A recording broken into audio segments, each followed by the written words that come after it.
Hello, everybody.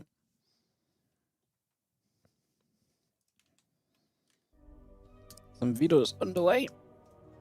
We'll be kicking off into some WardiTV Spring Championship action today. Hello, hello, hello. Thanks for joining us.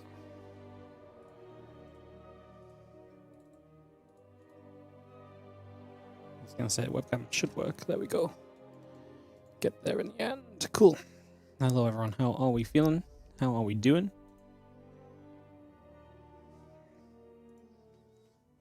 I'm going to start the day off with some PvP in the form of Zan against Shimless. I'm glad Zan's here. I was not sure if Zan was going to be here, but he hasn't replied to a single message I've sent him for like a week.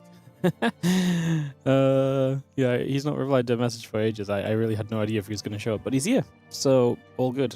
We're fine. So yeah, Zan's here, and we can kick off into some games. It's going to be 8 best-of-3s today. It's a little bit longer than the 6 best-of-3s we've had in the previous groups. 8 best-of-3s I always really think is a very good kind of length of stream. I don't know about you guys. I always think 6 best-of-3s is a little on the shorter side. 10 can sometimes be a little bit on the long side. I feel like 8 is this slap bang in the middle, kind of really nice kind of middle ground that we get. So, yeah, I'm going to throw some lobby links out and get ready to go and cast some StarCraft, guys. And thanks for joining us for some WardiTV Spring Championship Group A of Group Stage 2 today. It's gonna be fun. I am multitasking in terms of setting up a second game at the same time, guys. So you just have to give me a couple moments on that one as well. I've not reset my Maestro's thing, have I? Welcome. Oh no, that's not what I wanted to press. Sorry, I've what's this? Oh, I'm not organized today. I've been a bit rushed. Everything's all over the place. All right, we got everyone. Yep, I think we can jump in. Let me just start this game off at the same time.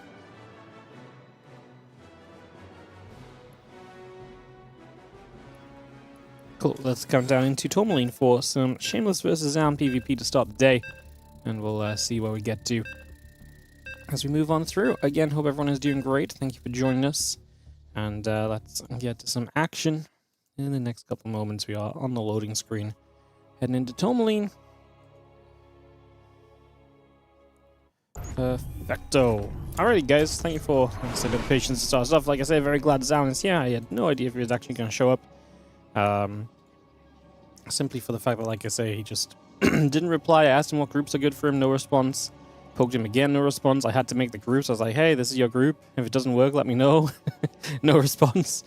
Reminded him last night and this morning, no response. But here he is, ready to play. So Zan is apparently just a man of few words. All the matches are going to be played at the same time. So there's going to be 5 live matches. And during the first 3 matches that are live, there's going to be games going on at the same time off stream. But we will be casting those from replays once we finish up our live games. So there's a few games going on at the same time. It's just to keep the schedule of the players pretty compact. We don't want to keep the players here for like 6 hours while we cast all the games or something. I don't think it's going to last 6 hours, but it's just the same as usual. We're going to do it so that basically the players can... It's kind of like a bit of a mix, because it actually is pretty, like, you know, we could do, 3 matches at a time, because we've got 6 players in each of these groups. But we're going for this kind of in-between of, like, a few matches will be played at the same time. We'll cast those from replays. That means we still get the majority of the games today live rather than replay casting. So, yeah, that's the kind of plan around. I've set it up in a way so that we shouldn't have any issues with like waiting for games to finish to get into our next match or anything as well. All that kind of stuff should be kind of pretty well dealt with, honestly. It should be kind of, unless we get really off schedule somehow, we should be pretty fine in that regard. So, yeah, we should have a pretty nice day of just kind of games for us. And just going from one match to the next. In fact, I believe we watched pretty much all the Shameless games first. Shameless is going to play all 5 of his best-of-3s today, guys. Simply for the fact that he is not available next week. So I scheduled all of his games to be played today. So while obviously we'll only see 2 or 3 games from a lot of other players, to only get 2 or 3 games from other players, this is going to be a... yeah. A lot of Shameless today. And like I say, that'll just give us a bit of a baseline for this group, see what sort of scoreline he gets to, give us some ideas, and that sort of thing as terms of where this group might turn out. Again, it is a 6-player round-robin group. The top 3 players do advance into the playoffs, and there is prize money difference for finishing 4th, 5th, and 6th, so there is reason to try hard, even if you feel like you're going to be eliminated. That extra match win, even when you're eliminated, could be a big deal breaker. Couple Stalkers is going to get there. That probe is going to go down. Couple Stalkers still in the center, trying to see what else is going on.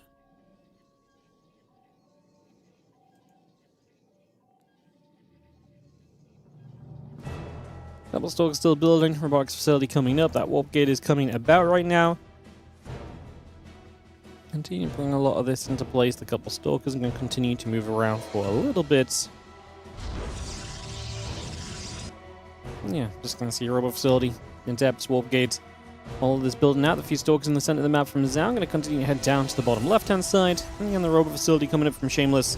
Probe and the warp gate coming through. The couple of Depths from Zao on the way, adding a warp prism into effect as well. I'm just going to be having these Stalkers already showing up. Zao able to get one grab early. This is looking as though the players, obviously Robo versus Robo, but yeah, I mean, Sneaky Pound in the base, but I imagine that this is going to be an attempt to expand from both. I mean, we'll see Shameless building an Immortal right now. But, you know, because Zound is building a Prism himself and building his own Nexus now, like, Shameless should just be able to expand. I don't think he should get himself too caught up. That Prism might have just revealed these Adepts warping, and by the way, it's going to be too late to completely deal with it. We're going to recall the Stalkers. I mean, that's better than nothing, though, because we had nothing here at all before. Still going to get 2 workers. We shaded away. That was way better for Zound than it should have been. That Prism getting the catch on that is huge. I mean, at least you forced the recall, so there is some additional benefit to what these... couple of Adepts warping into the base were able to do. So, like I say, a little bit of a bonus, if nothing else, but still not exactly ideal as our Nexus comes up. So Nexus on both sides of the map. We'll see the Probe and the Observer coming through. Immortal setting up Prism into the bottom, into the main base in a few moments' time. And get this on the way. And a couple of Adepts are just going to be picking their way through some of these probes. So a few of these workers going down, a couple of workers dropping just for the moment here. 3, 4 workers dropping for now. Just going to see the Prism coming back over, lifting the Adept up once again, just pulling that out for a few more moments. And again, Immortal and a couple of sentries will continue to settle through here. The Nexus sets up as Prism sits along the bottom.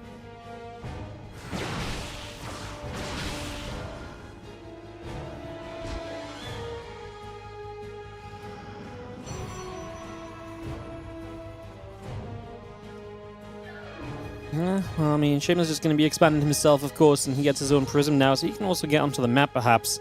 The Prism of Zound is parked just outside the main base of Shameless, so we'll be waiting for an opportunity to maybe try and get something done as we work our way through this. There is that hallucination making its way up to the top as well.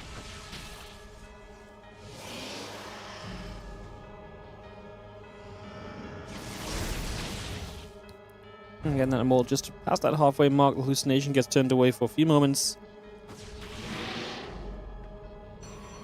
And the game really does settle here again. Robo on Robo builds, if you're not going to get aggressive, it doesn't naturally have that continued aggression kind of to it.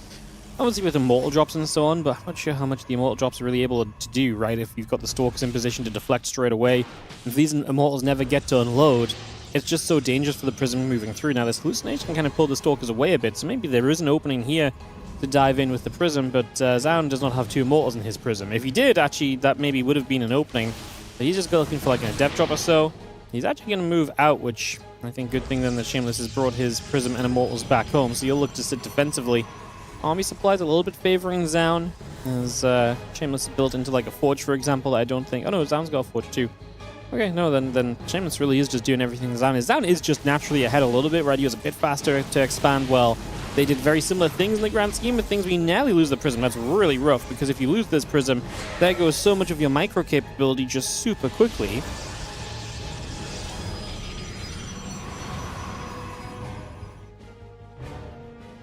+1 and Blink coming up. Next on the gateways coming through. Rope still producing by. That pylon coming in as well. Just see the couple of additional gates building once more. Gate's going to come about. Nexus on the way up from Zound. Again, +1 and Blink on the way over. Just going to see the hallucination moving out onto the map. Is going to take a chance to go and see a little bit more of what's going on. The sentries, the Adept pulling it back over as well. Again, +1 and the Blink coming around. He's got this prism ready to come in. I'm just going to be seeing a couple of these adepts are going to be making their way in here and just trying to pick away at a few of these probes.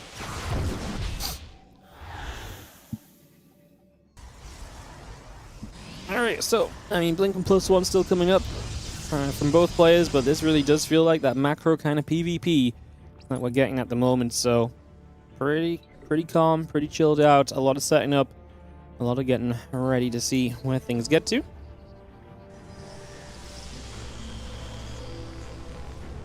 Again, Blink about to finish, that +1 attack upgrade coming up as well.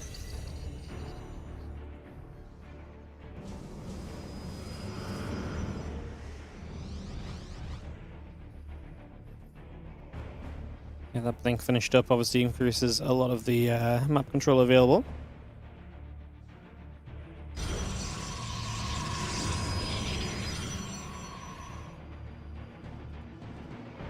Oh, we're going to see the glaives from Shameless. Of course, glaives has been becoming more and more popular lately.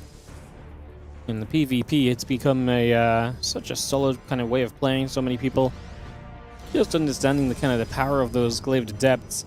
And as you see, just more stalkers warping in here from Zaun. But he's again ready just to push in. Obviously, adepts not going to have glaives just yet, so this is Zaun looking for an opportunity. Force fields on both sides are going to create some openings, perhaps. Obviously, we've got a couple of adepts sneaking in over here. I was going to say, obviously, the Prism Micro is going to be a big part of this, and being able to save units when they're caught in the front is going to be a big reason why this is not going to be super terrifying. Chambers is just not going to have enough, though, as Zaun is apparently just going to win out on this shove. And Zaun just hitting for the glaives kicks through, and that's going to be GG. Shameless has to tap, as Zaun will take an opening game of this best of 3.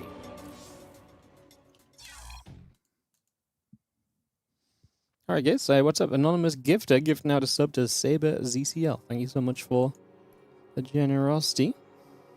As our second map will be White Rabbit, guys. We'll get straight into this and continue through for some more PvP in just a couple seconds. Again, thank you for joining us today. Welcome, welcome, welcome. Good to see you guys. Like I say, 8 best of 3s in total today. Nice stream. Should be some fun. Looking forward to kind of getting through it with you all.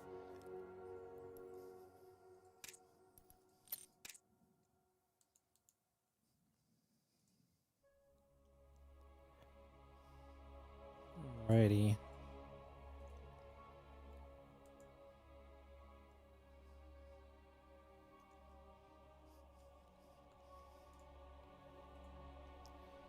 Alrighty, and good luck being called by Zaun. Just waiting for Chambers to give us the go-ahead on this. We should be good to go.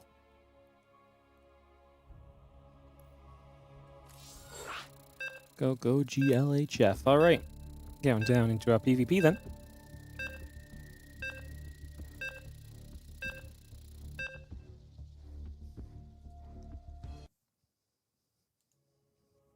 And we head into White Rabbit for game number 2 of this series. I'm going to start in the top right-hand side. The blue Protoss player is going to be Zaun from Onside.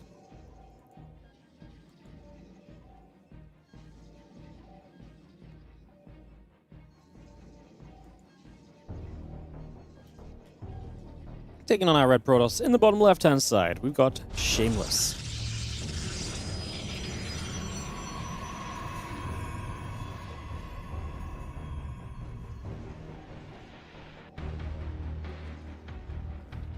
Zaun up a game now has server preference going into this game too.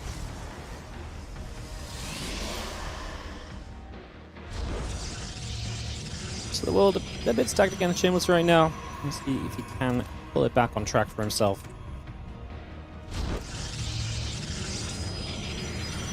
And get this started up. And again, WardiTV Spring Championship game of the day. This is Group Stage 2. There's 2 groups in Group Stage 2, Group A and Group B, each with 6 players. It's a round robin. That means there's 15 best of 3s in each group, so each group is actually played over 2 different days. So today and a week today, next Tuesday, we'll have Group A, and then on Thursday, and then a week tomorrow on Wednesday in a week, we'll have Group B games. So you'll see some Group B in 2 days' time on Thursday, and then both these groups will get rounded out by the middle of next week. Before I head away, I'm actually away next weekend, but then when we come back, Spring Championship playoffs will be the week after. The weekend after, that is.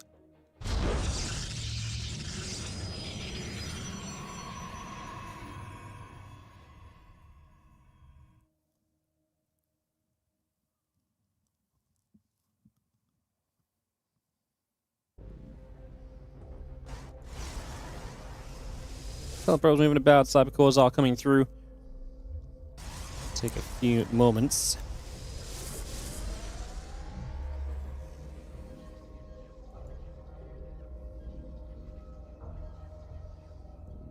Couple of depths coming about, that warp gate is coming up, so again, warp gate on both sides, continue to get that going just for the moment.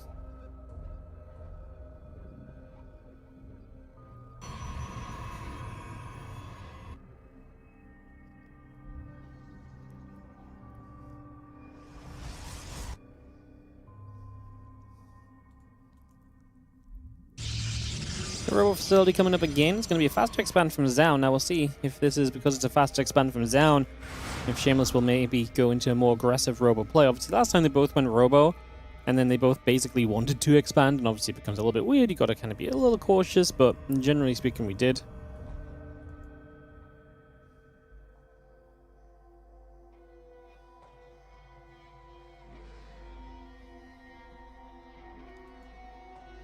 Robo facility in the Nexus coming on through.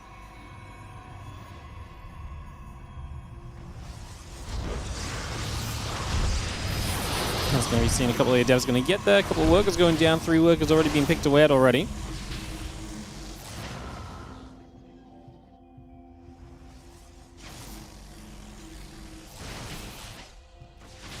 This nation goes down. A few workers already going to be picked off.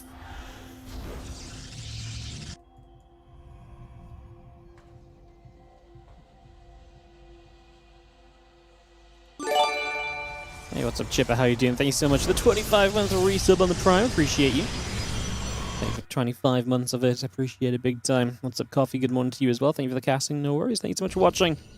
Good to see you. Thank you for dropping by and hanging out and watching some games with us today, as we have a couple more units getting warped in. A couple Stalkers and the Sentry, the Warp Prism, all going to make their way towards the upper side, into that upper right-hand corner. We got the Gateway coming up, the Immortal, and a couple of batteries coming through as well. Prism will unload, and a couple of Adepts already going to make their way into toward this mineral line. A couple of those workers begin to fall just initially as the Stalker steps across there. Just going to be having the pylon still settling into place.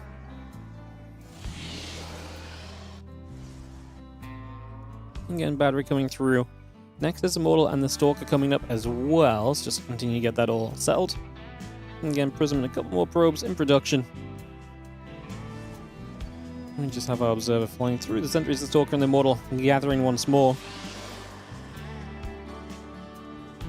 Observer still just going to be chilling out. And again, yeah, Prism halfway through. A couple of workers coming online. And yeah, I thought Shameless might have a chance to be more aggressive here. He's actually got the worker lead, Shameless, so he is up by about 5 workers, and he's also got the Prism that's just moving about. I mean, he killed 4 probes, right? The 2 Adepts got in. I guess just because Zaun was super ready to expand, but Shameless wasn't far behind, and then he considered 4 workers. And that is very much so the lead that Shameless has right now, as this Prism is putting in work. So you get back in, 2-3 more probes, and this is going to be another great setup for Shameless, who's doing a great job of dealing damage so far. Unfortunately loses one of the Adepts, but that is so replaceable if you do just want to warp in one more. And obviously the damage done is amazing now at a 6 worker lead. And Zaun, the one that's trailing and struggling a little bit to keep up in this game.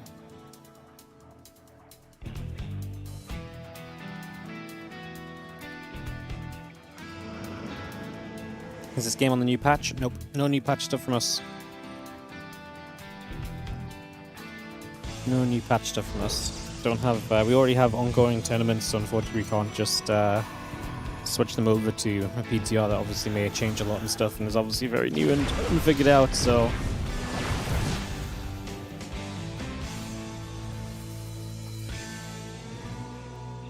Destination in the main base, seeing what's going on. Resonating Glaives is coming about. Just going to be seeing the Stalkers and the Sentry there. And to clean up the hallucination as well. And you have the Blink and the +1 continue to come through. Couple of Stalkers. Immortal building into place. And just have ourselves the Prism still chilling. There's again Immortal and the Glaives coming by for the moment. A couple of more Adepts. A couple more Gateways coming online. The probes are still producing through. This hallucination begins to go back out the other side of the map, so it's going to be making its way over to the top.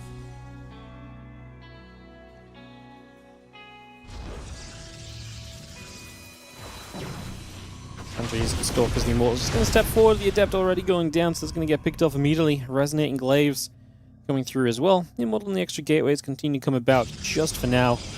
Continue to get this going for the moment. They continue to get that all settled in.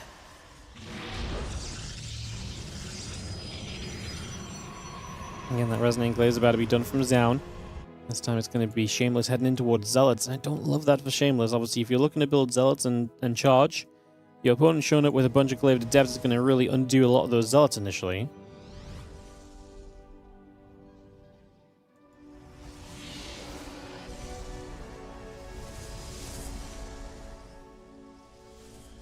Charge on the +1 coming up, the Gateway coming across. A couple more Adepts in the Immortal coming through as well. Continue to get that on the go here. And just see a few more units warping in beneath this prism from Zaun and ready to head on forward. Like I say, really going to be testing these glaives against these Zealots here. Intrigued to see what goes down. A couple sentries up in the front, the Adepts and the Stalkers and the Immortals stepping through. Going to see a couple of Immortals already firing away.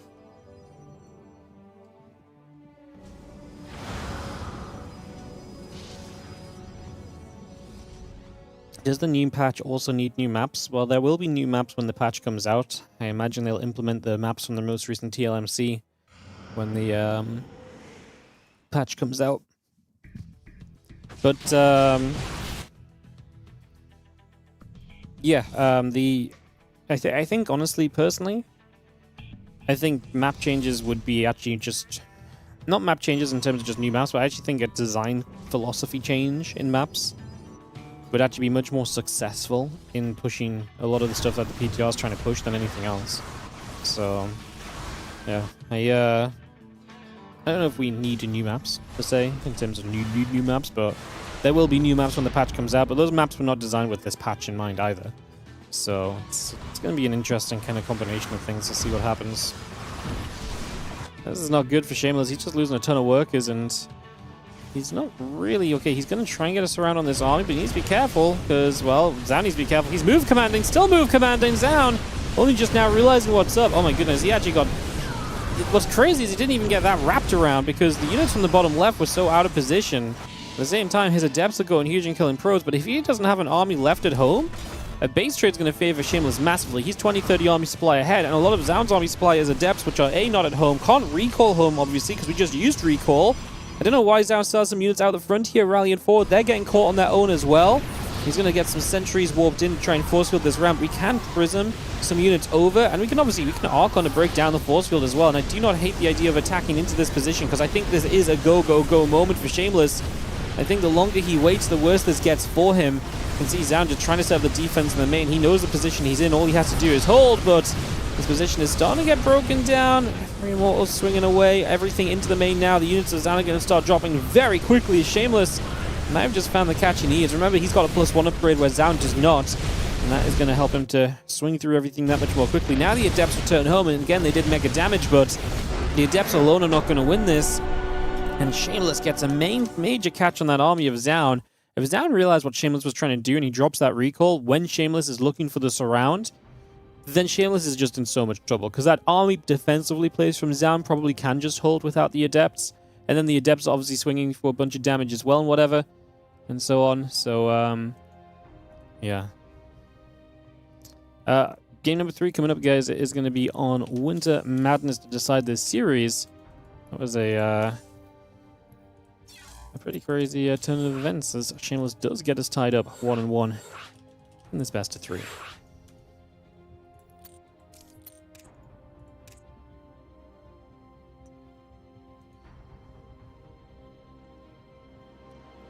Alright, Winter Madness drags down up. Just wait for him to set himself to Protoss, and we are good to go. Ready.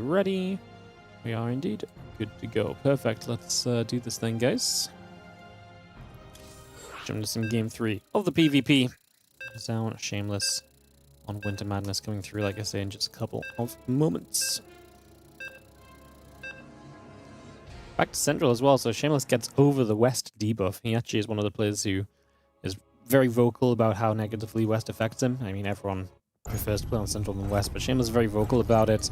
Oftentimes, you can see the change in Shameless' style a lot of the time when he goes to play on West instead of playing on Central. He really does get a lot more aggressive and try and end games much sooner. So him getting that win on West to even this up good feeling. Especially, I felt like game 1 was kind of fine for Shameless too until it just wasn't really... Got caught at a bad time trying to tech up himself and caught in that moment did not work well for him.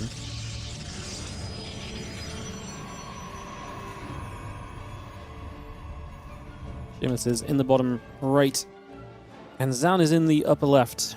So you kick us into game 3 here and get this ready to go.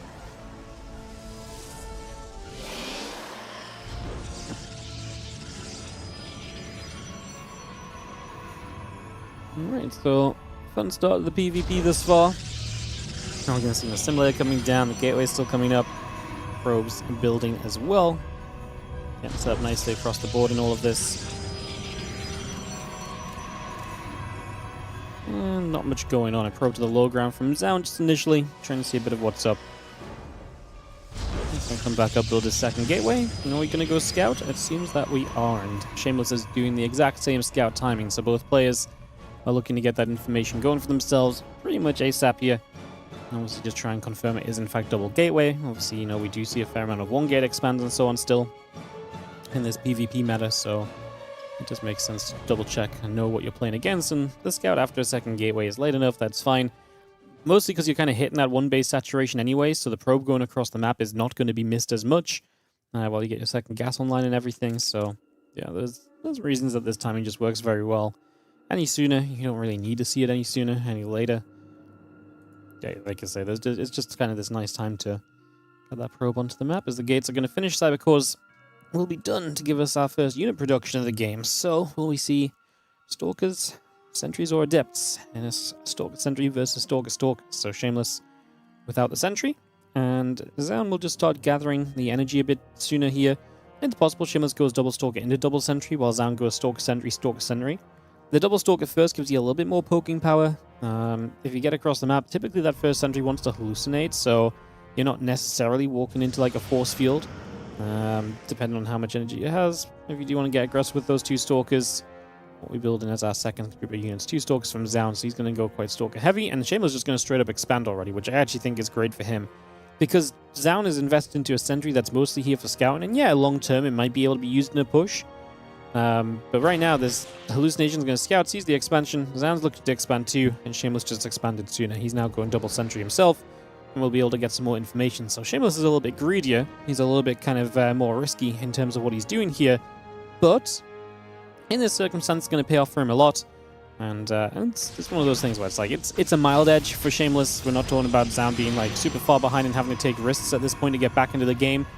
So, yeah, as the Twilight Council, the Nexus continuing through, Warp Gate and the Probe, still building, Pylon on the way up as well. Continue to bring this up.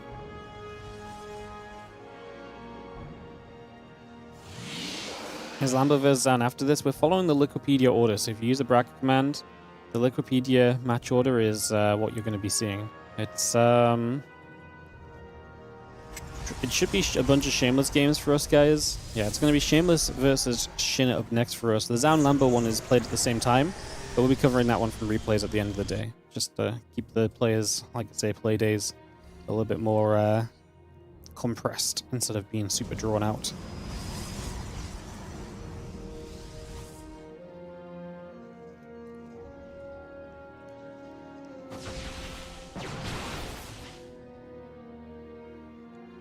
Dark Shrine building from Zaun. I like it as a mix-up, and obviously it is hidden away up to this top side. The sort of position that you're hoping your opponent just doesn't end up scouting. It is obviously typically going to be Hallucinations into the upper left. Shameless has I was going to say a Hallucination, I believe, scouting up the right side, but he turned it now. Oh, he's going to see the pylon. That's actually a good sign. Because now with the pylon, at least you know there's like, okay, well maybe you're doing something where you're intending to warp in aggressively. He's already building the Robo, so I don't think anything's going to change at this point from Shameless. The main thing that he could really have an influence on right now is obviously Chrono Boost that Observer as soon as the Robo is done. And just watch for the Shimmer. If you know that it's DTs, you can obviously drop a Force Field or two, keep the DTs away from important things for a little bit longer, and try and minimize their damage output until you have the Observer available. But I honestly think the timing of this is looking pretty good for Shameless. DTs have just finished warping in. They're going to start moving forward now. It really depends if it's an Observer straight away, which it is. I think we're going to be absolutely okay here. I mean, we might lose a few units because the Observer is coming in a little slowly. I don't believe it's being chrono boosted. If it was being thrown out, then this would be a lot better. The DTs arrive right now. Shima's already saw it. He walls on the high ground. He's going to have to force field on the high ground. Is that okay? No, it's not okay. He doesn't wall it in. Okay, well, he force fields a second time just to guarantee the kill on it much more easily. The second DT is actually going to be able to recall away. But that's a defense, man. That is a shutdown. 3 workers. I mean, okay, at least you keep 1 DT alive, but 3 workers is not what you're looking for. The benefit that Zaun has is obviously you still have DT on the map. He can still be a threat with that, and obviously Shameless can't just move out on the map without thinking. If he leaves no defense at home and the DTs walk back in, you're going to be a sitting duck, right? So definitely a circumstance where you've got to be very cautious there as well. As we'll knock down the pylon on that right side. You see the couple of Stalkers still gathering up. Forge, Probes, Hobbs and the Stalker coming into play for the moment.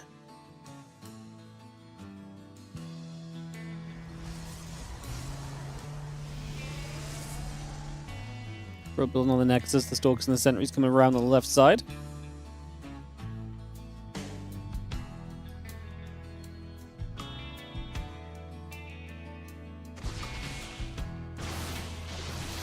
Step up, just going to see a couple of those workers begin to go down. 2 workers dropping initially. Stalker's going to get them. A bit more damage being done, the few probes still falling. 8 workers go down, pretty sizable number. Stalker just finishing, still got the +1 attack coming through as well.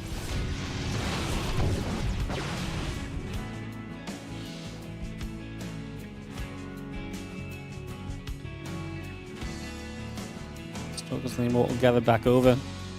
Just gonna see again, +1 on the charge coming through. The extra gates and the probe still coming up as well.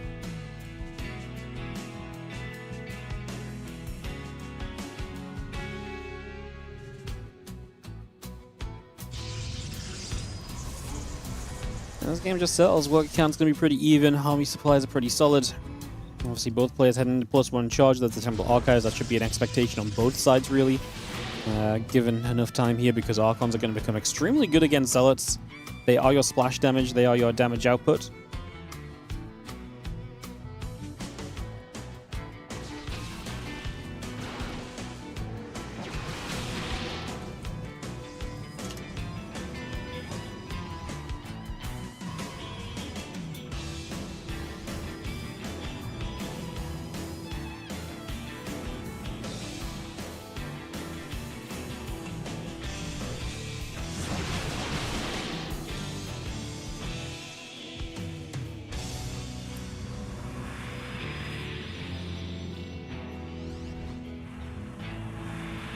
Alright, just gonna see that Prism +2. Again, the charge and the Archon coming up as well. So take a few more moments on that one. Get that going.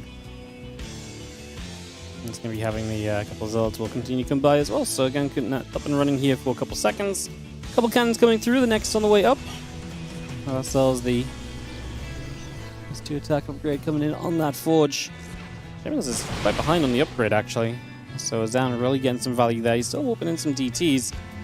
So I guess he's going to just skip the Temple Archives because he has the Dark Shrine. He's going to use those to make Archons instead of the Templars.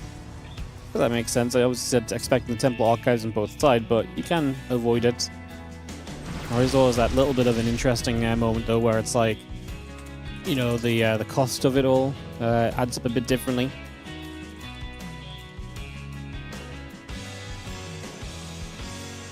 Templars are a little bit more gas expensive, but they are way less mineral expensive. And then typically is a good thing because, you know, the High Templars are meant to be the gas production while the Zealots are meant to be the mineral production. So it does work a bit differently in terms of affordability.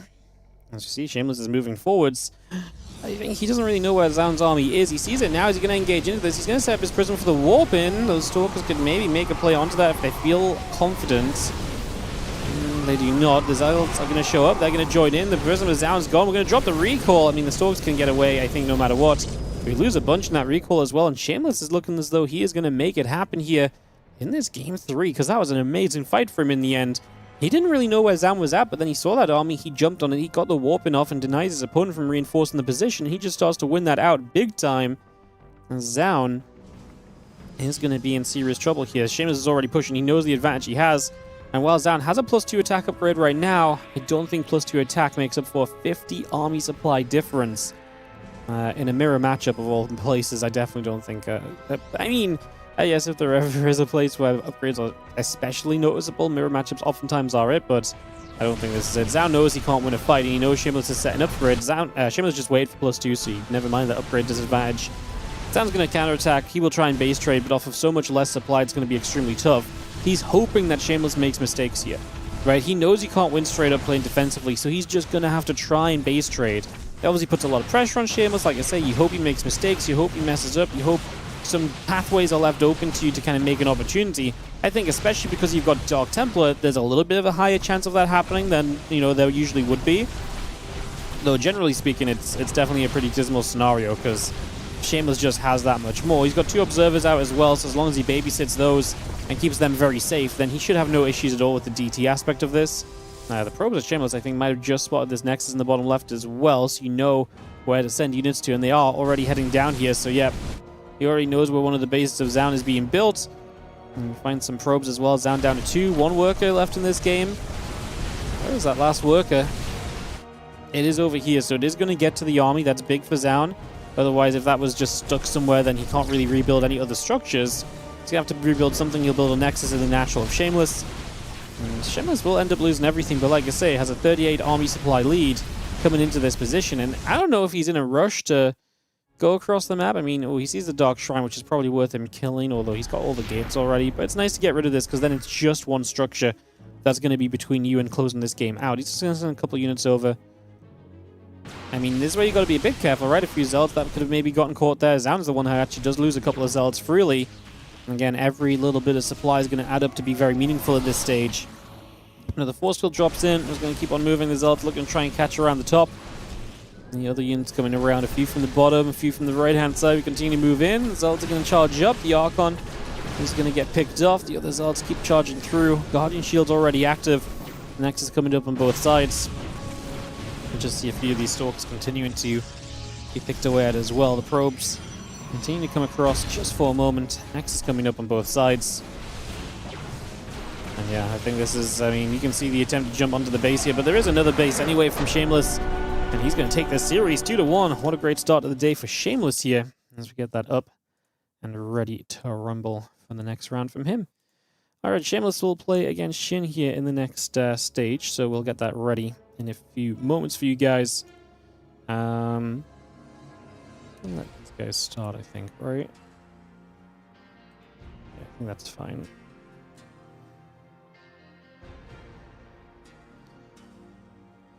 Cool, so we'll be going Shameless versus SHIN. As soon as we get SHIN here, I'll just ping him to come over.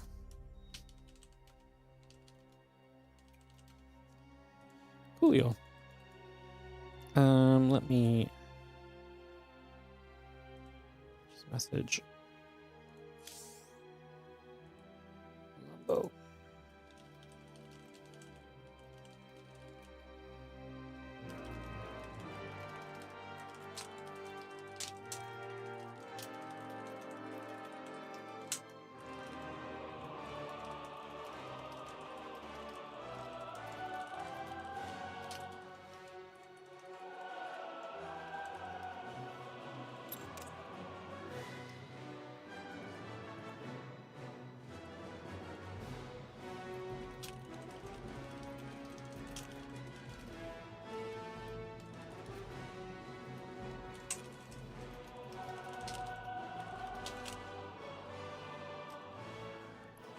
Alright.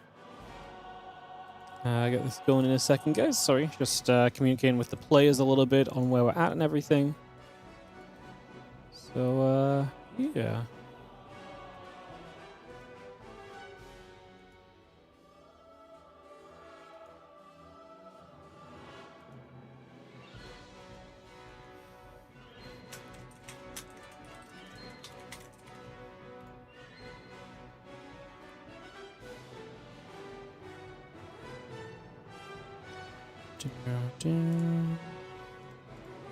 Percival Cure. Percival Cure will be our 6th series of the day. It's already playing. We'll be casting that one from replays after.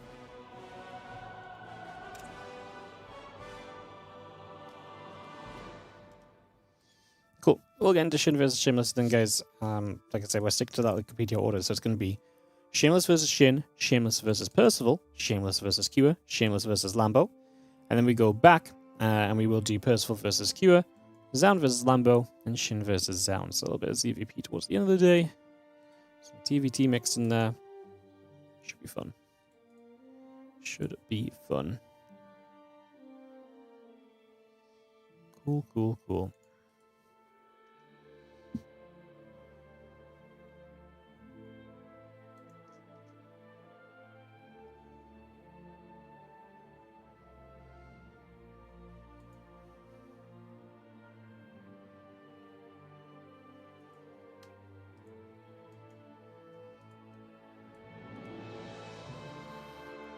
Sweet, video's on the way for Shameless versus Shin, guys. So we'll be able to kick this off in a couple moments, get this going.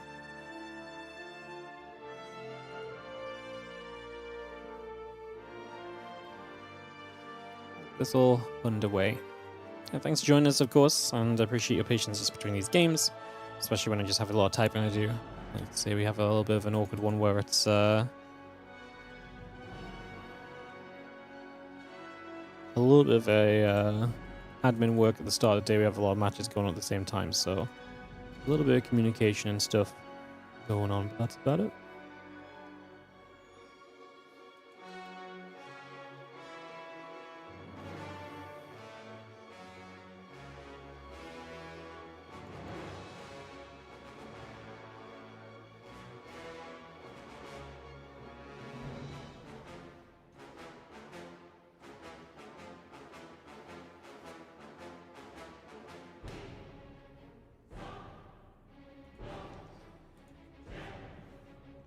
Alright, so a few maps have been viewed, and I think we're actually on the point of getting a map pick, so we should be able to kick this off, get this going. Ready to start in just a few moments, guys.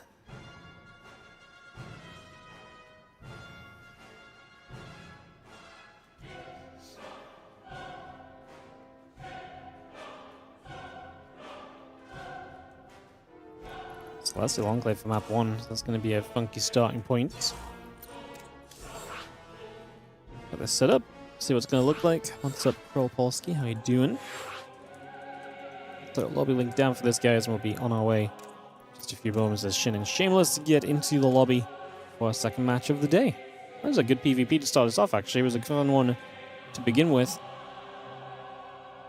So, yeah, let's get into this and get ready to go. Just waiting for Shameless to join us here, and we'll head off as our player, who is 1-0 in this group already, looks to continue with power into this next round. Bum, bum, ba-da, bum. So yeah, obviously we're going to see a lot of Shameless today just because of how the scheduling worked out and making it okay for the players. We will see a couple matches from every other player today as well. So everyone will at least play 2 matches a day, I believe. If there's 8 matches and Shameless plays 5, then I think everyone else plays 2 and then one person plays 3. Who plays 3? Zound plays 3. Cool. It really would have been a disaster if Zound hadn't shown up. That's so funny. Alright, let's jump into Celestial Enclave for the Shameless versus Shin. BO3 starting up right now.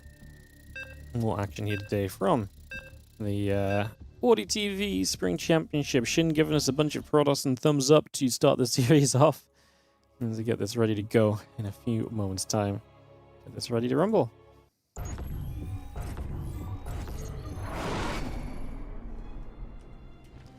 In the bottom left, our red Zerg player is going to be Shin as he takes on the blue Protoss. In the top right corner of the map, we've got Shameless.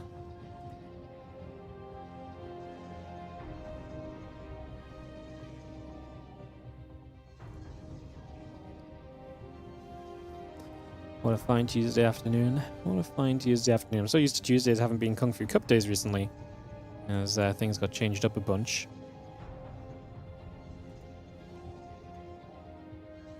Jump into the Shameless versus Shin matchup here. Get this going.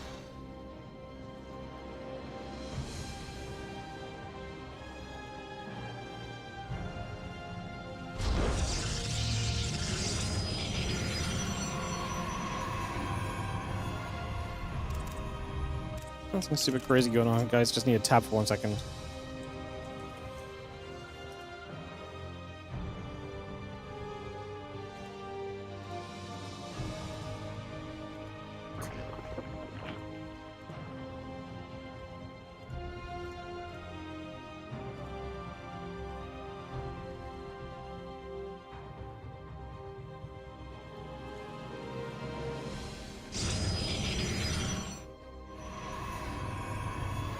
Alright, sorry. Yeah, I just have to sort something on the other screen. I actually got a hatch block here, which is actually kind of a fun one.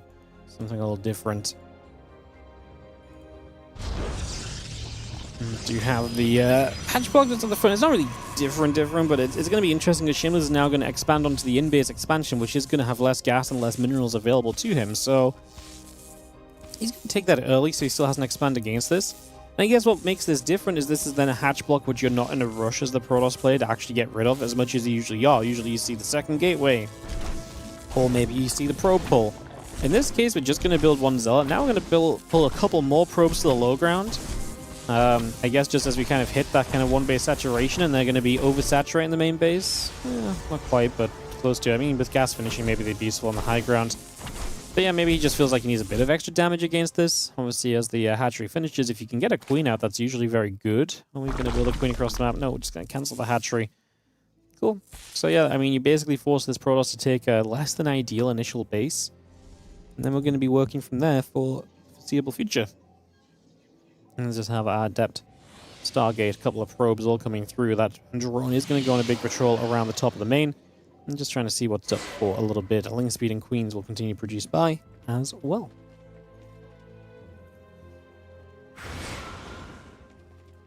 There's lots of great SE2 today. Yeah, it's a good StarCraft day. I'm actually not going to be casting the Maestros of the game stuff, guys.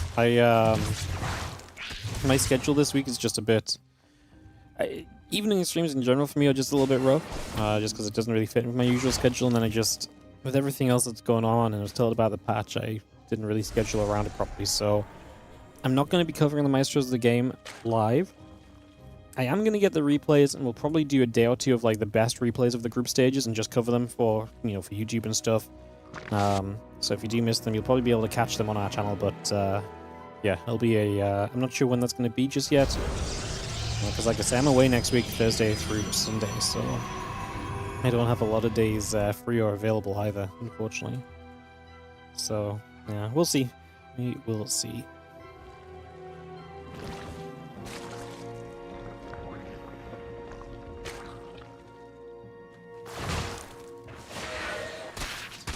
I'm having the Lings, just gonna get a little surround on a couple of these Adepts.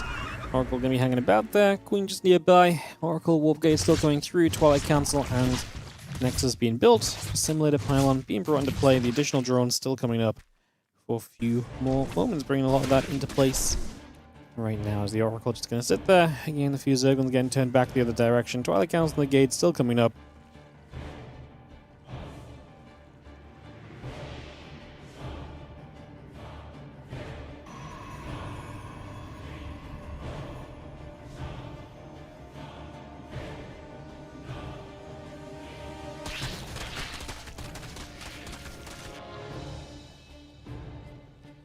Oracles will come over. A couple of Queens are going to be there. Oracles are going to get turned around.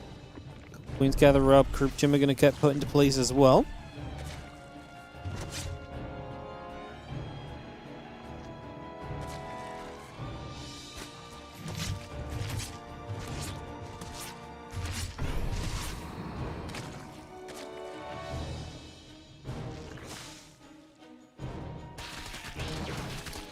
So the feelings are going to go nibbling onto this set of rocks. Obviously, open up this space and it becomes much easier to kind of be aggressive, right? Giving you another access point into that location, so you can go and work with that straight away.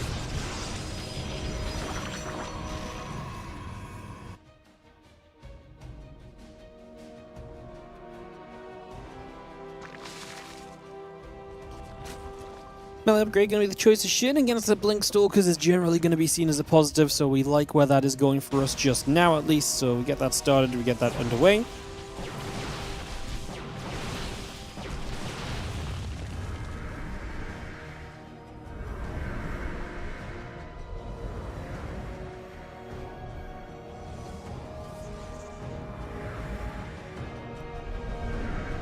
I'm going to see the Stalkers obviously with that Blink finishing, already moving onto the map and looking to be ready to put some pressure on. Can that Blink about be done? A few more Lings coming into production.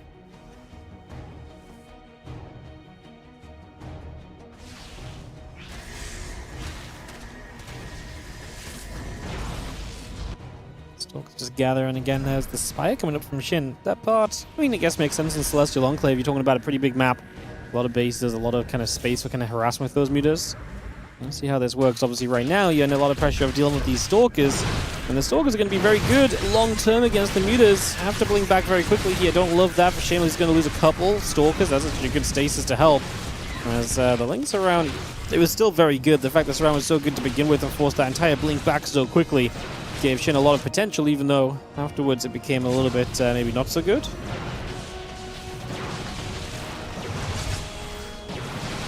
Stasis is about to finish up, by the way. Then some extra lings become available. These Stalkers are going to have to blink back one more stasis. The stasis wants more than anything. It's not necessarily just the lings they take out the fight. It's the positioning that they create, right? You know, basically, you're creating choke points, which then the other lings have to work around, and that the Stalkers can then use to their advantage. Shameless is still committed to this, by the way. He's very committed in general, the forward gateway and everything, suggesting that obviously he just wants to go, but he loses power to that gateway, which means that he's going to have to reestablish this. There's the kind of build which is actually very good against someone who wants to try and build up the mutalist count, because the mutas are not going to be able to help a lot in the straight-up fight straight away. Shin denying the warping point is huge. The counterattacks into the bases have been very good as well, the second of which has done a lot of damage now. The Stalkers are coming forward very aggressively, but blinking forward into the lings when mutas are about to pop as well, and these Stalkers are then going to be kind of struggling in terms of numbers. I think this is going to be too much on the side of Shin, and I think Shameless is going to be hurting here big time in a few moments. A couple Oracles still activating, the mutas are going to fly through. Just going to see a couple of those Stalkers still getting picked away at. A couple more of these mutas getting picked away at. I'm just going to be having these Stalkers still trading for those mutas. GG gets called. Shameless has to tap out. Just got forced to be a bit too well, I mean, he was very committed anyway, but he had to really push the issue even harder. And it was being made more and more difficult by the moves of his opponent. GG. Alright, we will jump into a game number 2, which is going to be on Tourmaline. Yeah, let's go in and see if Shin can keep up this opening lead. No one is showing Lambo. Lambo will be coming up later. We do 5 matches live, and then we go back and cover any matches that were played off stream. The only exception to that is that Ryong is casting the TVT, but we will still go back and cast the TVT. If you post any spoilers, they'll be perma-banned from the channel, and you'll never be welcome back. Isn't that brutal? Brutal. Alright, game 2 coming up in a second on Tourmaline. Just waiting for Shameless to join us here.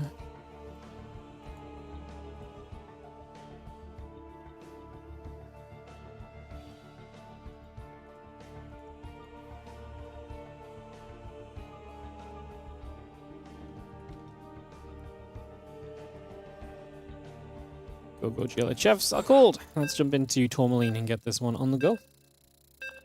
Let's start this off.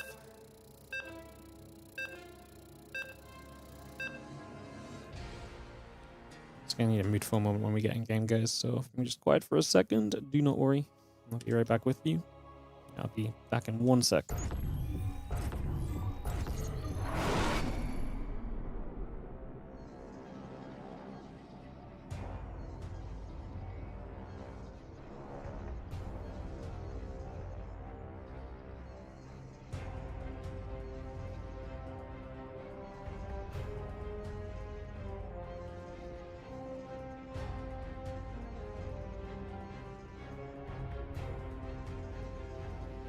Alright, apologies, but let's get back to it. As in the top right side, we're going to have the Red Protoss Shameless looking to try and cook up another kind of bounce back in the series. Lost the first game of the day to Zao, brought that series back to win it.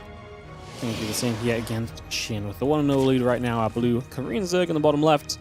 Round robin, every single match does matter. Every match is important, of course, and round robin is on the board. Finishing different places at the top of the group as well, while all top 3 will advance to playoffs. First place obviously will get to avoid some of the players that came from the seeding groups for a little bit longer, so seeding does have a pretty big factor as well.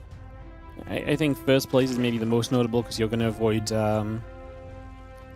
Hero and Max Pack in the first round of the playoffs. Second and third place just means you're going to play against someone else in the... I guess first and second place means you'll avoid Hero and Max Packs.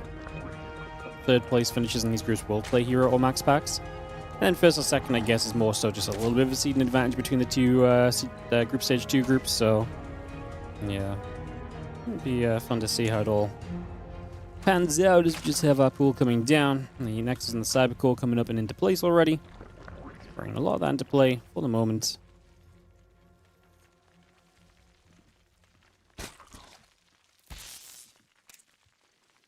Just watching this probe.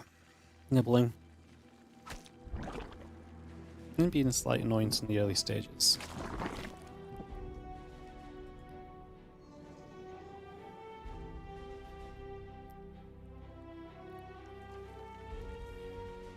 Probe going by. Again, the Adept, the Probe, and the Nexus all coming through. A couple Lings, the Drones, the Overlord, and the Queens coming up as well.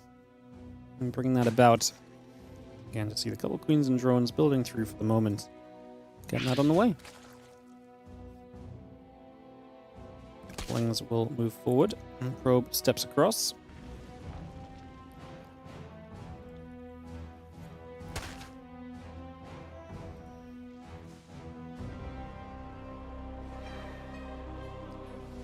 Speed will be coming by. The drones coming up, Stargate coming through. Just gonna see the Stalker, the probes, and the warp gates continue to produce for a little bit as well.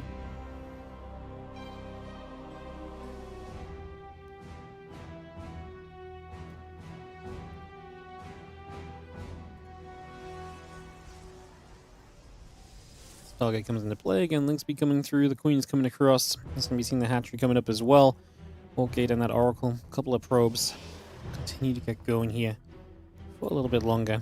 Again, that link speed just going to be finishing very shortly as well.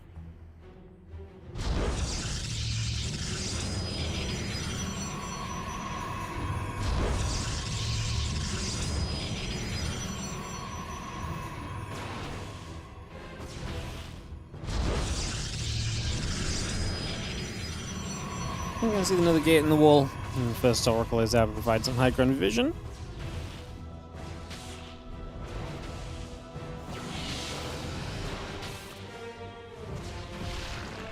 We'll see the simulators will come down onto the base and get that in position.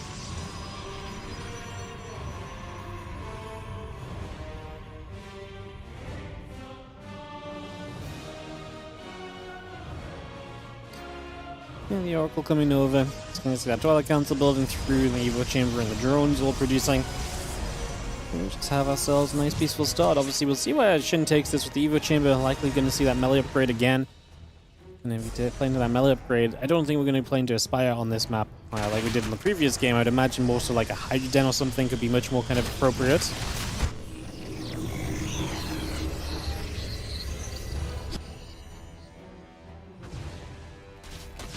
Things are going to try and run through. Stalk will take a bit of damage. Robo Facility was about to go down. We'll throw the Bane Nest down initially here as well. That was some kind of super aggressive Ling Bane boost you could maybe do here as well, possibly.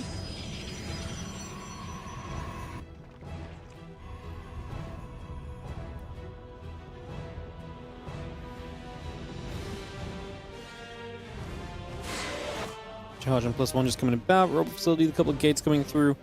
Now they upgrade the Baneling Nest and the Lair. Continue to get set up as well. And just have that Bane Nest finishing shortly. Lair still building up. A couple of drones and the Lings all producing through. Melee upgrade coming online.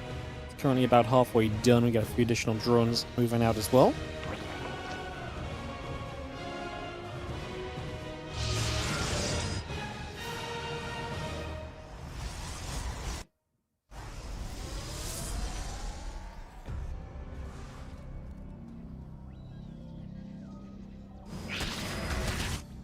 And things obviously because they're, typically just aggressive on the map, are going to do exactly that, be aggressive on the map. They have that mobility. We're going to see no blink from Shameless. Playing into that charge instead is obviously a much better setup against the Ling style than you would be at otherwise. The Temple Archives for some Archons will be nice, and obviously eventually, or maybe very quickly moving towards Storm, will be great as well. Storm, a good counter to Lings, a good counter to Banes, a good counter to Hydras, which is pretty much everything that SHIN is building.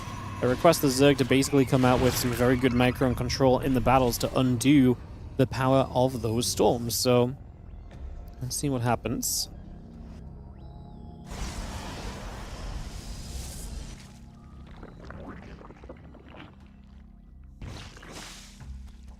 Chamber coming about. Just gonna be seeing the Hydrogen coming down. Continue to get that going for a couple seconds here. Let's just have a attack upgrade coming through. Yeah, the Observer and the Cannon coming online as well. Cross map 3 Zerglings, just going to be there. The Bane's crashed through and just going to be seeing the 11 workers going to get jumped on. That's actually going to be big damage to Shameless' SHIN. We'll not be able to get any more. Obviously, no Bane speed on these Banes. However, we do have the Zealot Archon going back the other side. So we are going to have SHIN losing a base. 11 probes is nice. It's not going to be game ending by a long stretch as we now have Ling Hydra on the way through. Groove Spines as well. These Lings trying to threaten. Now these Lings need to kind of turn back around. They need to get in front of the few Hydras, otherwise the Hydras get shredded way too quickly. The Archons are going to get jumped on as well. Yeah, obviously you say they get jumped on, but the Lings just die so fast as now Shameless brings another round of Zealots into play. A little bit more Ling Bane Hydra continues to morph. And we get ready to try and handle this right here. Just going to see those Archons step up, a couple of Banes going down.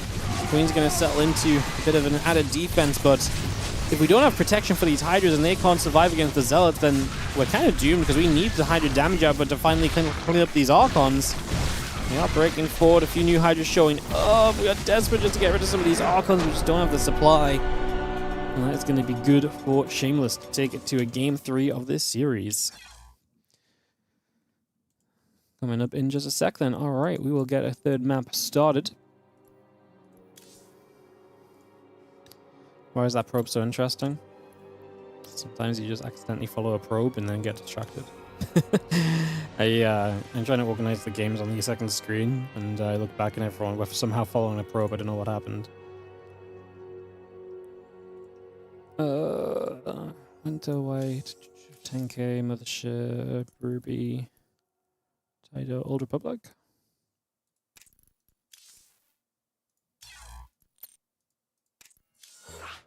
1, 2, 3.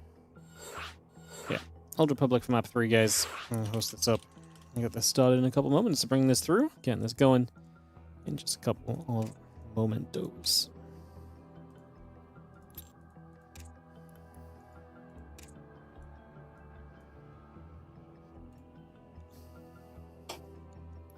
Yeah, sorry for the probe follow. Just happens sometimes. My bad. I was looking at the production tab in the minimap. And not what the screen was on. Didn't complain about Wardy camera yesterday. Well, that's the thing. I actually observed myself yesterday. Today I'm stealing someone else's camera. I think sometimes, I don't know what it is, but sometimes the camera, when you're following someone, if they follow a unit, sometimes for some reason it like glitches you onto that unit even when they move away. It's very strange. I think it's like if I do the follow command at some point, but not necessarily onto anything anymore, it's like I can pick up their follow. Like, I don't know how this works, but I feel like it happens every now and again. Because like I'm hands off the keyboard, like dealing with something over here and just looking back at the minimap and the production tab to keep talking, you know? So I have no idea how we lose control and end up on a probie forever.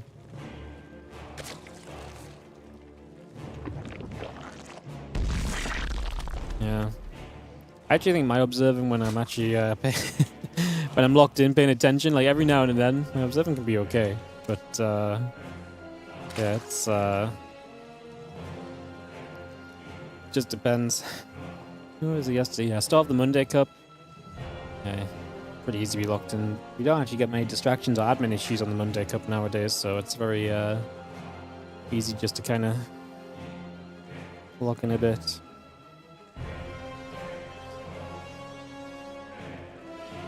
I also feel like one of the things with the observing as well is more so than...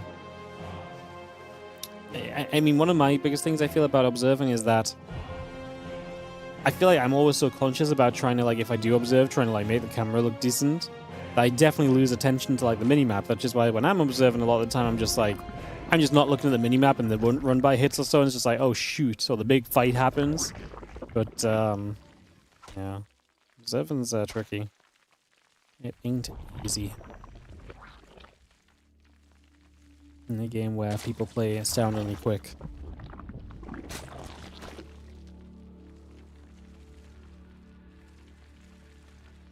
Seamus has been emerging as a very capable player in recent days. Yeah, no, he's been really good for a while now. He's definitely making that kind of step up into the next level, you know? It's very cool to see. And where they're seemingly in 3 places at once. Well, the thing is like that's the weird crossover of observing in StarCraft 2, right? Like you could, like in theory, you can follow the player cameras, right? And look, but when they're in 3 places at once, you don't want to move that quickly as the observer camera, right? Because you need the camera to kind of move and give people a chance to take in what's going on. The players process things at, you know, astounding speeds, you know, and they already know what's about to happen or what their army's going to do or what they need it to do, and at some point they give up on, you know what I mean? So, like, there's this kind of interesting thing where, like, it doesn't really make sense to observe as fast as the game sometimes, as dumb as that sounds.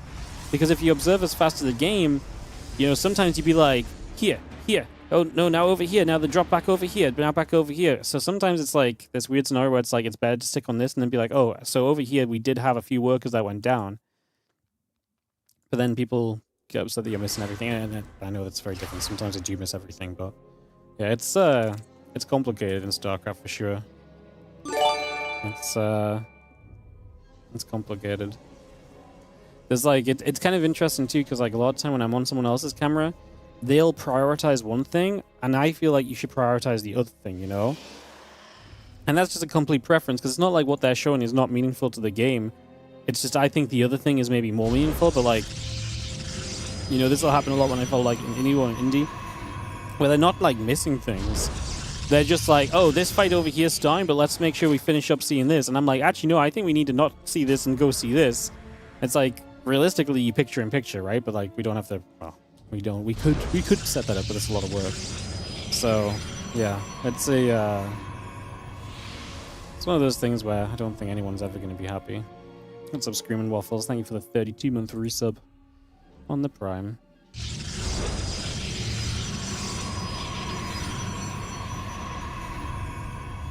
Picture-in-picture would be neat.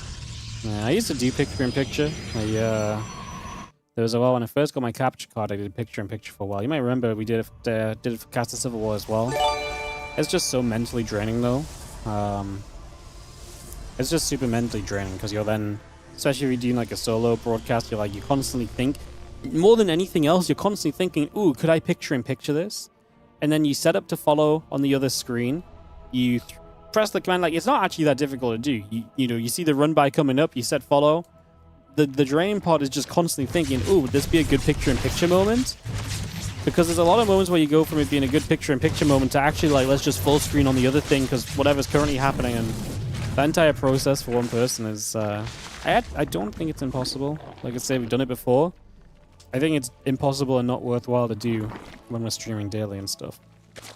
The sort of thing where, like, if we got paid to do, like, a bigger show, I could definitely add it back in, but yeah, it's a thing for sure.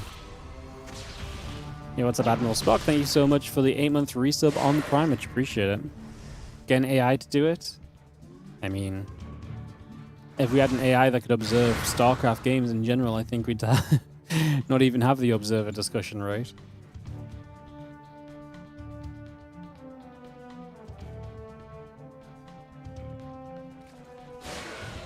Couple of devs are going to shade. Queen's Ling's moving about. The Oracle just going to be there for a couple moments. Ling's going to get a little wrap around on a few of those devs. The devs going to try and go through for a few more of the drones. You got some damage, nothing too crazy just yet.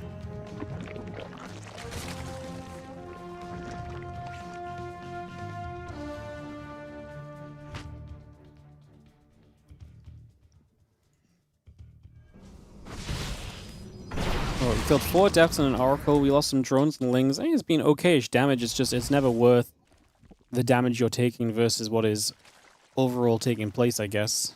Let's just see the Spire is coming up. Again, the few Lings, the melee upgrade, the road speed coming along. Temple Archives and the Forge coming up as well. So bring a lot of that into place right now. Get a lot of that going already.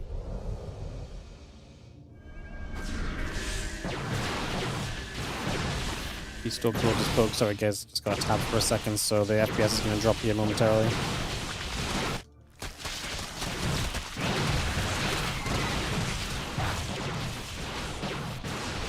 Alright, cool. We do have a few additional Zealots warping in already. Just going to bring those straight in. There's going to be some the Stalker's going to get through, get that hatchery. Knocking that down. A few Lings going to get support and a stasis at the front as well. Now seeing the Lings on the other side are going to slip. through. The Zell's going to get caught for a few moments. And that's going to be massive damage done by SHIN here. Man, Shameless was looking pretty okay. I mean, supply-wise, it was looking pretty alright for him, but losing 24 workers when your opponent's about to finish Aspire and build a bunch of mutas, it's not a great time to be losing workers, because now you're going to be stabilizing when you're about to be hit by something that's going to force you to stabilize, right? So you're going to be stabilizing off of one thing when you need to be prepping to stabilize off of what's going to be coming up next, essentially. And there's just going to be seeing the Chrono Boost on this Nexus, the few Stalkers playing cleanup, 25 workers going down. 11 meters still coming through, missile upgrade, the flyer attack upgrade coming up as well. So continue to bring that about right now.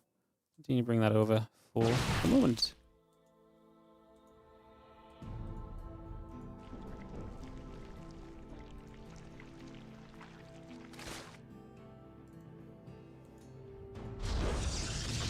Stalker coming through. Just gonna have a few High Templar joining up.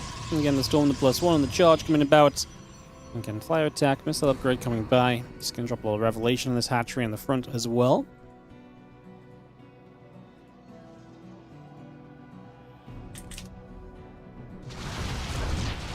I'm just gonna fly through a few of these probes going down as well. 4 workers, 5 workers getting killed off initially here. Now just gonna see those meters continue to fly through. Gonna see a few more workers going down. We get rid of the prism, which is nice, because it just removes the potential of coming across the map to counter during this as well.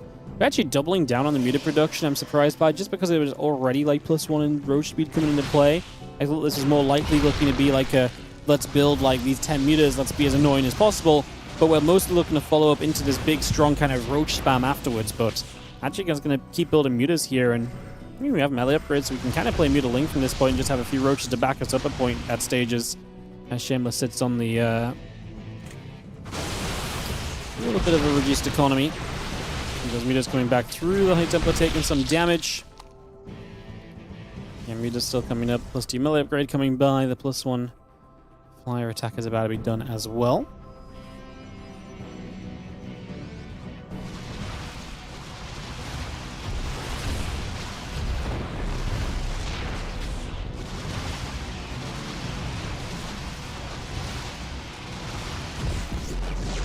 Coming back through, a couple more of these pylons getting shut down, gateways get depowered.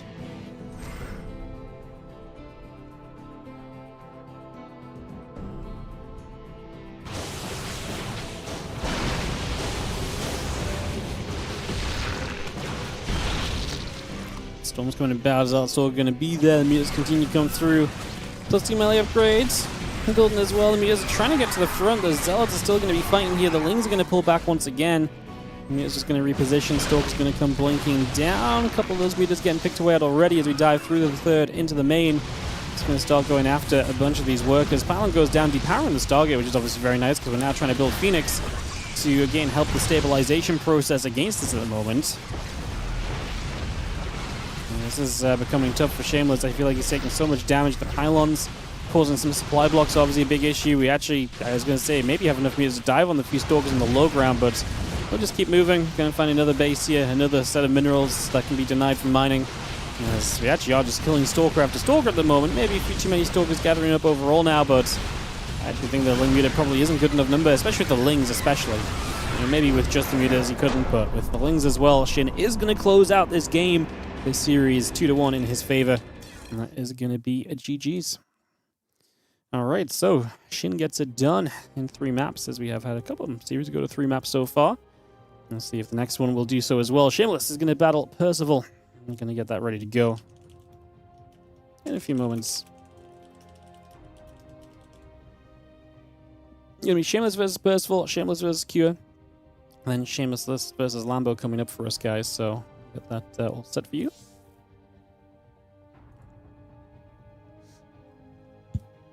Waiting for Shameless to rejoin us out of the replay to get this going. Cool. I run some ads, guys, just between matches. Helps obviously support the channel and the stream and the content.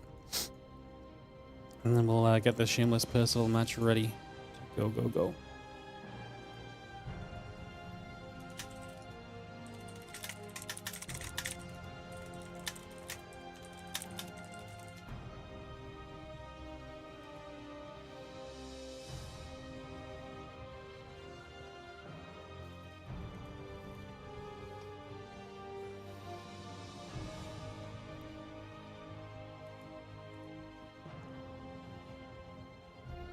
Alrighty, guys. Give it a couple moments. Get ready to send it.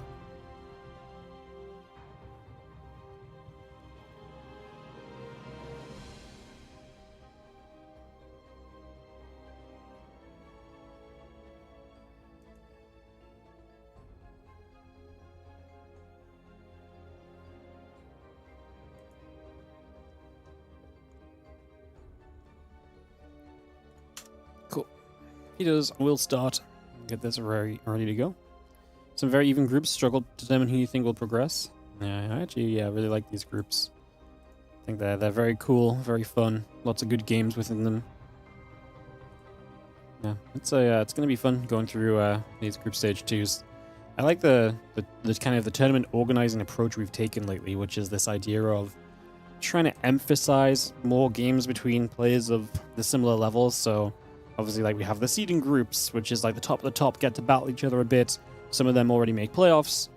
You know, the stronger players from group stage 1 and stuff come into group stage 2, the top players in the seeding matches. So you get like more matches where it's like, you know, the tier 1 players have advanced out of group stage, out of the seeding groups, right? But then you've got like the tier down of players all end up meeting in this group stage 2, and everyone has a fair chance to kind of battle to get here. Just creates a lot of more interesting games. I've been saying this a lot lately, where this idea of like, you know, for example, you have a lot of these games where like, you know, Clem plays in this group and it's just like, well, Clem's a big favorite and, you know, maybe someone steals a best of 3, but there's no way Clem's not making out of the group, right? You know, like the chance of an upset there is just so minimal, it's just whatever. So yeah, it's an interesting one.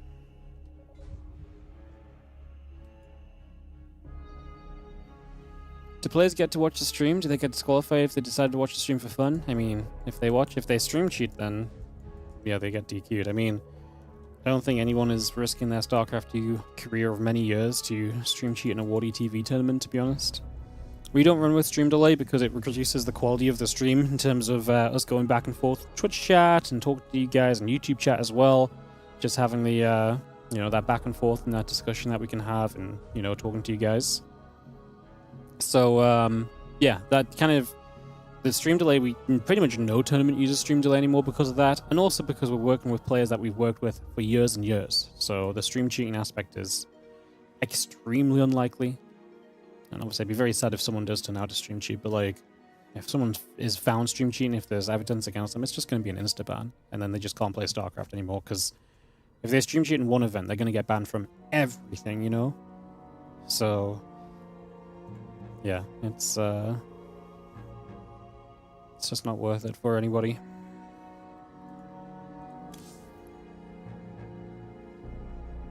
Unless you've got nothing to lose, apparently. But like I said, it's not like any of these guys are like in a nothing to lose situation in StarCraft. Like, a lot of them are still playing as their kind of source of income and stuff, so yeah.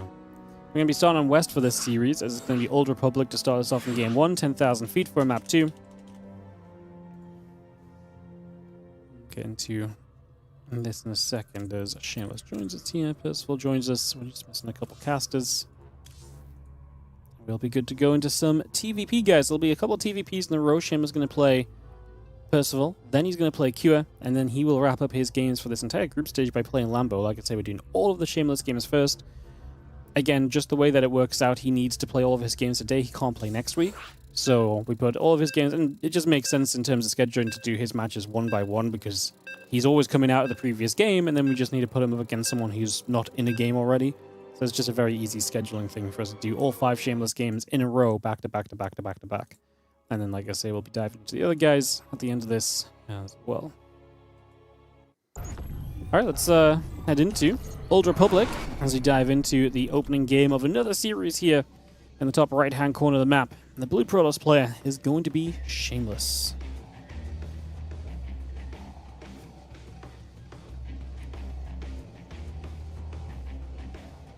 Taking on the red Terran in the bottom left-hand side, this is Percival.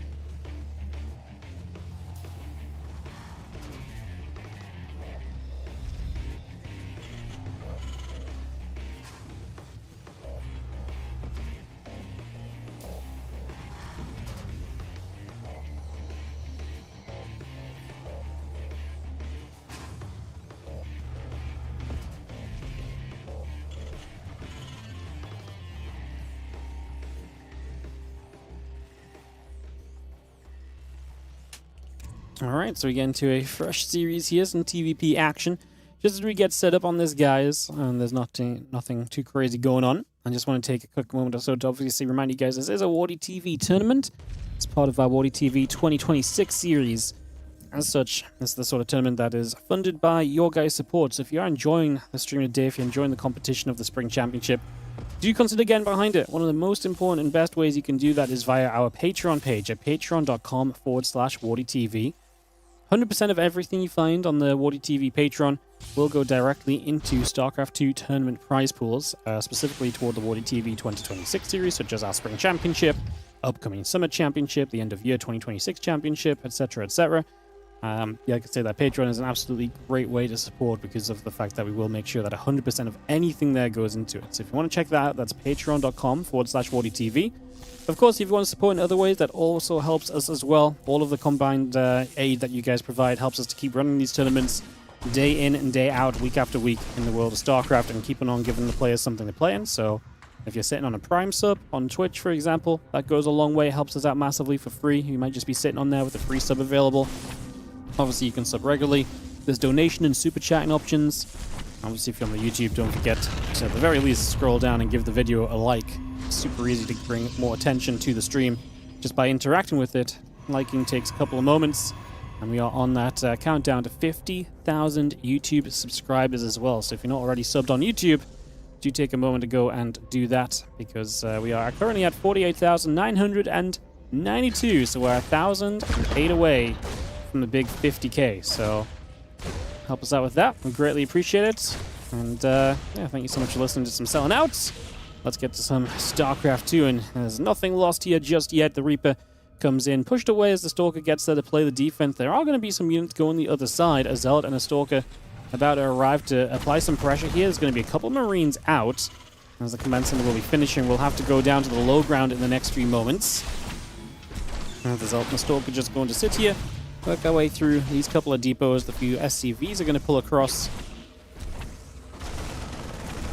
I'm just going to do a little bit of repair onto this depot and make sure that nothing really comes of that. So no issues just yet. The Reaper comes back home, tries to get the Stalker. Should be able to get out of here alive, the Reaper, and it does. The Stalker hurting but not going down. And it's going to be a solid defense from Percival, who can now lift his high ground orbital off and start to float it down to the natural. That's going to be the plan right here. So moving that down to the low ground over these next couple of moments, and away we go. Blink is going to start from Shameless. Oh, we do get the hurt Stalker here, actually. We're actually going to try and grenade to catch another unit. The Marine count decent, so damage output good if the units are close enough, and that's exactly what the Reaper is trying to help with. And now a Cyclone to help with that exact idea as well. These units of Percival are going to go walking across the map.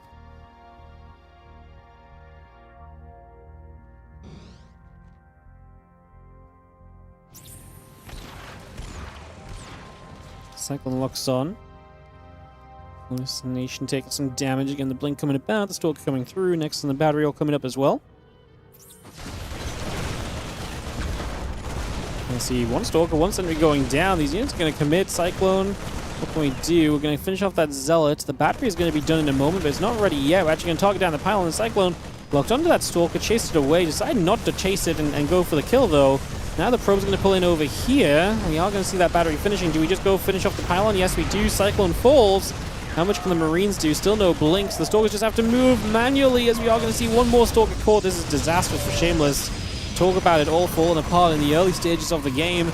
As Percival just shows up, and he's going to keep pushing through. 8 workers going down. Shameless trying to hold up on the high ground.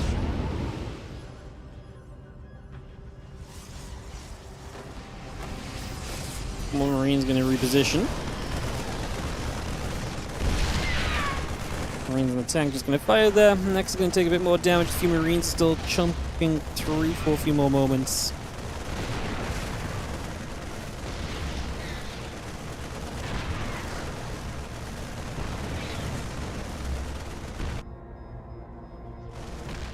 Let's see, the Blink is about to be done. So that Blink coming about, the Stalker's going to be there. The Nexus goes down as well. And tanking the Zen again, chase. The Marines tanking the Viking. I mean, there's just not enough units for Shameless to deal with this realistically. As this pylon goes down, so there goes the battery depowered once more. Cannot mine from the natural during this. The units will be able to walk back into the natural. Oh, unsieging the tank. They got blinked on, so to be fair, I guess it wasn't going to do much. At least because we blinked in, these Marines are going to be able to target down some Stalkers. They get their blink back, though, and now these last few Marines are going to fall. They'll target probes, which obviously can't blink. We get a few final kills. Not a bad cleanup from Shameless, all things considered in the end. I thought this was going to be kind of doomed.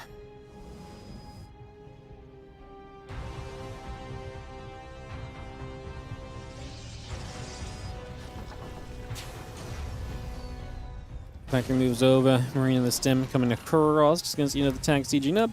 Reactor coming down the factory as well. Just going to see the charge and a couple probes coming about. Nexus in the gateway still building.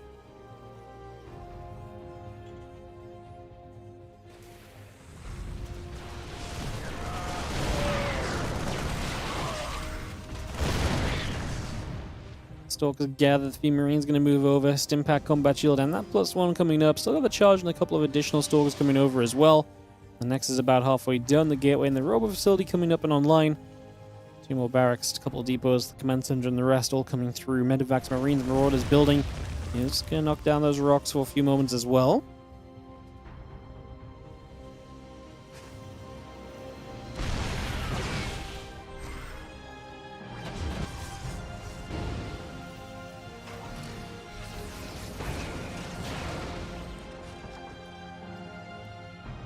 Credit to Shameless, you kind of brought this back from such a doomed start. I mean, not that he's necessarily back in the game, but like he hasn't lost the game, which felt like it was just going to be a guarantee already, so still somewhat alive.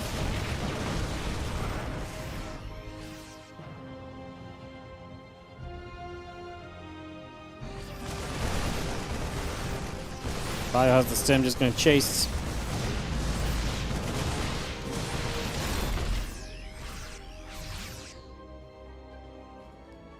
I see Zeld still coming about. The Observer about to finish up. We will see the Bio still pushing upward.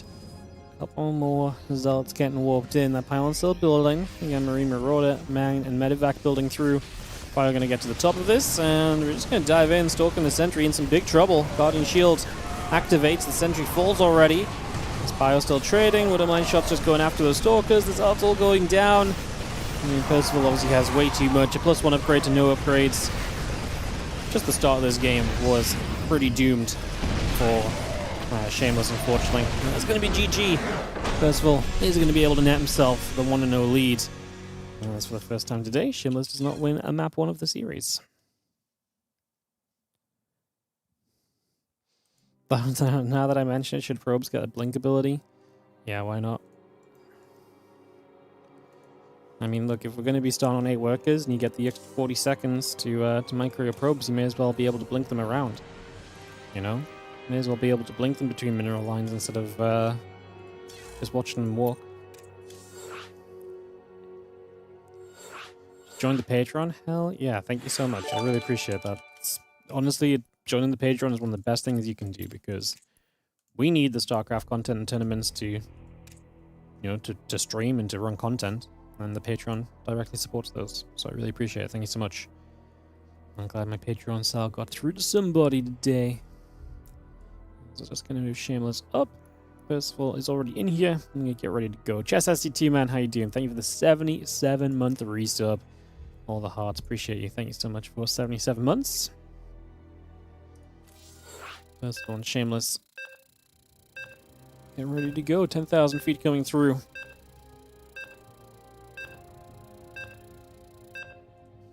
Get this started up. Ready to party.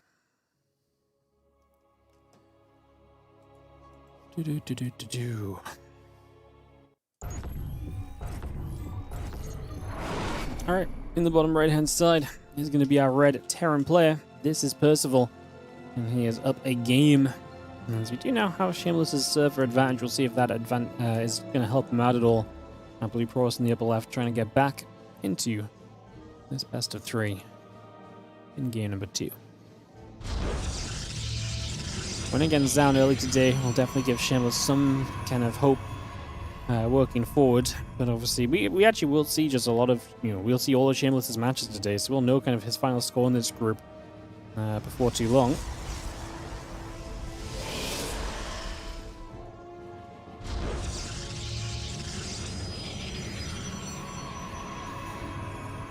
And then It's a question of, is that score even likely to be good enough? Seeing how everyone else's results go. We'll start to see how all of that goes.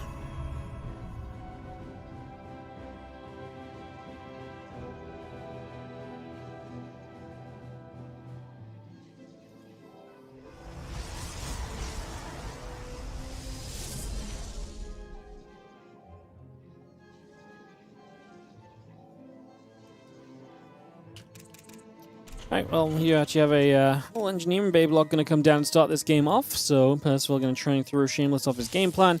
The probe sees it pretty quickly. Pull one probe. Are we going to pull many others? No, we are not. So he's just going to let this kind of develop for a bit. And get a Zealot out and just try and work on that. He's going to have a good bit of progress on it, though. A good bit of HP. So it'll take a while for the Zealot to swing through. We'll see if he just takes an out-of-position expansion or what exactly the plan becomes.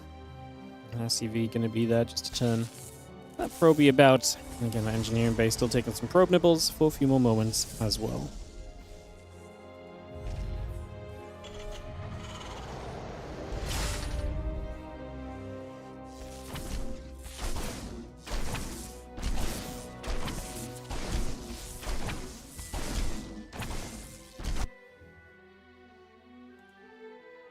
But going through, we'll get in the stalk setting up, reactor, engineering bay, factoring the command center, all of that building by. Reaper just going to keep moving. So we do have a cancellation finally on the engineering bay. We do just build an actual expansion on location, so we did not relocate that to a third or anywhere instead. And for the moment, on we go. For the moment, on we go. Warp gate is obviously on its way, and this Reaper keeping an eye on things. Command center very far along from Percival. Shameless will not be able to do much about that. Percival, same as the last game, is playing it pretty safe by just building the command center onto the high ground. He's going to bring that high ground CC to the low ground eventually. And again, the sentry and the warp gate still starting up. Nexus, Twilight Council, all building in. Zealot and the Stalker are going to step forward. But these Marines are going to pop out of the barracks. I'm going to pull back for a few moments. Just going to see that starport is still coming through. The Widow Mine is building on the factory as well. The SCV is going to pull into this. A couple Marines are going to have to step away. That one Marine is taking some big hits. Just going to see that Zealot getting jumped on for a couple seconds. Just going to see the Reaper back to the high ground. Stalker going to get there. Reaper falling. Another couple Stalkers still gathering up for a few moments. The Nexus continuing through the couple gates. The Warp Gate all coming about. That Widow Mine pulls it back over to the right side. Just for now, there is going to be the orbital. We're going to float to the low ground as well. Just going to reset that as the Marines still come across. Again, a couple Stalkers in the Zealot going to keep moving over for a little while. Widow Mine will burrow up. One more Marine ends up dropping here for the moment.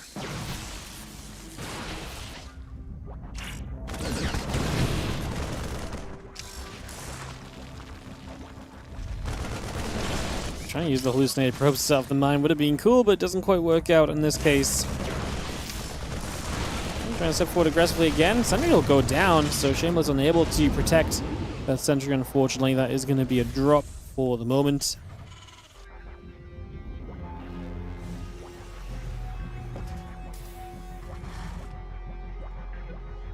And the blink's about halfway. Robo facility in the Nexus coming up.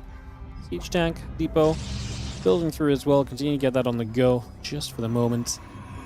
Tank's about halfway. The racks, the couple of SCVs still coming. The Marines are going to unload from the medevac into this main base and get after a few more of these workers. So a couple probes already going down. Going to make this 3, 4. Just initially, the few other Stalkers showing up. This medevac's low, by the way. Has a boost to help you get into the corner and hide away and keep itself alive at the moment, at least.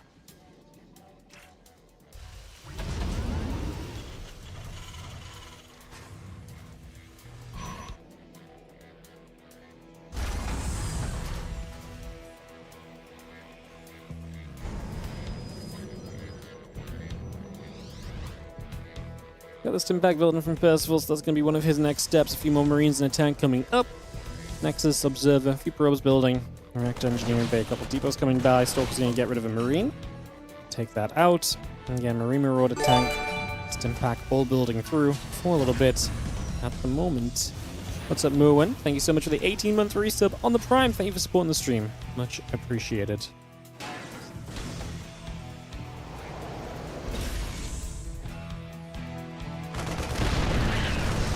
going to say, we're going to commit onto that tank. It feels quite deep to be jumping on, but blinked away in again.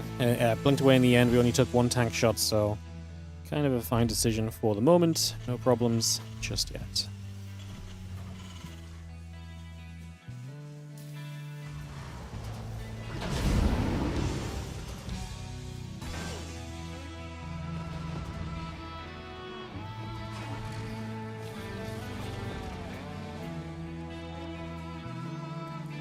+1, stim pack and combat shield still building through. Got the charge about halfway done, bring that along for a little bit.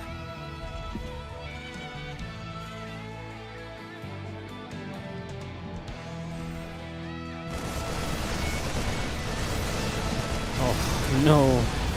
No, the Stalker's getting destroyed. Percival having a good time on this one so far.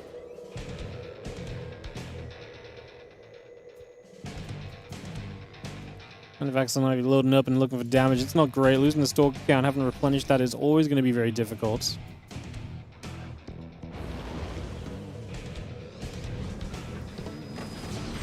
Stalkers.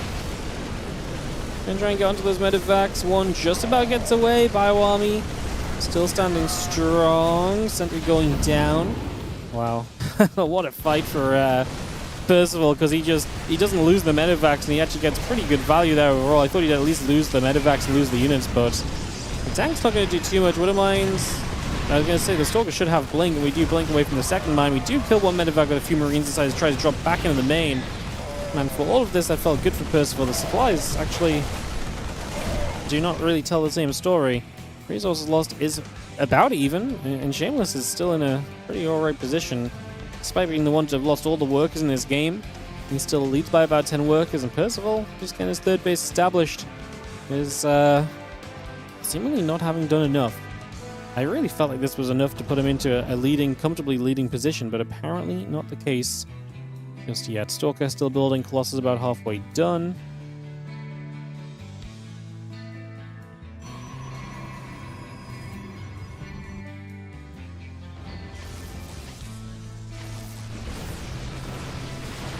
Stalker's going to shoot, a couple zealots going to be there. Wooden Mines will unload.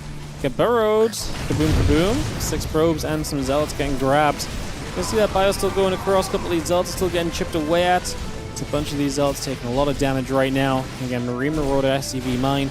All continues through. The Colossus just wanders into a group of bio here. Not sure what that was about. I don't think it was trying to attack me. I think it was actually just moving, because otherwise I don't think it would have ever gotten as close as it did.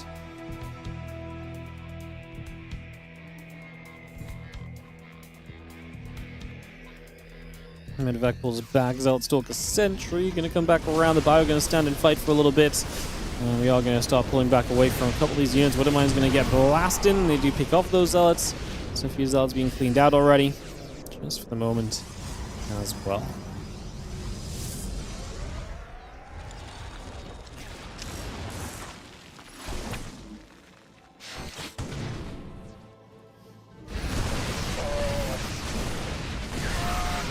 Zealot Stalker's still coming across, just going to see the +1 attack. The armor upgrade coming up as well. And Bio going to be here. A couple of the sentries getting picked away. The Stalker's now getting turned the other way as well. Shameless. He's at 112 supply to Percival's 134. Bio still stimming through. A couple more zealots and try and make their way straight into this. A couple of Wooden Mine shots are good. A bunch of the zealots taking a bunch of damage. Bio still stepping forward. This Nexus in some definite trouble here. Noah's new Colossus shows up. We've got some Vikings that can go after this Colossus. A couple of units on the left side can take the attention. They'll die, but Colossus drops, and without the splash, I don't think we have enough here. Percival will get the 2-0 to knock Shameless down now to 1 and 2 in this group. And Percival starts himself off strongly. We'll be seeing more of him later as he plays against Cure later on in the day. We'll be checking in more with Percival then. Talking of Cure, we are actually going to have Cure versus Shameless coming up right now. So we're going to get this one ready to go. And kick this off. So Shameless and Cure.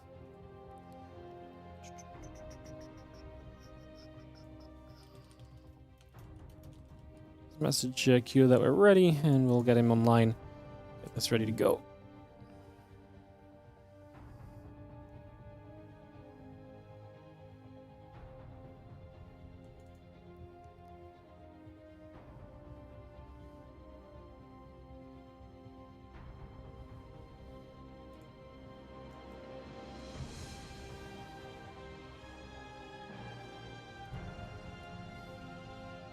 And Q logging in. And we'll get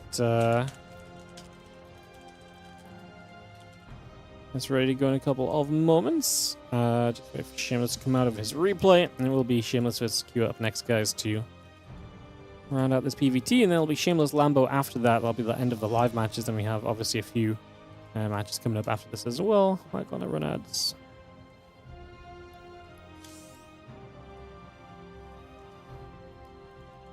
There we go. I think it's working now. Free Colossus lost doomed him. I think he was in trouble. I mean, I felt like he was in trouble anyway, and maybe he was. Like, I looked at the numbers. Sometimes it's like, well, it feels good, but I think Shameless was having to cut like upgrades and other things to kind of stay alive with the damage that was actually being done to him, putting him in to a bit of an awkward spot at times. Plovel, thank you so much for the 10-month resub using that Prime. Appreciate it. If you guys are sitting on a Prime sub, be like Plovel. Help support the content in StarCraft today. Prime us up, helps us out a bunch. It's always greatly appreciated if you do. Heading to a game one of this next series, Q versus Shameless. In just a moment.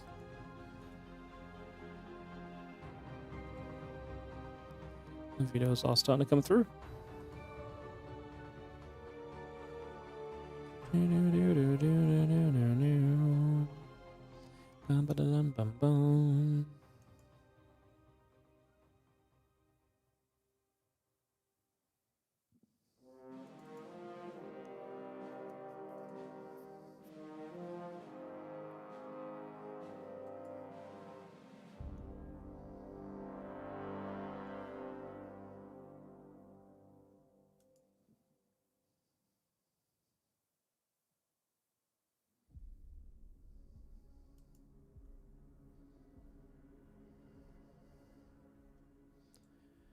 Alright, guys.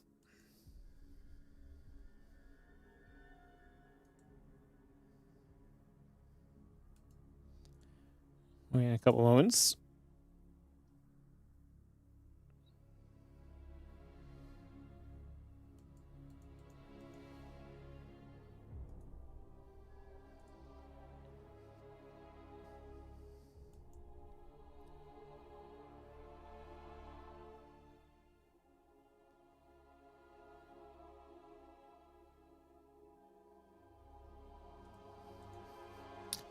White Rabbit. Cool. Let's get this started, guys. Perfect. White Rabbit Farm Map 1. Hosting up. Again, it's ready to roll.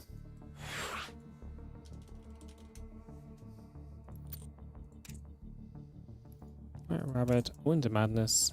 10,000 feet gonna be the maps. Perfect. Like I say, more TVP. Then after this, some PVZ. TVT and more PVZ. Well, this one brings us to halfway through the day, so we really do have a good amount of StarCraft still to go. As we have GoGo GLH Chef called from everybody. Let's send it into this next one, as is going to be Kira and Shameless. And Shameless gets feedback underneath them from a 1-0 start, taking down Zaun. He's now 1-2 in this group. Obviously, you lose this, you're 1-3. Maybe you beat Lambo after that. You could get to 2-3, and at 2-3, maybe the idea of potentially having the chance to. Yeah, maybe at 2-3 you maybe have enough chance to make it through. Still, it's not great. You're going to rely on tiebreakers more than likely, but let's see what happens. In the top left, there's nothing. In the top right, though, there is a blue Terran player from Team Liquid. We've got Kua. In the bottom left, our red Protoss is Shameless as we get this best of 3 TVP up and ready to roll. So yeah, Shameless versus Kua, Shameless versus Lambo, then Kua versus Percival, SHIN versus Zaun, and Lambo versus Zaun to round up the day is what our day of Spring Championship action is going to look like for you guys.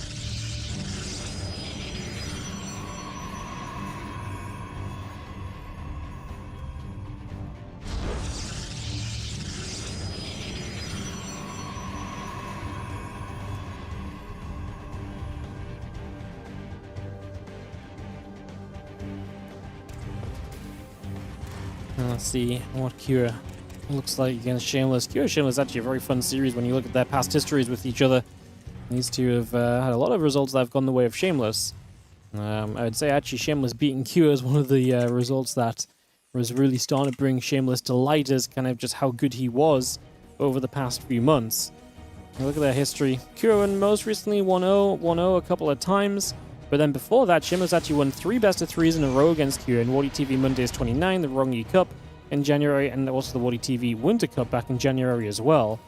So that was January and March. And Kieran had an unbeaten record against Shameless before that for the 5, 6, 7, or 8 series that they'd played ever before then.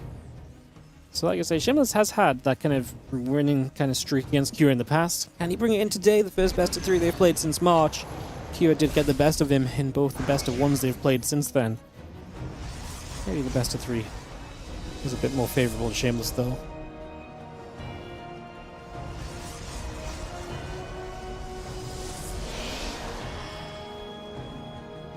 Stalker. Current boosting on the gateway. Maybe a factory, command center, and the SCV all coming about, bringing a lot of that through.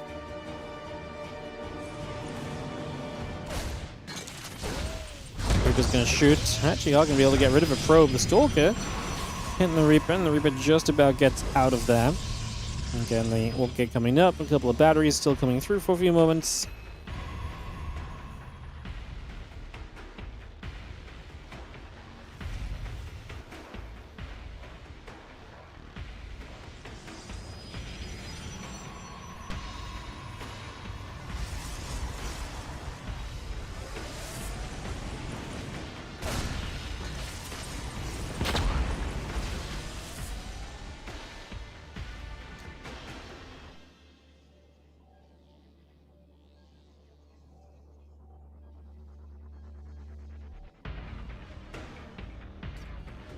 Having the couple of racks coming through, Twilight Counts and the Gateway coming about as well.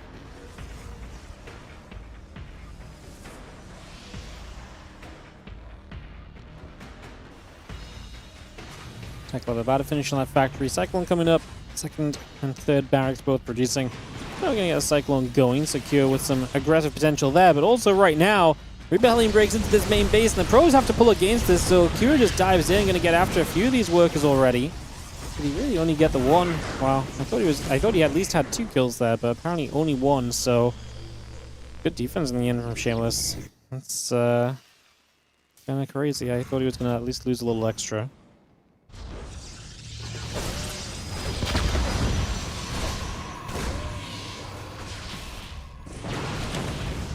So it's going to shoot, Reaper gets pushed away.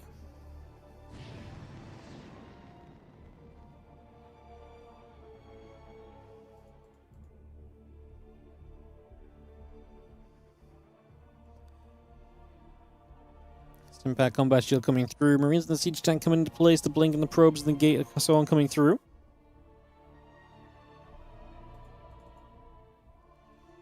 And Reaper gathering next coming into place. Shameless has got some units up on the other side of the map. He's going to have those few stalkers looking to try and get involved, but he loses one to the Cyclone already, and the Marines able to hold off as well.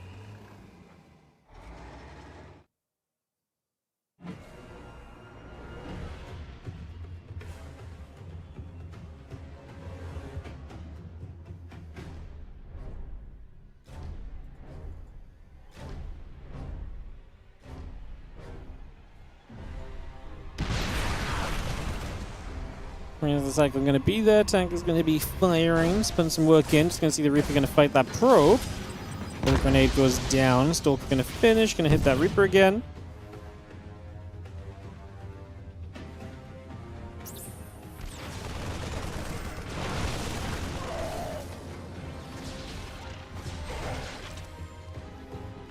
Combat shield about to be done. Charge still coming up. Just going to be seeing a few Stalkers coming back around. The hallucination still moving over.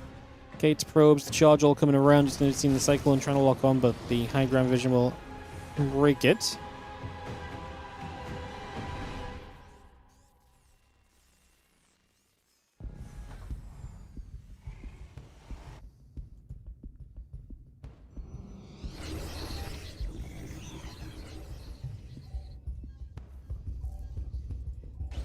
That's going to be seen that because of shell still coming through. Stop on the engineering bay getting going. Reactor engineering bay refinery coming up.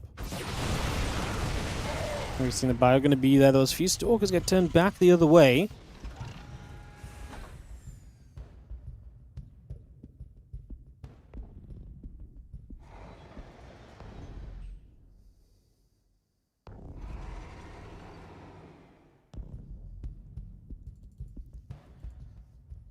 And Shameless would hold the map a little bit with those few Stalkers. As Kira gets to the upgrades, obviously his army is happy to kind of be on the map and trade, and as long as he's not getting picked off by Stalkers all the time. Let's see what potentially happens here. A bit of bio, the tanks will come around.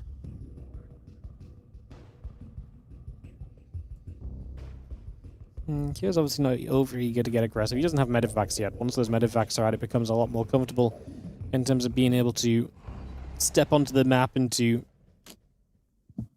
be a little bit more active and so on. There's the bio still pushing down. A couple of Stalkers being chased away.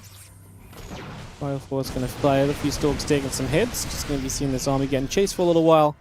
And a couple of Widow Mines barracks coming up. Bio Force still heading down to the third over the next few moments as the Observer gets scanned and killed off by the Cyclone already. He's just going to grab that straight up. And a couple of Widow Mines are building. Marine Marauder all coming through. The attack upgrade coming about. The Zealot's going to make their way with the Stalkers up into the center. Stalker's going to blink forward.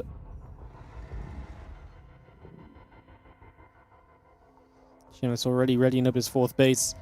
That's Cure. He's going to try and drop around. Okay, that's actually just going to reinforce. I thought he may be trying to drop around to the left side, but he hasn't got anything to deal with these Zealots right now, so they could be an issue. May actually press Cure into committing at the front. As those Zealots walk in, like I said, Cure just has no reinforcements back at home right now. He's got a couple Marines, if that. This is very Zealot heavy in that main army of Shameless, though, so the fact that this is so Zealot heavy is a little scary, no? Let's see, Widow Mines going off, the Zealots crashing in. If we run out of Zealots, yeah, everything else obviously disappears so quickly. And that's what I'm afraid of. Because it's so Zealot heavy, you just don't have a lot of damage units because the Zealots can't all hit at the same time.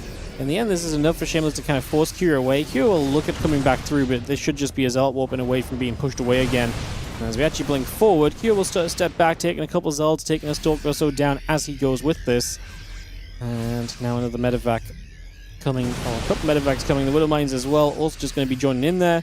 And once more, those Stalkers have to take another turn and pull away back down to the bottom once more at the moment. And again, Thermal Lance coming through, a couple of additional Zealots all building. Stalker's going to try and fight, the Bio Army stimming up.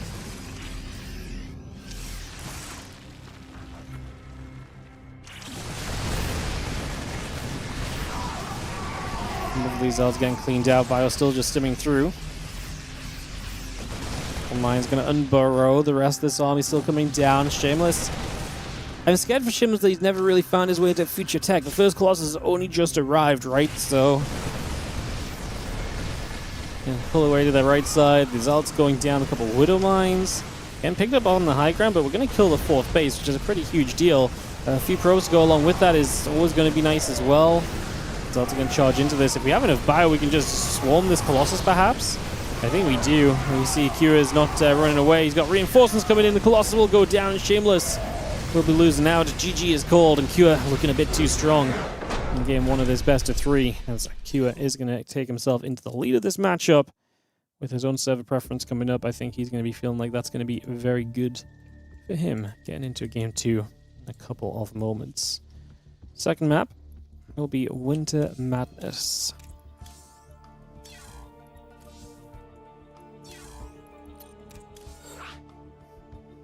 So greedy to fight for the base there. I don't think it's greedy. I think it's desperation. If you lose this base, you lose the game anyway. So you kind of just have to fight for it. Like, what are you doing if you back away from this base? It's going to take you a long time to re-expand. You're on equal bases. Your economy is going to be trash. And we just talked about how the tech is not exactly looking great for Shameless. Maybe you get to like 2 or 3 Colossus. But by then, there's so much of an answer available because you're slowed down so much from losing that fourth. I think that's just a situation where it's actually very tough to make that call. Is there anything he could do? I mean, I actually thought initially when he had the Zealots across the map, they were going to do very well, and they didn't really do as much as I thought. I think his army composition was just kind of wild, right? Like, he was so Zealot heavy initially. Sounds like no matter what he does, he's dead. I mean, yeah, maybe, like, at that point, he probably is, because he just has so little else. I'm not sure I'm not sure why he ended up so Zealot heavy, I guess, is maybe my thing. But yeah, I think he just got a bit too greedy, and like I say, just too Zealot heavy. Just so many Zealots, and we clearly saw Q's ability to, you know, take advantage of that, right? Like, you know, when I said that fight was super zealot heavy when the zealots were running by, you saw that that was a fight Q was happy to take, and that resets the army supplies down a lot. And in that moment, that's when Shameless is stepping up into Colossus tech. But if you've just completely reset the zealot count, the armies are in general much smaller than they were. And a smaller army then from Q is amazing because it's much easier for him to handle a Colossus and to dive on it. If that Colossus is sat behind 20 zealots, you're never getting close. So I think, yeah, in that moment, maybe there wasn't anything he could do, but that moment came from the, you know, as the consequence of earlier, basically. Q leading 1-0. As we have a probe across the map here in this moment. And I've got Doggo looking for some love, so give me a moment while I give her some strokes.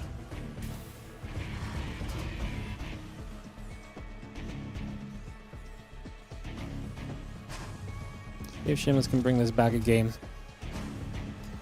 Here in this game too. Racks on the gas coming up.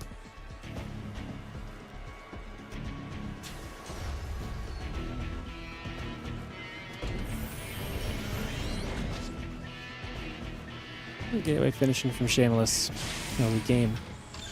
Getting settled.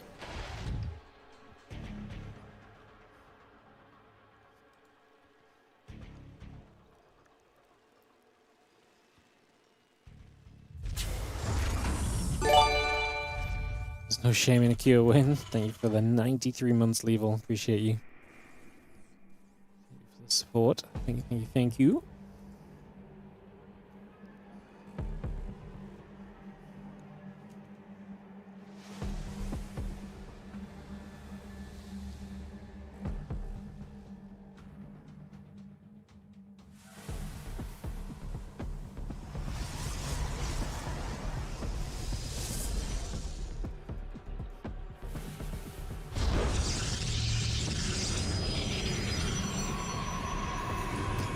Next coming down, the Reaper is going to hop up and try and cause a little bit of chaos early as we look to see what's going on.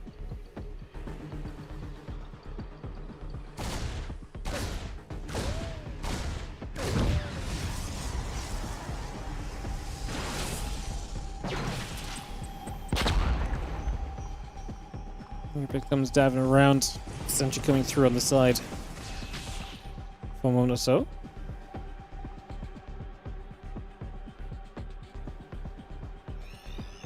And now we're becoming about Twilight counts the probes in the wall gate coming up. Cyclone building, CC on the way. Had a couple Marines into the mix.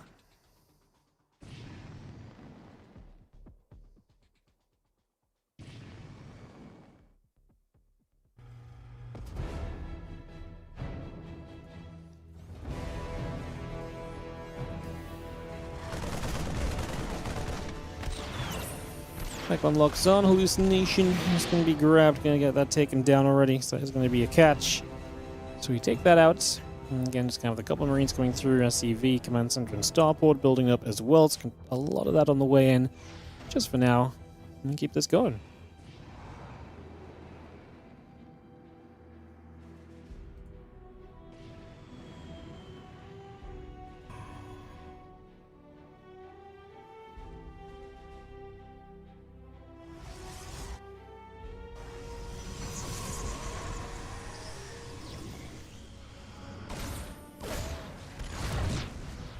I like the hallucinations, just to kind of feign some numbers here. Make it maybe, you know, Cyclone locks onto the wrong stalker and it becomes a much more engageable trade without losing too much.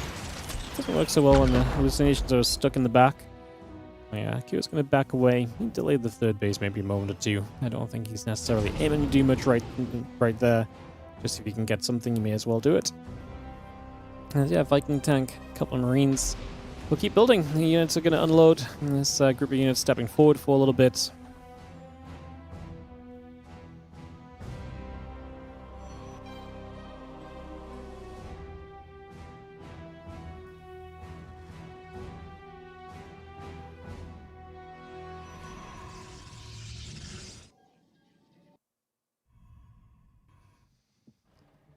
Is going to have the blink. About to finish. Robo Facility next is coming through. Have the battery and the assembly coming about. We are going to get rid of the probe for a few moments.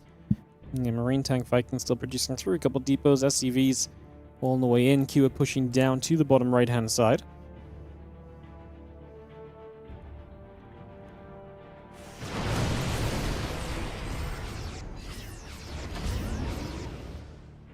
Gonna load up the tank, just gonna press forward. Simple chasing, just gonna be seeing a couple of tanks begin to siege. Bayon's gonna trade as the Stalkers get blasted. Wow. Shimmer's just dead. I think Shimmer's might just be dead. Robo's going to try and get an immortal, but it's only just started. The Stalkers from the backside are going to actually come in and get rid of the siege tank at least. That's something. I like that we're going to target down this pylon, though. I think it's very smart to depower the... It's not just the Robo, but it's the incoming battery as well. I think Stalkers with their blink should be able to slowly chip away at this and clean up a little bit, but the grand scheme of things, it's still turning out to be extremely expensive. As so much goes down for Shameless. The economy especially dropping away. 17 probes killed. Can we actually save some of these units in the medevac? I just wonder if he had a moment to maybe pick off and just leave there. He's actually going to keep fighting a bit longer. Battery comes online. This really should be the end of this. As these last few Marines will fall. Medevac gets blinked on. Goes down. Cure. Up 7 workers, which is amazing for a Terran who's also going to be dropping the Mule Hammer down. Starts a 3rd command and a couple more barracks. Gets ready to kind of follow this up behind this all. As we do have the Sentry Immortal charge production continue to build through.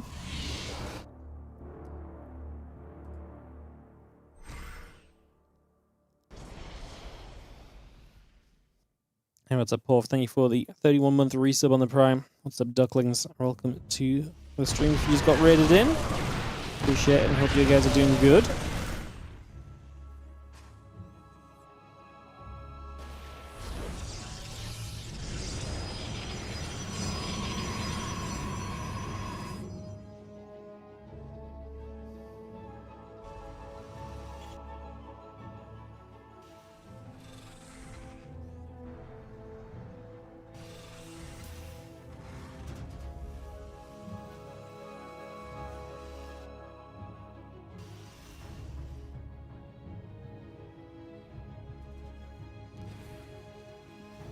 Now as Kira hits all these bio upgrades, that's Stim Combat and +1, he's going to be able to get back on this map and be really aggressive again. While establishing his 3rd command center and just a very strong economy behind it all, this is going to become very difficult for Shameless to do much else. And Gates and the Robo Bay coming about. That Nexus is just starting, charging the Observer coming through. And drop that command center into place in a moment as the bio settles. Combat shield is just finished. A few more seconds for some upgrades to kick in. We're going to have charge from Shameless, which is nice. It does shut down some of the Terran aggression, but I'm not sure if Kira, because of that eco advantage, is just going to have too much firepower when it comes to just coming across the map. That Fusel's not going to do much different.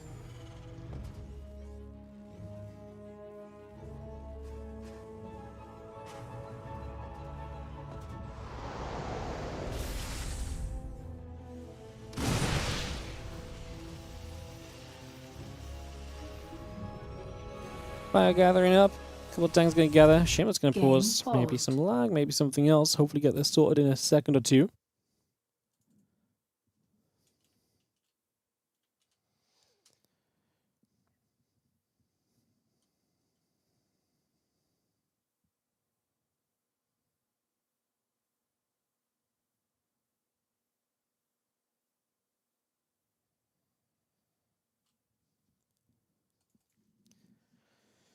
Probably not lag, otherwise I probably would have said something, but we'll just take a couple of moments.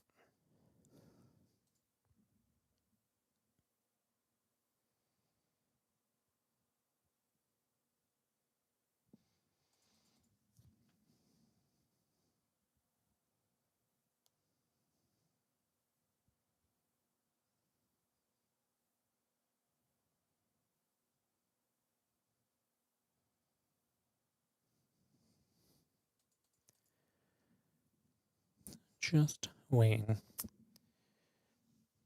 What's something cute that Ellie did recently? Exist. Yeah, she's I don't know. I love what she does is cute. She's she just loves life every day. She went on a sleepover last week with her best friend. So that was cute. She has a best friend called Maisie. And they literally just go and well, there's basically a doggy daycare that we send her to. but she's literally best friends with the dog that lives there. So, yeah, she just loves that. She's pretty good at existing. She definitely does it every day.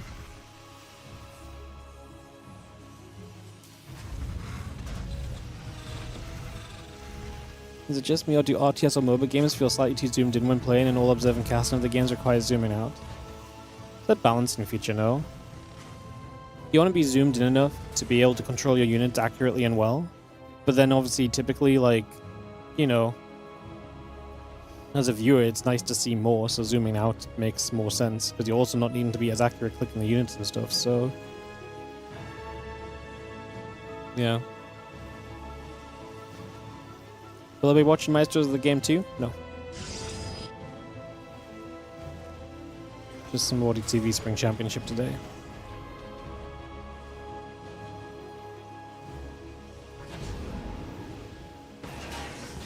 Yeah, the Maestro schedule's a bit rough for me.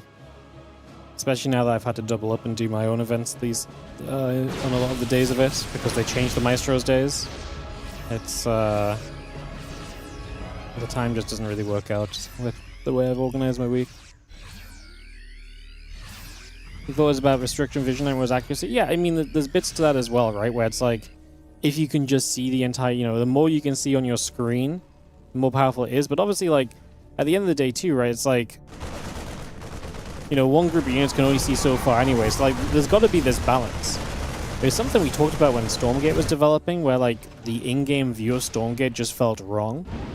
And it was like, it was just something like about the tilt of the camera and the zoom just needed to be a bit different, and it felt much better. AOT gives you the option to move out for larger battles. Yeah, but AOT is much more of a, like, a larger scale kind of game, right? Like, it's meant to be about this kind of larger game scenario. Yeah, I think it's just a balancing feature. It's like a balancing feature and like a thing to make sure that everyone's playing that, like, level field. I don't know. Maybe, I'm not saying it couldn't work in StarCraft 2, I just think that, there's clearly a design decision around making it that way, no?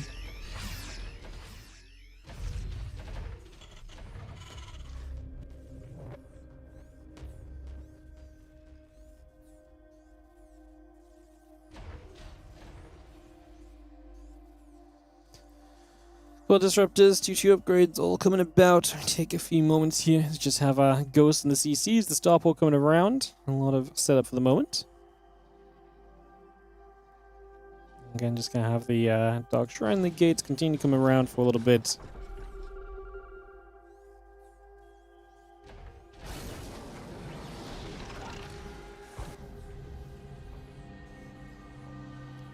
And +2 attack, prism speed, the +2 armor, all coming through as well, to continue to establish a lot of that right now.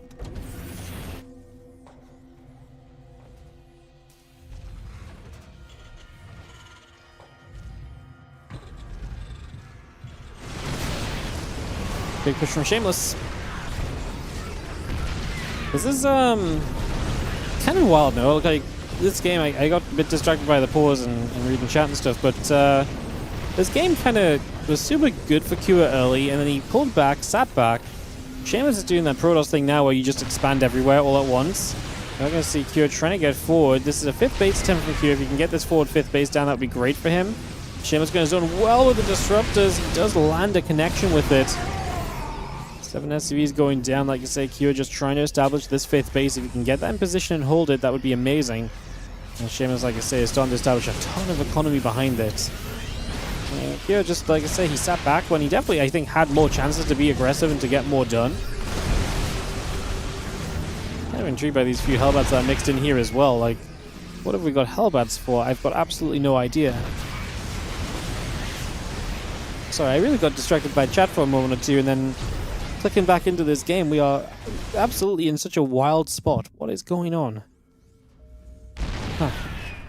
I mean, Kua obviously just sat back and did his thing. I have no idea why we built Hellbats, though. That part I have zero clue for. Do not know that. A couple libs get Siege Prism. Is going to work up around the top side.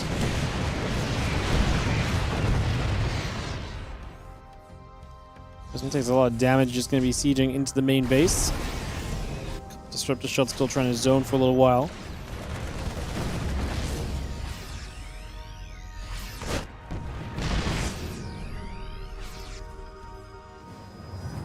I mean, if Kira can set up on 5 bases, he can play a very solid game from here. Like, yes, okay, Shimmers is going to have a lot of money. He's going to have a lot of bases, but that Terran army has so much efficiency involved in it. Not if we eat Disruptor Shots like that, though. It's going to have to be a bit better than that for sure.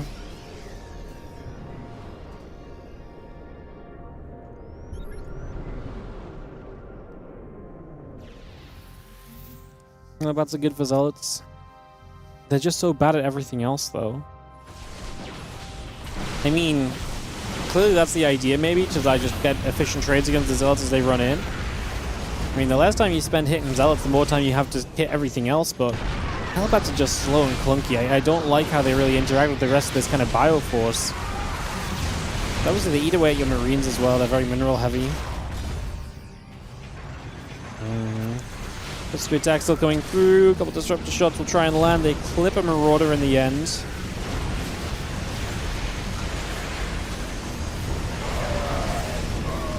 The Disruptor Shot trying to land. I mean, Kira losing a lot of units in this. His units are super low HP as well.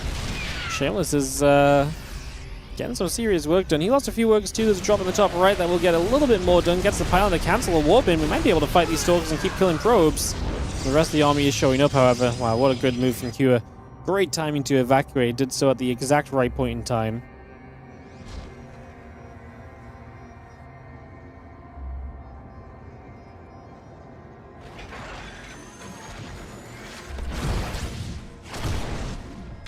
We're going to show up. Actually going to be able to get quite a few probes at least.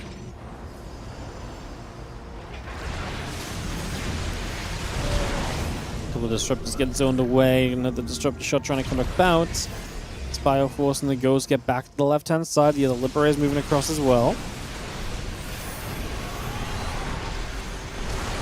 That's a lot of Libs. I think Libs are an issue right now. We don't really have a good answer to them. As we are, again, chasing forward, losing a bunch of units. Disruptor Shot, a couple of Colossus laser beams doing some serious work.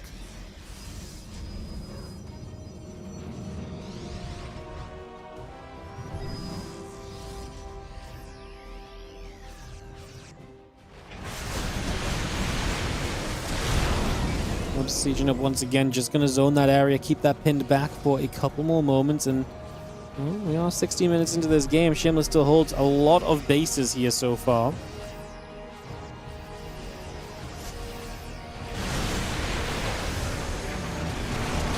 Disruptor's just going to fire once again. Liberator sieging up once more, keep those Disruptors back as best we can. Some more Stalkers coming through, 4 more Zealots. The Liberator is going to turn around, siege again. To try and handle this for the moment. And we do have the Prism going to go over to the left-hand side. I mean, like I said, Kira's played for this kind of scenario. Like, he could have stayed aggressive earlier in the game. But this is the moment where you're expecting these Liberators at least to do great. I mean, there is no answer to Liberators coming online here at all from Shameless. He's just going to build more Zealots, more Stalkers. The rest of this is inconsequential, really. Obviously, Tempest would be amazing. I think the problem I have for Shameless is that long-term you don't win in this scenario. If you go into Tempest, you can. But I think you do need to start improving the quality of this army in a big way, because currently what you're doing is going to be just not good enough. We do lose 1 base here. Obviously 1 base is whatever. We're not going to cry over a base at the moment. We did just warp in 8 DTs, by the way. I'm sure they're going to show up at some point. We kill the Disruptors this time before they land. This one does land at least. And low HP obviously capitalized on by those Colossus laser beams. Where are the DTs? Okay, they're just now heading over to the left-hand side. So the Dark Templar are about to strike. So expect to see some workers killed in the next few moments, or a base kill perhaps. Still watching this fight because the Liberators are going to hold us out though. There are the DTs. Well, they just got dealt with by the Planetary, and over here they will get jumped on. This is really not great. 9 SCVs killed. For how many DTs? It was like 8 DTs that died here. We've lost 15 DTs this game, my goodness. So that wasn't even our first wave of them. So DTs are just not doing enough, and that's obviously a big strain on Shameless's economy. As we blink forward, looking to knock the Liberators down. At least a lot of the bio is not here, thanks to the DTs pulling them back. The Vikings get rid of the Colossus. Now the Vikings are going to land the few Zealots out of here. Apparently not enough. The bio is overwhelming. Shameless needs more reinforcements. He needs them right now. 6 more Zealots warp in. 2 Colossus are in a production tab, but they're not ready yet. Of course, we've lost all the Disruptors bar 1 in this game over the last few minutes. as the fights from Q have at the very least been able to nab his way through that tech setup of the opponent. The Zelda going to come charging through again. The Liberators will siege.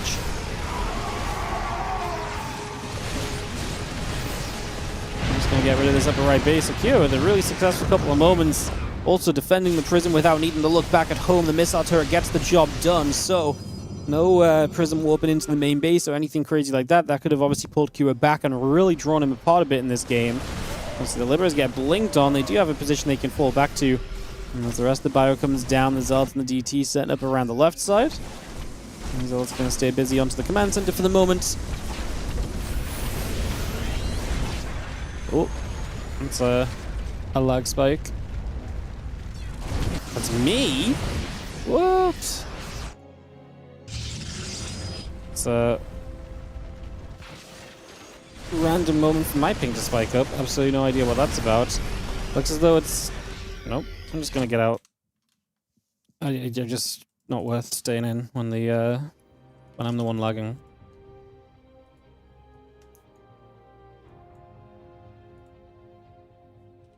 Alright. Much from Rex's point of view. So, we do have Shameless. I mean, you can see his supply is terrible and his economy is not really good enough either. The money is kind of running out of that bank account. He's just been losing bases, and losing bases is obviously terrible for you in a game where you're meant to just continue through again and again and again, basically. So, yeah, we're just going to be seeing those libs sieging up.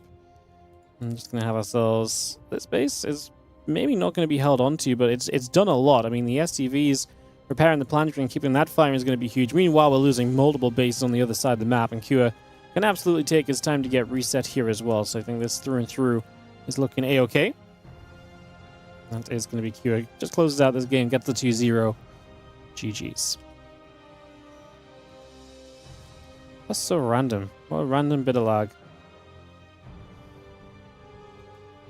Just came out of absolutely nowhere. And didn't even like build up or anything. Like, oh, it was getting bad. Like, it just straight up like full disconnect mode. Crazy. Alright, we're going to Europe for Shameless and Lambo as we get into a final live match of the day. Then we've got some matches from replays that were played earlier on. Obviously, we played a couple matches at the same time as each other, so those replays just from earlier in the day and stuff like that. Yeah, it'll be Lambo versus Shameless. I'll get into this in a few moments. Shameless is going to be 1-3 in this group then, so not a great position for him at all, unfortunately. Let's see what happens as we play against Lambo.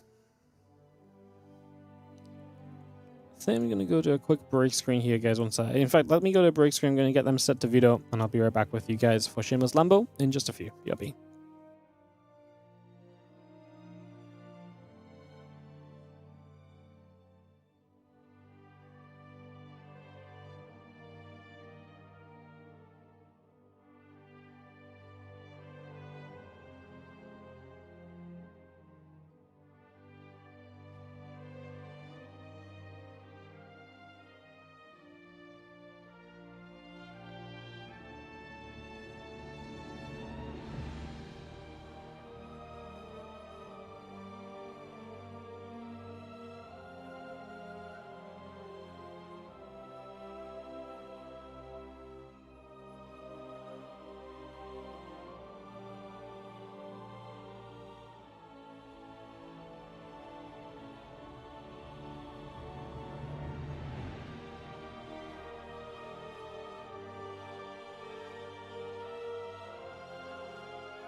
Alrighty, welcome back as we get into Lambo and Shameless. As soon as Shameless and so are ready.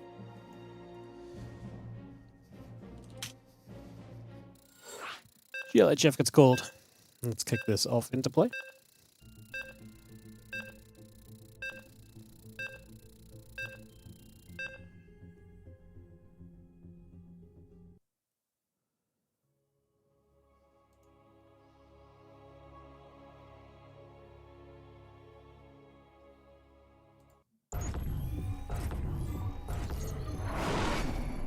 Alright, let's jump in.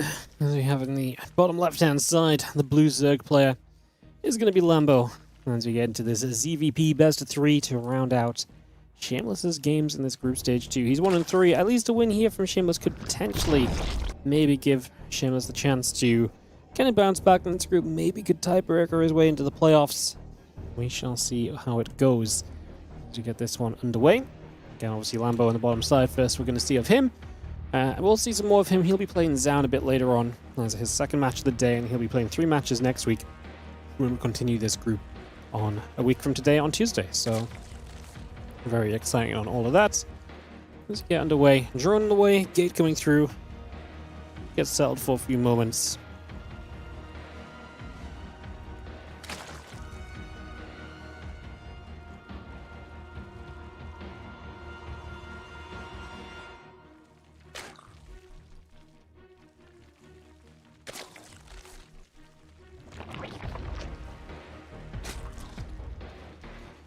Alright, so we can get this on the way through. We can get this figured out, see what we're going to have as the hatch gas and pool all comes in. Gateway going to set up and get that on the way. And figure out where we're going to take things.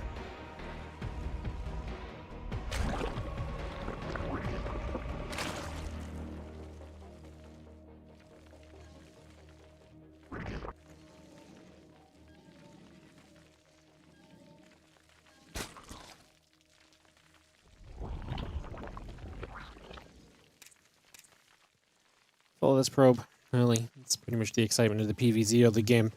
Let's get the cybercore up. We'll start to see where the game goes fairly soon. Obviously, Lambo did get his natural hatchery down on location, so that's a nice little something. But apart from that, that's pretty much just a summary of where we're at right now. Again, cybercore on the Nexus. Continue to build into place for a moment or two. And get that all set.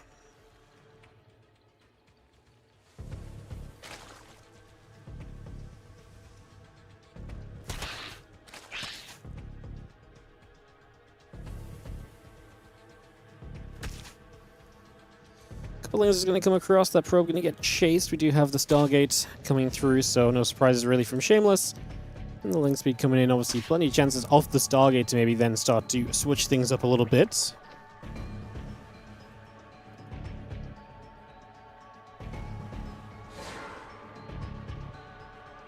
And the Stargate getting going, just going to bring that over for a little while. Link speed on the way up. I'm following this probe, but there's more exciting things about to happen, such as there's a depth that shows up. Queen puts some damage on it, a couple of lings try and hold it back. Likely gonna lose a drone there if it stuck around, but it shades, so nothing crazy just yet. For now, at least looking reasonable.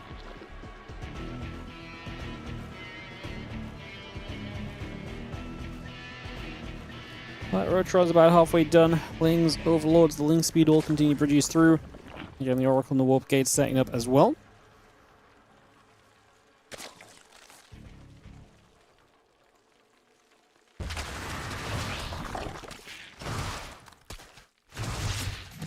Certainly a couple of devs going to be there. A few drones going down. Just going to see the Queen still helping out and pushing around a little. Stalker is going to get onto that Overlord. And the Overlord taking some damage is about to drop in the next few moments. That Overlord goes down already. Again, Void Ray coming through. The Warp Gate coming up. Additional Roaches are coming over as well. So we continue to get that on the go for the moment. And this Oracle still poisoning itself in the middle of the map.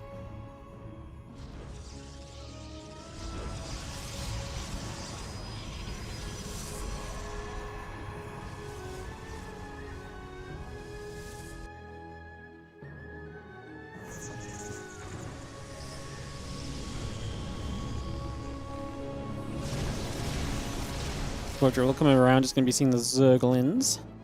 Getting pushed around. Again, the Forge and Twilight Council coming on through.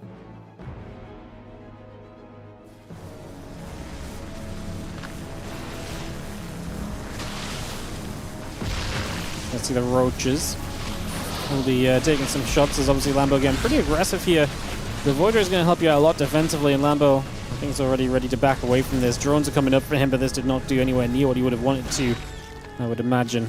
There's a lot of invested units to kill very little or nothing at all. 2 Adepts are dead in this game, and he made a bunch of Roaches for this, so this really did not go too well. As the Oracle pulls back, the Zealot and the Sentry. It's going to reposition. And you see this Voider is still active onto the Roach. Just going to take that down as well.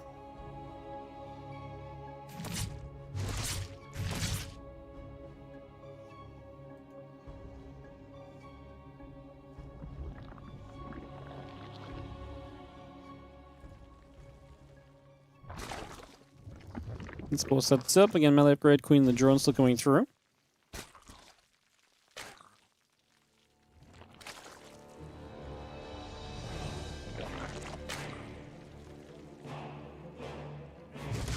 I think it's going to be there. Void's going to step over.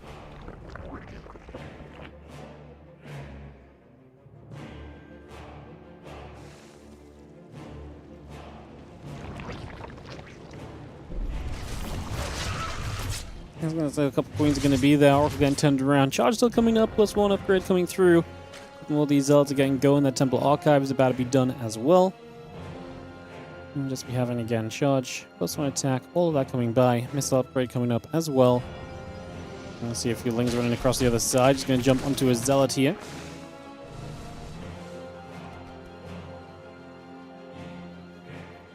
And +2 attack will come about. The assimilator and the zealot still getting in position. A lot of zealots on the other side. I mean, Lambo I think is just dead from an invested opener that did not do enough. GG, Shameless will take the opening game for a 1-0 lead in the PvZ. I mean, Shameless has been very aggressive as well. That combined with the fact that he'd already held off that attack makes this a pretty simple game 1. Head to game 2 right now. Shameless is in Lambo's history recently. I feel like Shameless has had the better of Lambo a couple times I've seen.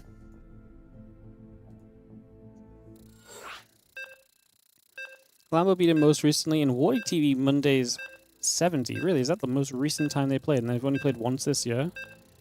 I must be thinking about Lambo against a different Protoss.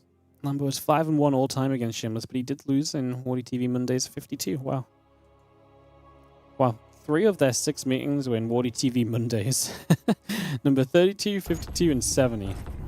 Each of those went to all 3 games. Before that, you have to go back to 2024 for Kung Fu Cups, ESL Open Cups, and Belam Gen's Star as a Gore qualifiers, so damn, that's some crazy business.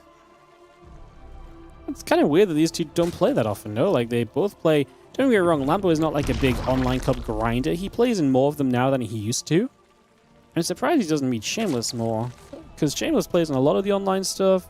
They've both been playing WardiTV tournaments more frequently as well. Like, I'm just genuinely surprised that it's so rare for them to have met. That's actually crazy. Wow. Shameless with the 1-0 lead in this matchup as we get game number 2 on its way. Get this started out.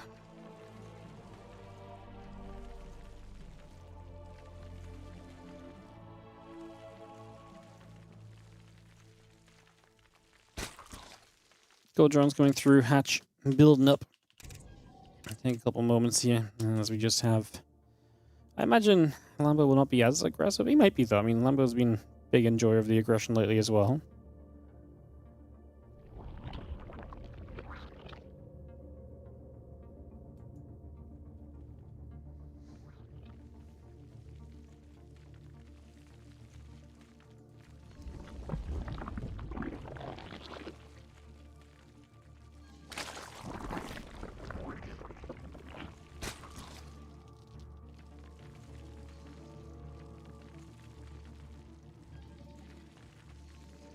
Oh, we're coming back. Just gonna see the drone coming over. Cybercore and the Nexus coming around. Just gonna have the hatch in the pool coming up and into place.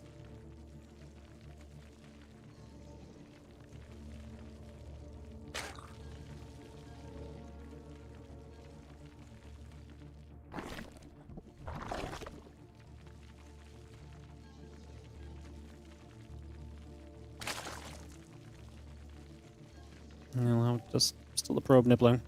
Cybercore coming up. Nexus is on its way through. Again, this is Series 5 today, guys. After this, we're going to have some TVT coming up between Percival and Cure. And we're going to be heading into some more action with Zound versus Lambo and also Zound versus SHIN. So that's all coming up here today as we get through to Winter Madness right now. But wrapping up this one, and like I say, into some TVT after as we make our way through the games.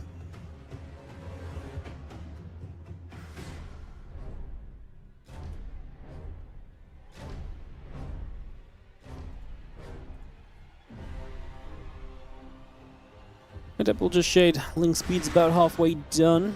And of course, the Stargate is coming up once again. No real surprise on that just yet, as that part is very much so expected. Obviously, getting that Void Ray out in the previous game was so good for the scenario as well. See the Queen and the Link gathering together. Stalker is going to poke onto the Overlord and get a little bit more damage done. For now, Link speed's still coming through. The drone's coming over. And the Void Ray and the Adept will be building on the side of Shameless. Warp Gate producing as well.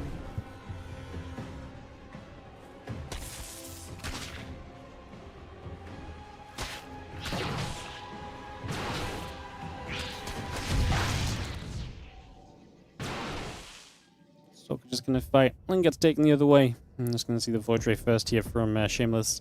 Going to allow him to push back some Overlords and kind of hide a bit of what he's doing. So I wonder if he might have a sneaky follow-up here when playing something that's going to be very good at denying the scouting that Lambo might be trying to aim for. Of all the mirror matchups, TVT is the worst. It just comes down to who has better Raven control. I think it's a bit more than Raven control, no? There's a lot of things that go into being very good at TVT. I think it's a little more complex than just the Ravens. There's a lot of army positioning and kind of deciding when to counterattack, and a lot of movement in general. Sometimes it comes down to the Raven flank going well. Maybe some of the early games down to the Ravens too, but I think TVT is a bit more complex than just Ravens. What do I think about the new update of the patch notes? I have no opinions anymore. Oh, StarCraft beat the life out of me to care anymore, so I do not care.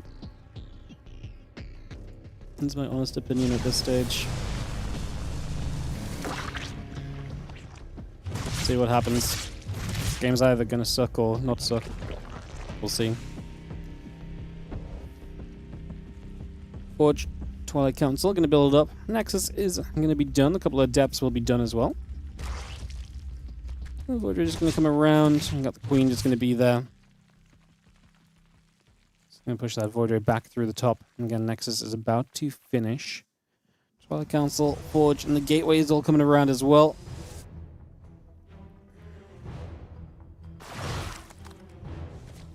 And Debs will get rid of a couple creep teamers. I'm just going to shade our way up to the high ground initially. So, I'm getting up to the high ground. There on the way through. Melee upgrade coming about. Just going to see the Oracles activating a few Zerglings. Getting taken down. We're just going to have our Adepts looking away at this Queen. A couple of those Lings taking damage. The Spore Crawler. He's going to be hitting those Oracles. The Adept's going to pull back. A few Lings are going to continue to jump through onto this. Actually have a couple of Adepts trying to hit the drones on the low ground. Not really managing to. Good defense from Lambo, no. He lost one drone here. He lost some Lings, but cleaning out the Adepts, getting some probes in the game. This feels good for him. Heading into that melee upgrade. Funnily, we have the Void Ray going to be effective on the 4th for a few seconds, but we got some Queens coming over, so it's not going to be a long-term problem. +1 Blink. Still building through. Melee upgrade about to be done. The Hydro Den is already starting.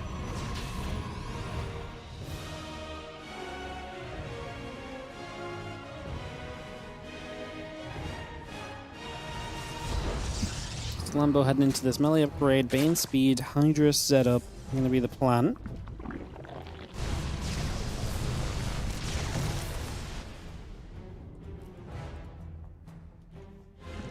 So it gives me a tap to snooze the ads. Apparently didn't run ads between game 1 and 2, and apparently we're actually getting close to them. So let me just snooze them a little bit. Hydra's building then, +1 missiles and the Bane speed like I said. So yeah, the Hydra Ling Bane setup all coming through. Missiles, obviously just this is going to be a little bit of a longer term setup, actually upgrading into this for a little bit.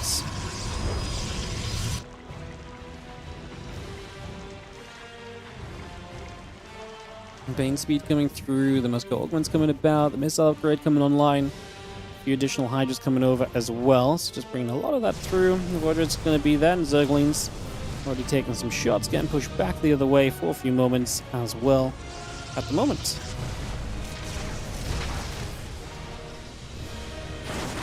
I'm just going to run straight through there. High Templar's going to be in position. They don't do a lot. They don't have Storm yet either, but hey, their little auto attacks might eventually add up to one link kill.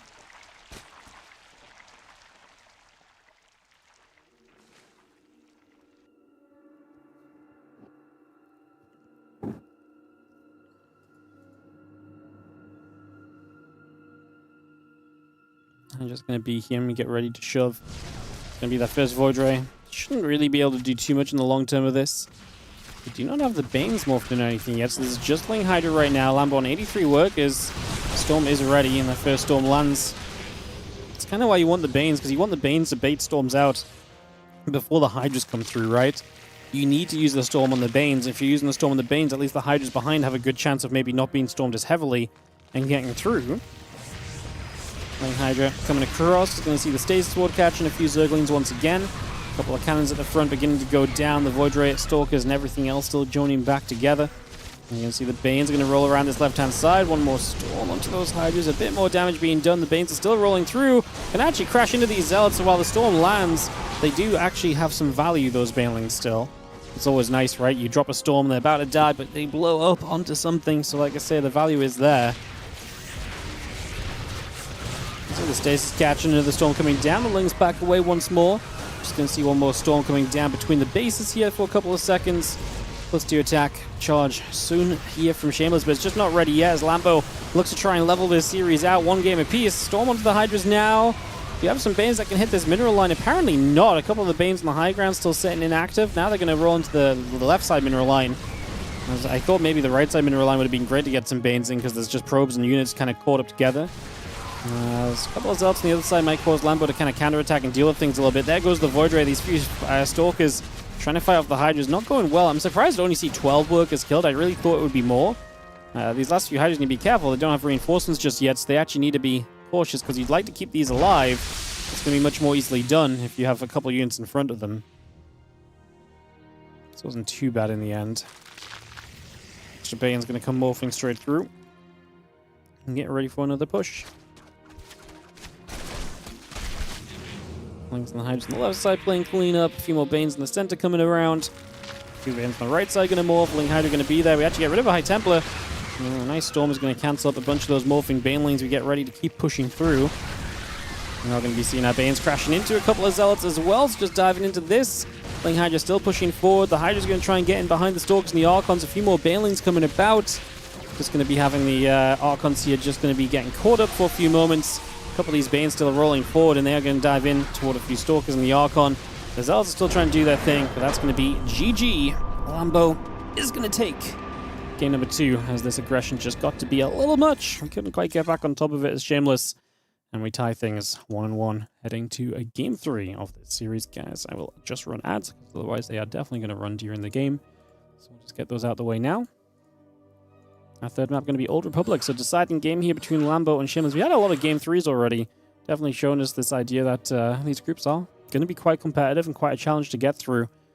And again, after this, Percival versus Cure, SHIN, and versus Zound versus Lambo. I keep saying SHIN versus Zound, that's going to be first. It's going to be the last one, actually, but yeah, it's 8 best of 3s total today, guys. It's a Series 5, so we've still got some StarCraft to go for you. We're all in the lobby. We're ready to go. Just need us to send it right here. We can commit into this one.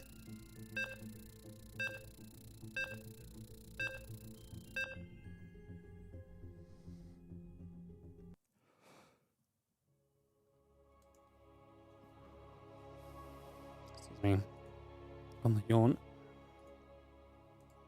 As we head to Old Republic.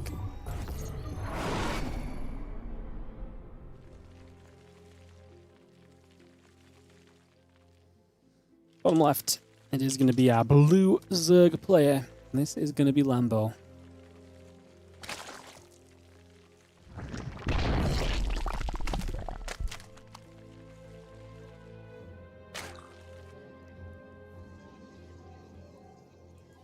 In the top right, it's going to be our red Protoss, Shameless.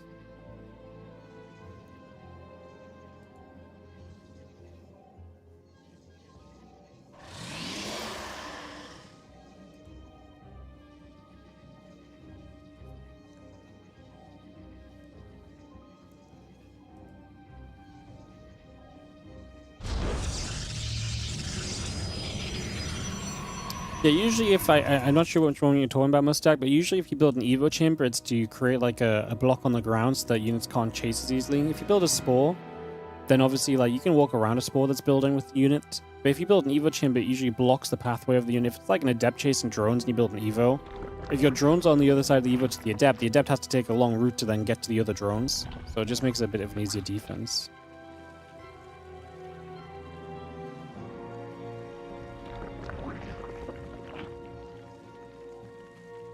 So yeah, I'm not sure which moment you were talking about exactly, but usually that's the reason you build an Evo, otherwise there's not really a purpose to build an Evo instead of a spore. It was against oracles. It could be that maybe, was it against 2 oracles? Because he might just think if there's no queen nearby, he might just think that the spore crawler is targetable, and then you lose the drone anyway. Whereas an Evo chamber builds up HP a little bit more quickly, in which case maybe it doesn't go down. Maybe as well.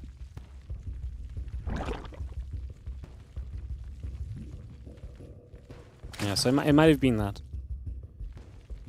If it's like that and there's space to build the Evo chamber, like for example, if you're gonna build if you build a spore and there's no other drones nearby, then it just makes sense for the oracles to right-click the spore. If there's nothing else nearby and you build an Evo chamber, the oracles maybe don't waste the energy on that, you know, because it builds up HP just a little bit more quickly. So it might have been that. Like I say, I didn't see exactly the moment you asked on. Maybe you just hit the Evo button instead of spore button. Usually Evos are bad though, because it's more easy for the Evo to get blocked by your own drones, whereas the spore is much easier to kind of, you know, for there to be room to build. So it's much more likely you get a spore crawler building than an Evo. Unless, like I said, there's no other drones about. Nice turning format, Wardy. Thanks for hosting. No worries, Jim Pancake. Thank you so much for watching. Appreciate you guys all tuning in across the YouTube and the Twitch. Don't forget, hit the like button, hit the follow button. Hit the subscribe button on that YouTube. We might be able to hit 49,000 YouTube subs today. The countdown to 1,000 may become real. So hit us up with that for much more Spring Championship action later this week. Depth coming forward. A couple of queens are going to gather. Take a few moments here.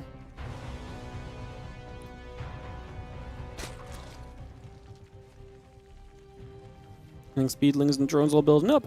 Queen coming through, next in the Oracle and the Warp Gate coming about. He's going to see that Overlord coming over, the Adept's going to step around.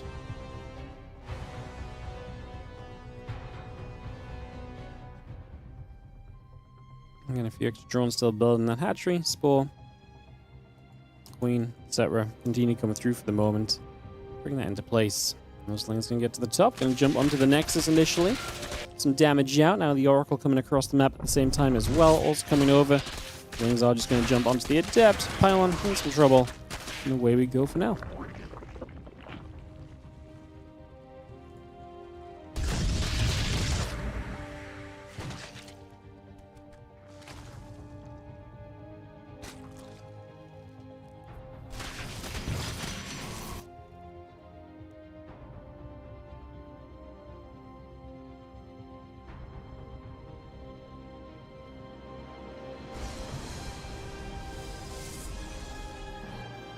Oracles move around, Twilight Council gates, probes gathering through. We do have the lad building from Lambos, so we'll see what direction he takes this in. No Evo Chamber early.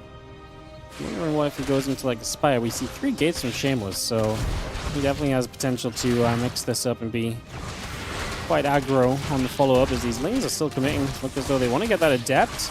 They will get it, to be fair. Another couple Ling shoves. They're going to get a couple probes out of this. The Adept and that Mineral Line still in trouble. There's the Oracles across the map, and we will get quite a few drones from the Oracles at least. But these Lings are delivering, man. Like, they're killing as many probes as the Oracles killed across the map, and now more. So anything that those Oracles just found has been undone by these Zerglings. Wow. It's kind of wild.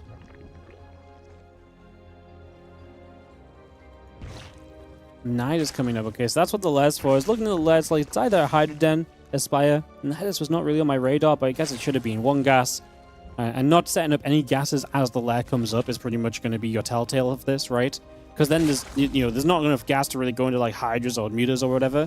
So the Nidus then just becomes a whole lot more obvious in terms of what this will be. So aggression from Lambo. Nidus coming through. Let's see where he drops the first one, because he could drop the first one out the front and just rally into the third.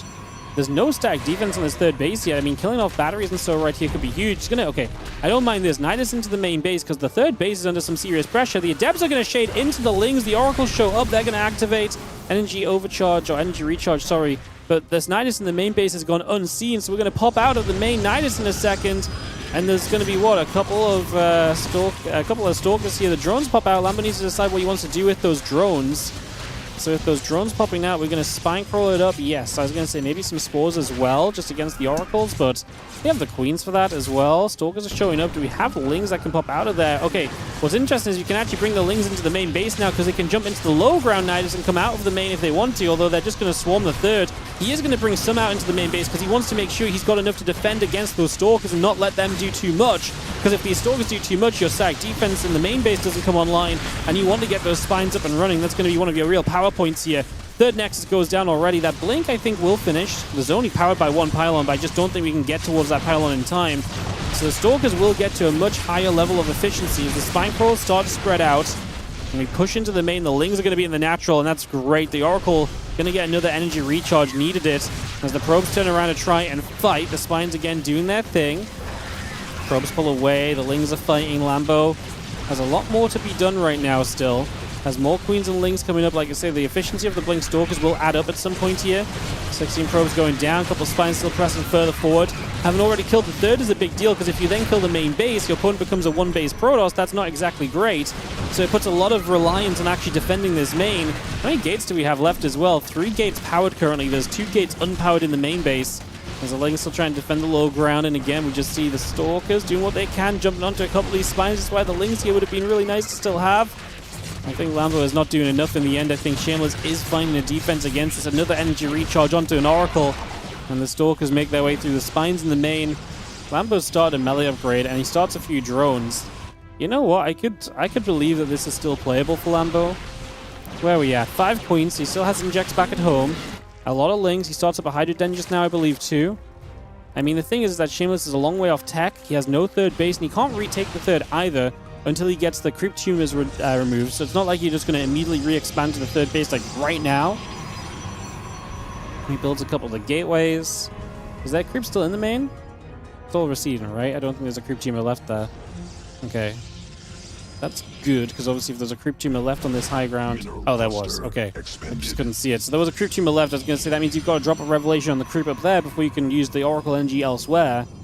Right now, Lambo's in a state of kind of buying some time. If these Stalkers move out, you want to threaten the counterattack. Don't think Lambo realized that these units were going this way. He loses a few Lings.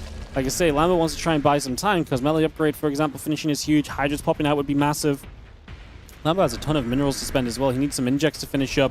Missing some of those across the course of this chaotic affair means that he's struggling a little bit. He's about to get a 4th hatchery, some more potential there as well. The Lings are going to counterattack. Shameless is just going to have a pylon over here. He's going to build a gate. He's going to build a gate. He's going to send it. Oh, I love the high tempos. The Archons are going to be massive against the Lings, of course. That is walled off, I presume, with that pylon in the back, because obviously it looks like a bit of a weird wall. Kind of going to have to respond, though, right? Because if the gateways go down, it's actually a lot of your production that's going to disappear. Okay, you've gone up to 8 gates, but still losing 2 gates is kind of huge, especially if it provides access to your natural, and your entire economy kind of relies on that. We're not doing anything about this. Uh-oh. Lambo's just going to run. I think he knows that he can kind of break through into that natural and do a lot of work and buy himself some time. He kills the gates, turns around from the Oracles. Okay, so he feels the need to actually just come back home and defend against this. Is this enough? Melee upgrade finished, remember. Zealots are warping in super slow. We have got a few Hydras out, so we have a little bit of that increased damage output available too. Oh, we just get into that corner. That's massive. As we do see the Stasis catching a bunch of Lings. I thought he was maybe just going to surround those Zealots anyway. They're going to be able to join up with everything else. Lambo might lose this hatchery then, as he looks for a way to defend this. The few drones going back and forward with this. As well, another Stasis Ward sets up. There goes this base already. We try and set up the Stasis Ward. We do. One single Zergling ran itself in. Popped that Stasis already.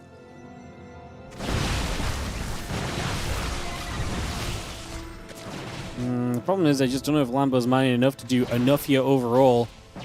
I would have liked to maybe see just... I mean, at this point, the Oracles are over here, right? I'd love to see just a little bit of an effort to get a few Lings across the map. It's super difficult, though, because you're obviously under insane pressure. It looks as though Shameless is going to be able to knock himself through this one. He is going to get to 2 and 3 at the end of this the end of this day one for himself. It's been a grueling one for him. He's been playing the last 3 hours straight.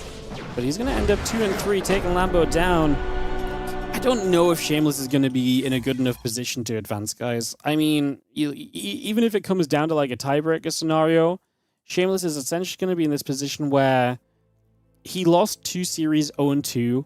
He took 1 map against someone else, and both the series he won, he dropped a map as well. And that's generally just not a good kind of recipe for success in terms of winning out on tiebreakers and map score. So I wonder if that will be enough overall, honestly. Gonna be tough. All right, let's go to Korea for replays, because otherwise I'm gonna have to transfer them between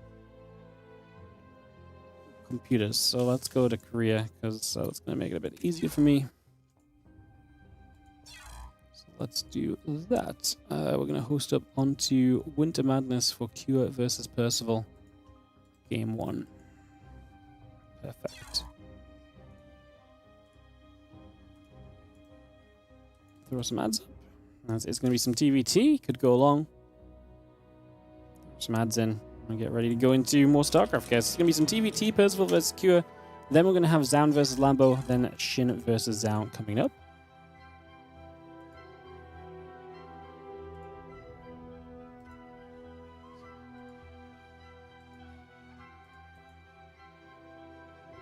Oh yeah, Shameless, nice job. Hell yeah.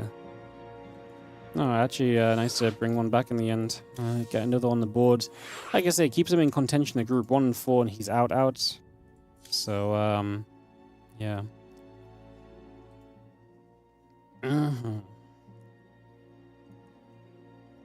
Who's favored here? I think Q's favored, but Percival's been playing really well lately, so I think Percival's definitely at that level of being able to compete with Q. I'd imagine this is a fun, close series.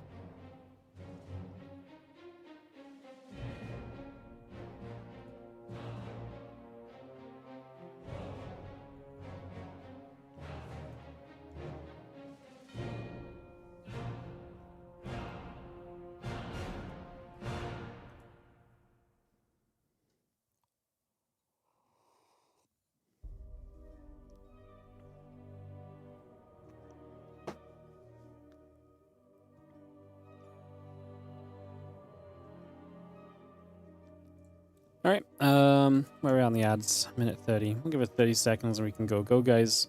Get this started up.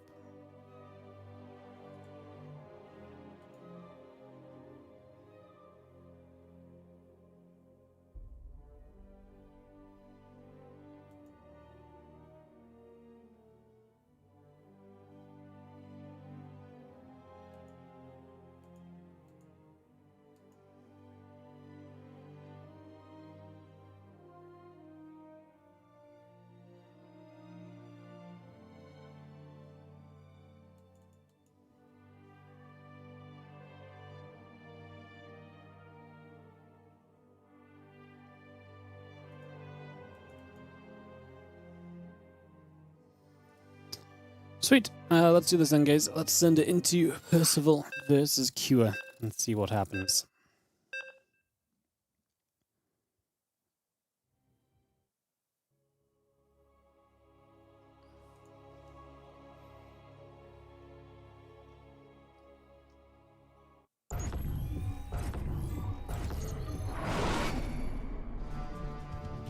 Alright, let's go, guys. Let's send in some StarCraft. Thanks for joining us. It's the WardiTV Spring Championship. Group Stage 2. Day 1 is in the top left. We're going to begin with the red Terran player from Team Liquid. This is Cure. And he takes on the blue Terran. In the bottom right-hand corner of the map, we have ourselves Percival.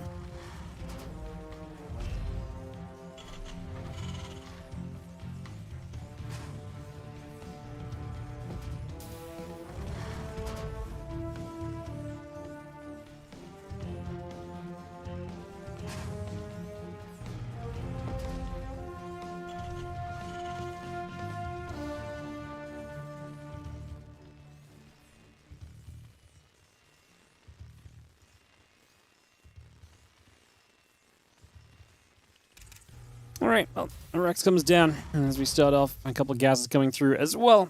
And we'll see where this TVT takes us. Percival playing the single gas, and then gas before Rax, whereas Kua goes Rax, gas, gas. So, funnily enough, Percival is going to be kind of faster to some gas initially, but then he's more likely to still throw down an expansion from here, where Kua is much more likely to play a little bit more into that factory before we expand, perhaps. It's kind of the state of things for the moment. So, that's what we set up for right now. See how this turns out. Like I say, TVT can be this very grueling matchup. I do, like I say, someone else is Kua the favorite here. I think he is, but I think it's very likely going to be a pretty competitive series if I had to guess.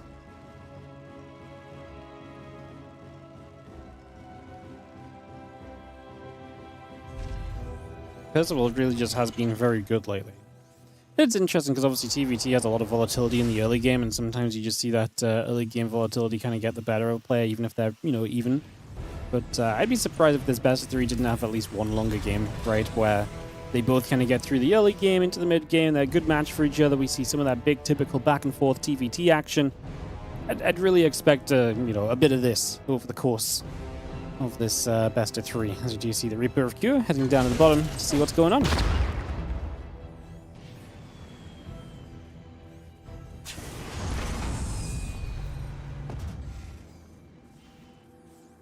Rebellion coming through, CC coming over.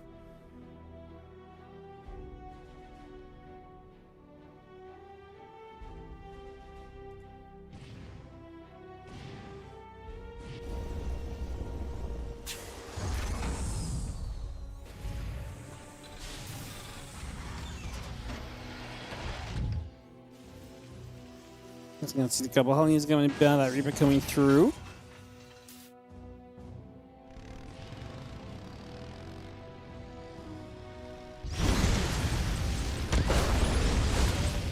We've seen the Reaper coming about. It's going to be seen the couple Hellions going to go chasing. Reaper Hellion going to get shoved. 2 more Hellions on the way from Percival, so that's how he's going to kind of justify defending this expansion with a higher Hellion count than what you might typically see, because he's reacting those out. It doesn't mean he's going to be missing Reapers, because he's built a reactor. But with 2 more Hellions, I think he ends up in a pretty safe position. I think it's very difficult for Kua to do much more at this point, and to do too much else at the moment.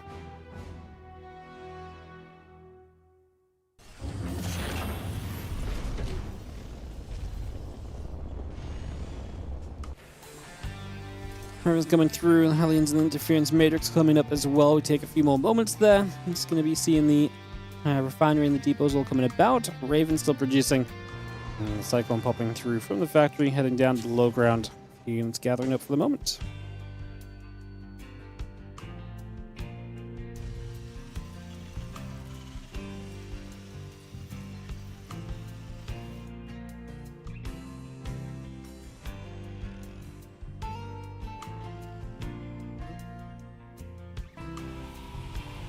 Vince Matrix, the Raven coming through, of course. No surprise about the Ravens. Ravens are a big part of the TVT, especially in that early game. Raven spellcasting can determine a lot, as was said in chat a little while ago.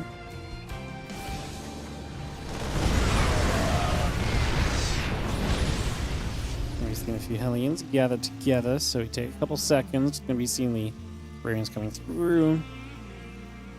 And for the moment, a couple SCVs going down. Nothing too crazy, though, in the grand scheme of things just yet.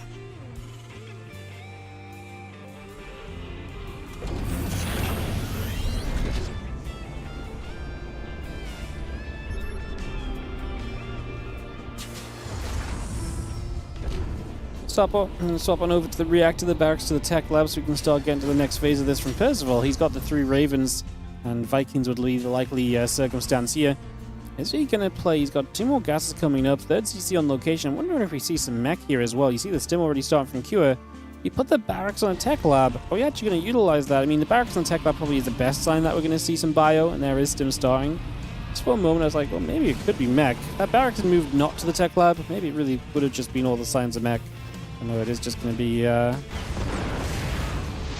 it's just going to be the bio on both sides. So Marine tank on Marine tank. Obviously, as the game develops, it turns into kind of pretty mechy scenarios anyway, but Marines do give you a lot of mobility, a lot of chance to move around the map and to create a lot of intriguing scenarios with that mobility as well, so definitely expecting that to be a pretty fun factor. There's a couple Hollies the Cyclone set up. You have the units coming over too. The Marines, the tank, the Vikings, the Ravens, all moving across for a little bit, and away they go.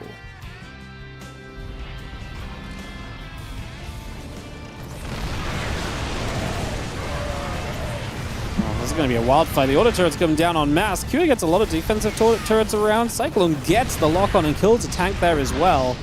Percival going to come out of this way better off. And look at what's been lost to the game. He's still only lost Marines and Hellions. He actually kills 2 tanks of Cyclone in this circumstance.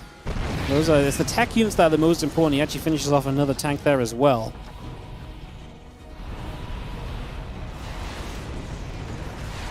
Vikings will shoot. Orbital will take a bit more damage. Stimpack about to be done. Vikings land down. A couple of these SCVs will still be dropping auto turrets onto the workers as well. So a bunch of those workers taking a bunch of damage. We are going to be seeing the Vikings landing again. Cyclone locking on. Raven is also going to be killed. Just going to see that going down. A few Marines are still stepping forward. Tank as well.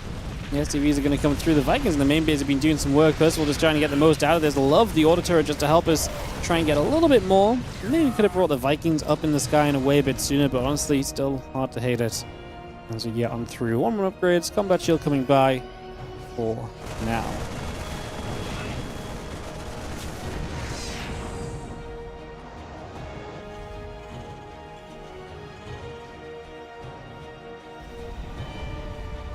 Again, 1-1. Combat shield all coming about.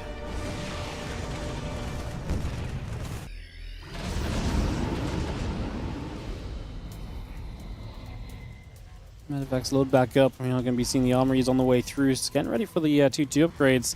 Q is ahead on upgrades, right? The 1-1 and combat shield. So there's going to be a few moments in this game he's going to have advantages. Obviously, combat shield will catch up quite quickly from Percival.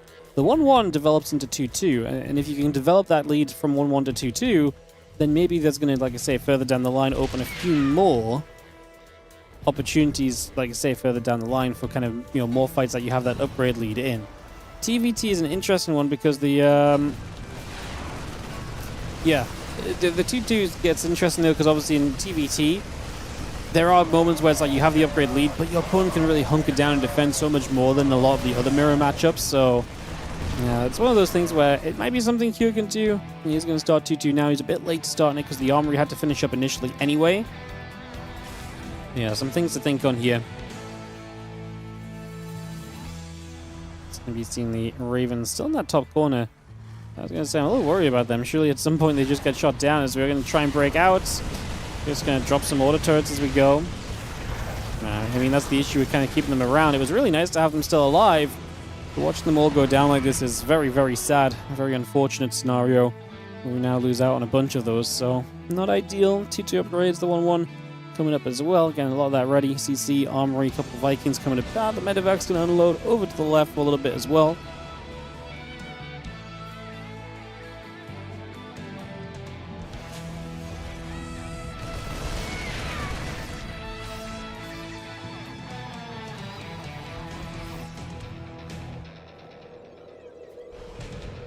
This will still linger with a few units on the left side, but I don't think he'll be able to find too much else for himself just yet.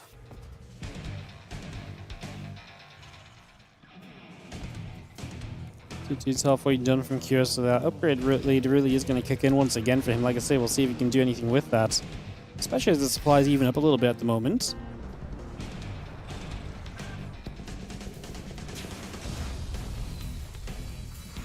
So turret, Sense Tower coming about.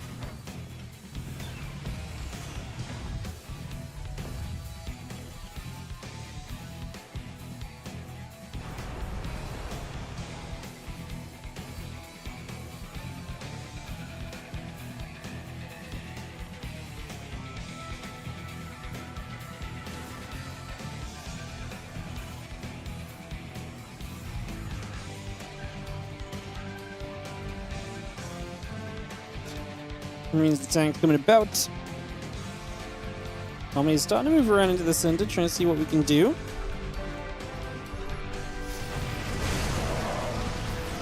Going to see a couple tanks getting matrix up for a little bit here. Just going to see the Marines try and push in. Q is going to get surrounded. Oh, that's a massive surround. Percival being able to get onto the tanks quickly means that he's going to get rid of all of that splash damage immediately. So Q gets wiped out for trying to push on this position. And he is going to get pushed away and punished for that one. Oof.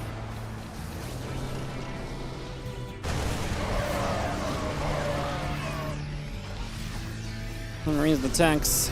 Just going to try and regroup here from QA. I mean, he gets a bit more done at least in the end, but I like that from Percival. Reset the tank count's always amazing. He's now up 8 to 5 tanks. It means his defensive positions are that much stronger. It's going to be more difficult for Q to cover as much ground with his tanks, and definitely dissuades Q from being as aggressive. And with the air control, these Vikings are going to work, picking away at those medevacs and even starting to build Liberators behind this. We can maybe push into some tank positions sooner rather than later. So we might see some aggression back on the map from Percival at some point soon.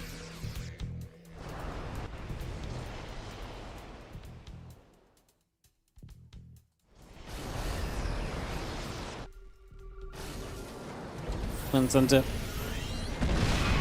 It's going to lift off. We do see the other units coming about. 3 upgrades plus 1 ship vehicle weapons coming through.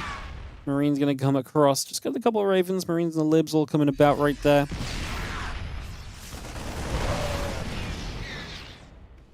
Army coming back over. Again, plus 3 attack, plus 2 vehicle weapons starting up. A couple of Ravens. The tanks still building through on this one. We do have the command center going to float across over to that right-hand side.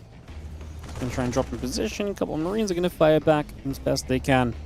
And yeah, the 3-3 halfway done at the moment. Plus 1 vehicle weapons is over halfway done as well. And yeah, Marines, tanks, reactors continue to produce for now.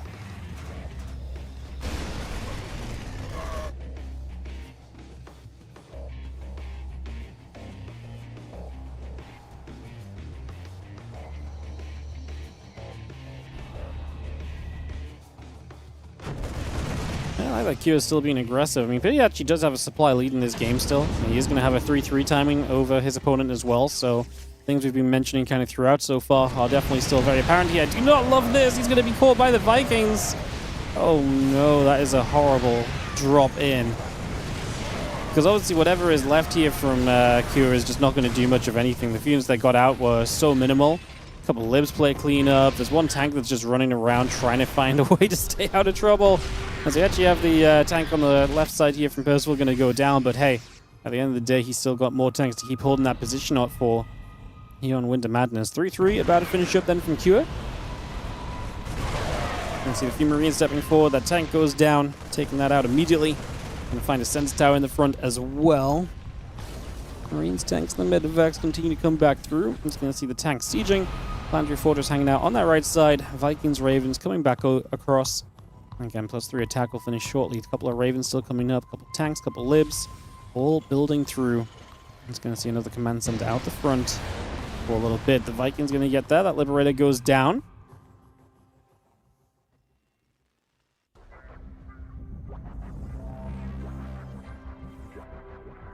Going to see the plus 3 attack upgrade still building on the side of Percival here, so bring that through. These few Marines step forward. The siege tank drops. We just see the rest of the Marine tank coming back along as well. Again, a couple more Libs coming through. Marine tank going to step back over one more time. So many positions back to the right. What are we going to do next? Viking Raven tank keeps on gathering up. Let me scan once again, trying to see what else is going on here.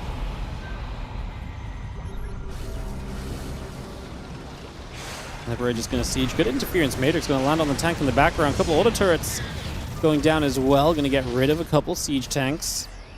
Army to the bottom left. A few Marines are going to relocate about. Again, Raven's about to complete. Plus 1 vehicle plating. Plus 3 on the engineering bay. I mean, specifically the engineering bay upgrade's finally going to be equalized, and we can stop talking about Kira having these moments of advantage. Didn't realize my Percival actually has the plus 2 vehicle weapons ahead at the moment. As Kira decides to dive into that position. He's coming from the top at the same time. Percival has a lot of tanks just on siege, but it's just not seeming to matter. There's not enough damage really coming out from Kira. He doesn't make his way through there easily enough. I think we probably could have sieged the tanks at some point. I don't love us still chasing through on this position. We're going to matrix the tanks, though, stop any more losses and get those cleaned up as well. We're still pushing to the left side. Kira's still trying to make this direction of attack work out for himself. And yeah, I mean, it's got a bit of work done, a little bit of action happening here for a few moments. Coming back about. May as well gather. Marines tanks plus the 2 vehicle weapons still coming around. The Marines are going to step forward. A couple of those SCVs getting cleaned up. Just going to be seeing a couple of matrices coming down to the tanks as well. Marines will step forward. The tank gets picked away at.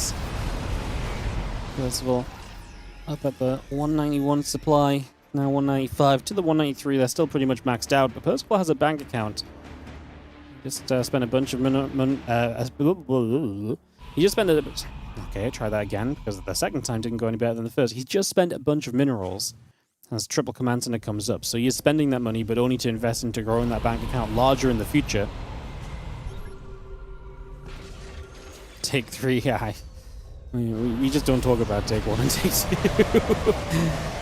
Well, Marines are going to stem up. Tanks should hold their position a little bit here. I was going to say, we need the Ravens to help out a little, right? Get some auto turrets down, protect this tank line.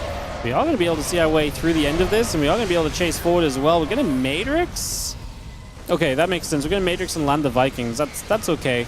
I thought we were going to, like, Matrix. I was like, but what's going to actually come forward? But yeah, we just land the Vikings. Still actually take a lot of Viking losses to the Marines that showed up behind. But once again, Kua loses so many of his tanks. He's lost 27 tanks in this game to the 17. Was that 17 or 20? Yeah, 17 of Percival. And once again finds himself down 5 tanks right now. And the problem is when you're replenishing those tanks so heavily all the time, you're not able to put your money into other things. For example, Percival's been able to tech himself into all these starports and these Ravens and this air control. And that throughout the game has obviously provided him a lot of different opportunities and possibilities. So it's been a pretty big deal as well. Additional Marines still coming up, plus 1 ship weapons about to be done from Percival. Marine, tank, Viking coming through. A couple of command centers still building about. Orbital command building online. This tank here is going to fire up for a few more Marines as well. Getting a bit more damage done. Marine tank medevac still building through. As we do see a command center on the far right-hand side coming back into position for a little bit. The Marines want to stem up. Tank is going to be well placed to push this back the other way.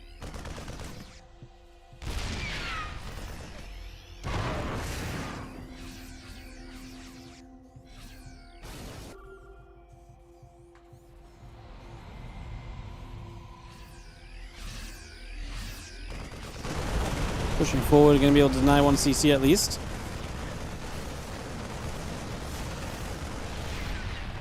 You got the cancel right now.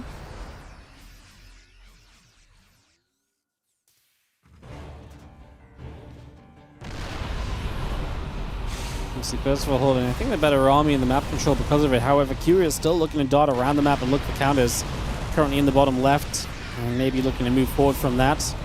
And step in, a couple of more units are going down. SCV falling, canceling that turret. We are going to step the Marines in to pick off the siege tank as well.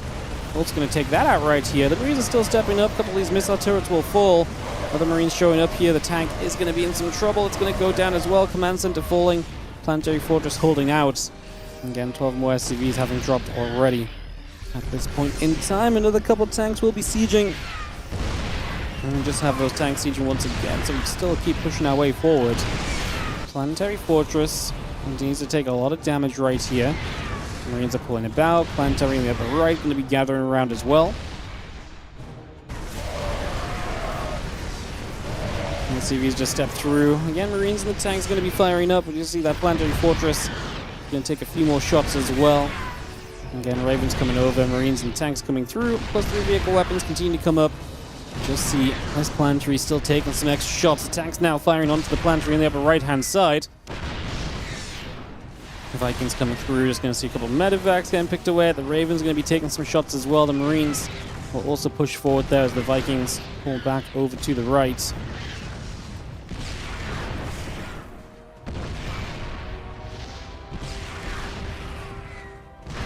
In the bottom left, the Planetary is going to hang on for a couple more moments. The CC coming down that direction as well. Still got Ravens, Libs, tanks, the ship weapons, all that building through.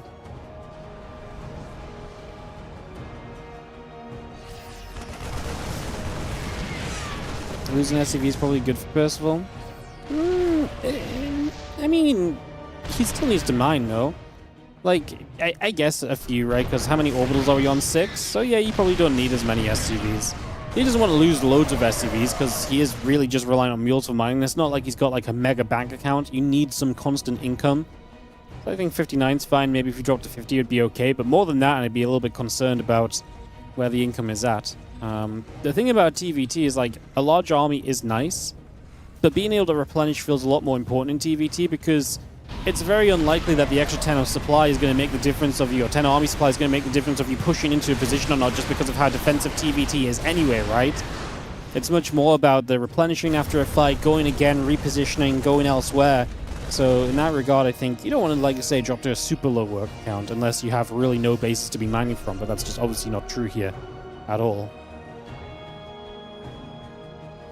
Well, the Viking Raven Liberator coming about. It's going to come back the other way. A few Marines are going to stim over. Tank's going to fire. Hit a couple of Matrixes already. Those tanks keep on putting some work in. The SCVs pull in. We're just going to drop some auto turrets, and that's apparently going to be enough to just keep these Marines back. And once more, Q just trying to push into this position, but not really seeing success. He's trying to expand to the bottom left, by the way. The base that Percival has on the right side, but man, I feel like that's such an easy denial for Percival. Unless he really can't put any attention over there for the next few moments, which is maybe also possible too.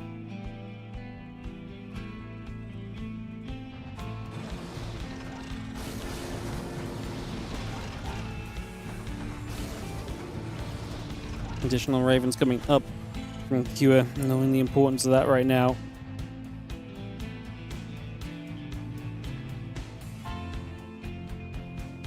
Marine tank medevac pulling back through. The couple of Ravens hanging back there. Ravens, Vikings, Liberators settling. We scan once again just to see what else is going on. Again, see the high-sec auto tracking coming through. Plus one vehicle plating is coming online as well. May as well gather. A few Marines in the bottom left. Just going to load up from those medevacs and escape away. Command Center will cancel on that bottom side as well.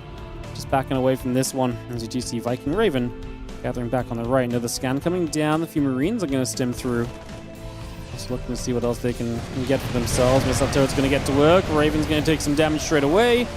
Matrix is already coming into place, and these Marines are stepping straight forward. The planetary is going to go to town.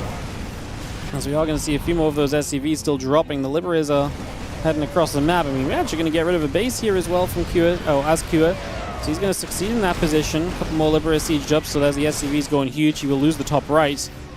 So maybe this is becoming, because it's kind of been top versus bottom until now, it's kind of going to start becoming right versus left, where Percival is going to expand to the upper right most likely, because he's covering that area comfortably already, and that's exactly what Kura is already doing, CC in place in the far bottom left corner. So, like I say, you're seeing this development kind of live as it happens from top versus bottom to left versus right.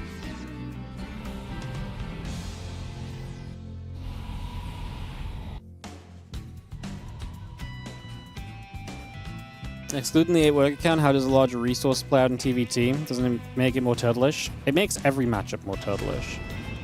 Like, you can survive on less bases for longer. It doesn't necessarily make it turtle-ish, but it does mean you don't have to push yourself to expand as quickly, which means you're going to expose yourself a lot less, which to me naturally means that you will be more likely playing defensively for longer. Now, that doesn't necessarily mean you're turtling up and being like, okay, I'm just going to guarantee sit on these 3 bases. You can sit on those 3 bases for a longer amount of time before needing to think about trying to get to the 4th base. So it prolongs the need to take fights, which means that you're going to see probably less kind of fights in the later stages of the mid-game and more fights kind of towards the early stages of the late game, if that makes sense. And I think that's just true across all matchups. For TVT, TVT is the matchup where you can kind of push forward the tanks towards the 4th pretty comfortably on a lot of maps anyway. Obviously, especially with map design, if you have a fairly achievable 4th in TVT, you can usually take it because of the tanks. So I don't know how much it would really affect TVT, to be honest. Because I think this is a matchup where taking the 4th base is not too challenging. Obviously, if your opponent's got a good position and a bit of a lead, then sure, but yeah, it's not always necessarily the case, as we do knock this base down that right side.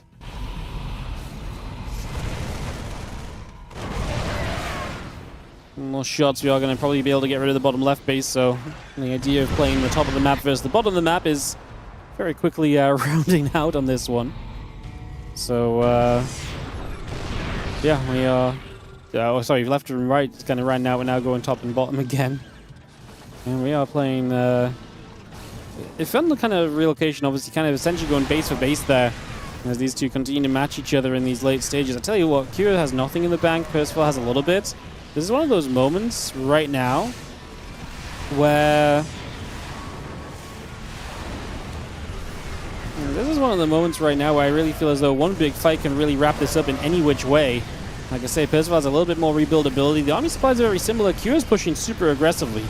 Kua does not have another base really set up just yet. I guess top right is fresher for him. So he does have some amount of mining continuing to go on just at the moment. Marine stem through, going to get underneath these orbitals. The few Marines pulling back. The Ravens, the Vikings and company going to hang around there as well. Keep a scan out, see what's going on. A couple of shots onto the medevacs, knocking those down and clearing those up a little bit.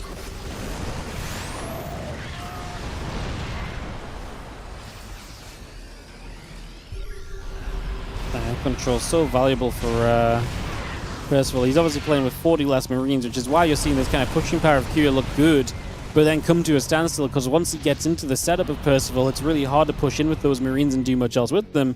But that Marine count does give you extreme mobility, which is good for swinging around different directions of the map, which we've seen for the last few moments. Just a question really of how far can we really push that. Interference Matrix on one more tank here. And as Kua pushes around the bottom left, the Matrix tank actually got in siege and pulls away. A couple libs going to set up. We're going to see auto turrets coming down. Nothing else happening. This is the only fight on the map right now. Vikings will do their thing, as I think Kua is going to be losing out big time here. The Marines are going to break through. Those tanks go down. Kua says that that's actually just going to be good enough. GG's. Percival will take a game number 1 victory in this best of 3 series, and will open this match with the advantage. Wow. TVT going well. Nice TVT game. I said we'd probably get a longer one between two of them. This is a very fun TVT as well. I know a lot of people like TVT, we just sit there and nothing happens, but this really was a TVT where we actually were pretty active on the map all the time, and yeah, we got to a lot of bases. Yes, there was a lot of defensive positions, but there was just a lot of control from Percival throughout. You saw the air control really rampant from him. And just a lot of interaction, but actually it kind of made me think, just saying that there, I was like, I'm kind of surprised Kua never fought back for air control. I know he was always behind on it. But you'd think that I think the game was slow enough at points to maybe try and contest into some air control of his own.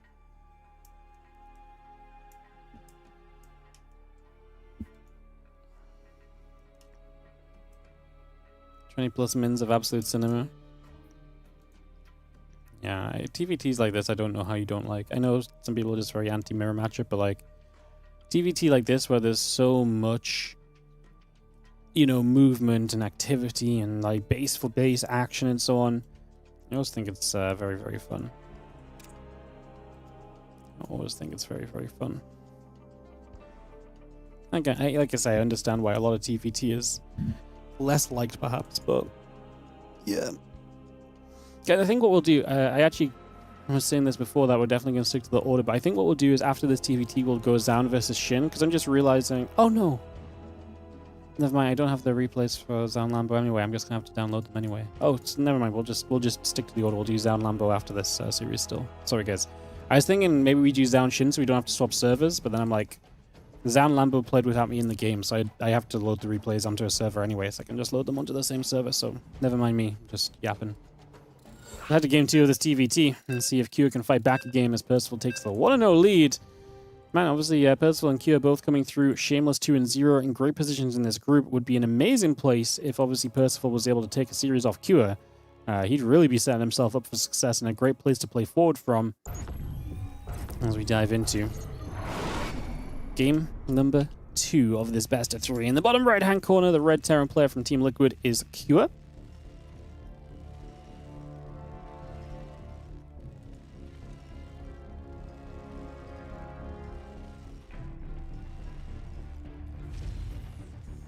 And in the top left, our blue Terran is Percival.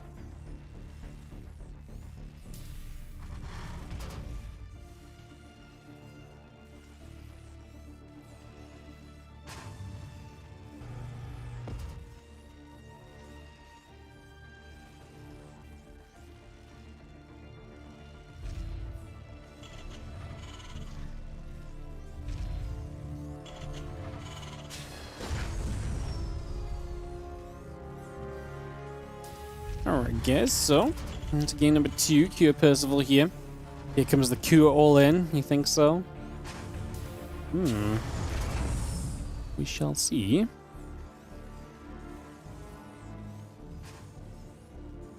We shall see.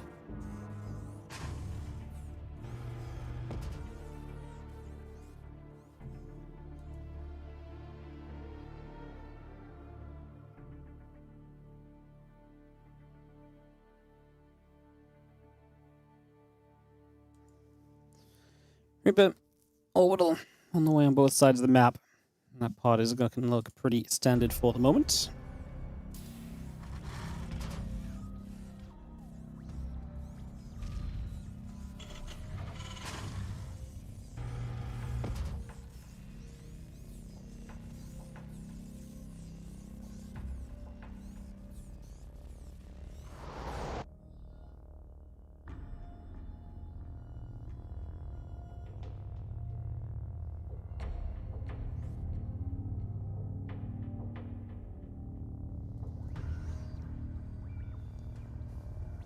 The Reaper moving around, taking a moment to rest the voice guys. A few hours deep and long TVT. Just rest up before we get started again.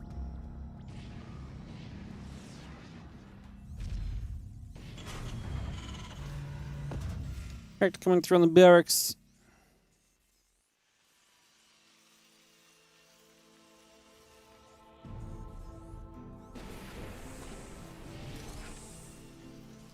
All those Reapers will be on the way up from the reactor, so we're going to have quite a few Reapers in the early game here from Cuba. Kind of similar to the previous game too, no?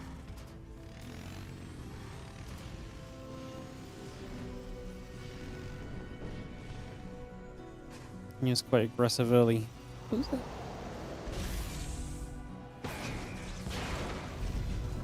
Trying to think. Yeah, he went Reaper Hellion early, and Percival went for the expansion into the Hellions, of course.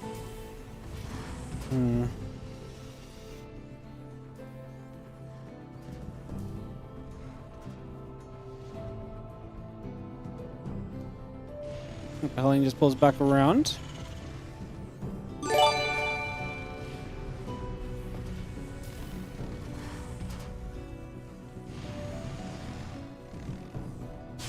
Hey, what's up, Richard? How you doing? Thank you so much for the 13-month resub on the Prime. Appreciate the support. Of course, this is WardiTV Spring Championship, guys. Your support directly goes into helping tournaments like this one happen. Whether that's on the Patreon, whether that's on the YouTube, whether that's supporting in any which way.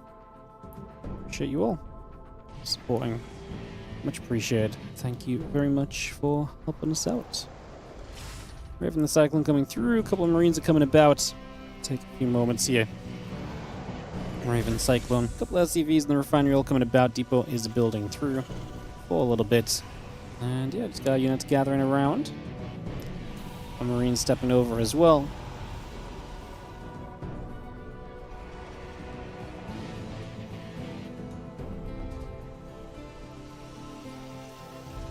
Raven and the Interference Matrix just going to be coming straight through, so again, bringing that straight up. Again, Tank, the Marine, coming around as well. Just going to get this all settled. Rallying a couple of units here and there for a little bit. Trying to see what's going on.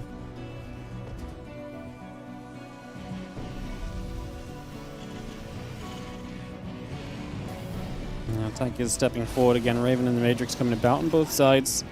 And it's going to get into the middle of the map here currently. Reapers, Hellions, Cyclone just joining in. Got the Interference Matrix finishing up. Again, the Raven is on its way through.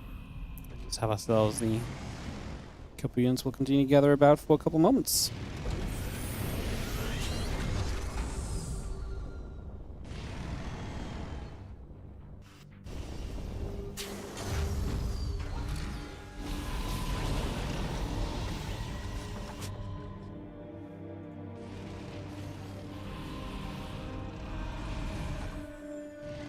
Ravens, Marines, and the tank coming over. Just going to see a couple of units stepping forward as well.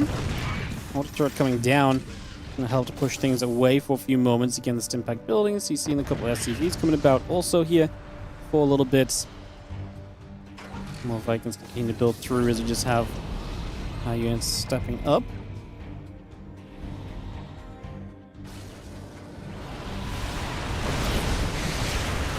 See a few more shots coming about, a little bit of damage being done, units being chased away for a couple of seconds, so again, pushing that around. Now we're going to be seeing this big fight in the center. Q going to land the Vikings to keep on going. Those tanks still Matrix, they're going to come out of Matrix now. Oh, what a grenade! Buys you a little bit of time to maybe protect those tanks from Percival, just bopping the units of Q back a little bit. Wow, match may be a pretty big deal.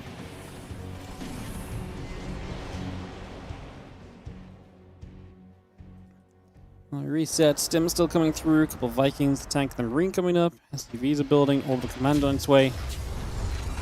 Another couple of units still gathering together there. The Vikings, the tank, and the Marine all producing. Command Center coming online. We are going to see Percival gonna have to be defensive here. The Vikings, though, are going to have good numbers from QS. He's going to get 40. He gets rid of the Vikings. He'll get rid of the Raven. He drops an auto turret down. He'll actually lose air control now because of the new Vikings that pop out, but getting rid of the Raven obviously feels very powerful because obviously if the Raven stays alive, there's a lot of potential to do more with it. Tanks shooting the other tanks. They get pushed away. The couple Marines are going to be there to push the Vikings back as well. Engineering bays and the barracks still continue through. Just for the moment.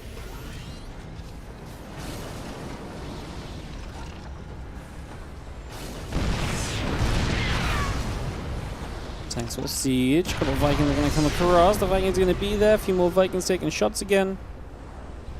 The 1-1 building from Percival. Got the reactors coming through as well. I was going to say those scans continue to come about at the moment.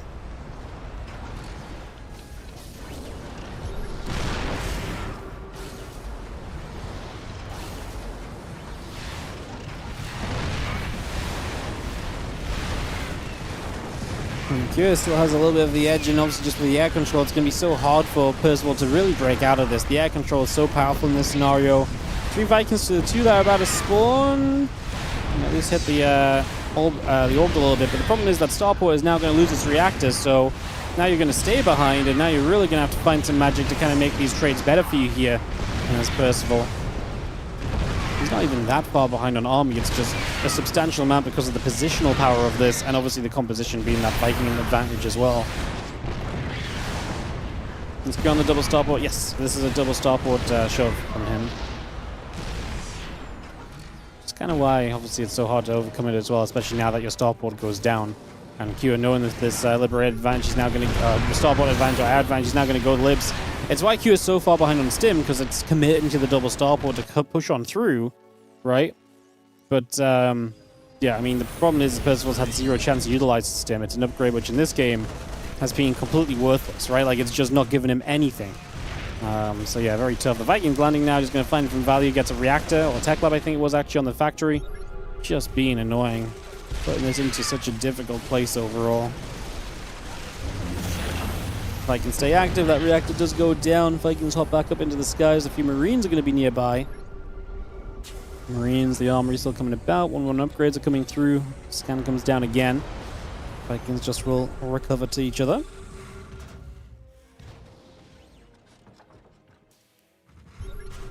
Continuing backwards and forwards. The libs step through once more. Vikings still going to be here. Again, those tanks will siege. The Liberator just pushes that tank a little further away.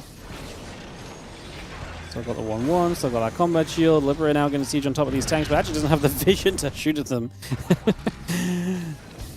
It's one of my least favorite changes we've seen. It just looks so stupid when the Liberator siege line is like around. And it's probably just because Liberators always were able to shoot within their thing, but it's like, it just looks silly. It's like the tanks are clearly within the line and the Liberator just doesn't have the vision to shoot them.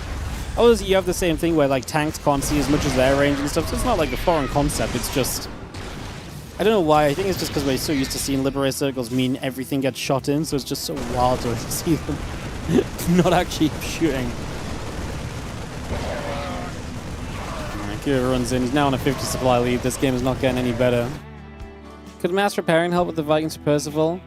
Repairing might have helped, but obviously he's within range of tanks, so if you pull the SCVs in, you lose a lot of SCVs to the tank fire, so then it puts you in an even tougher position, perhaps. So it's one of those things where it's like, if you start repairing, then Cure obviously doesn't just stand there and fight blindly, he pulls back into tank range. And the problem is that you kind of want to fight the Vikings in a certain place to try and push the tanks away from doing meaningful things as well, so I think it's kind of tough.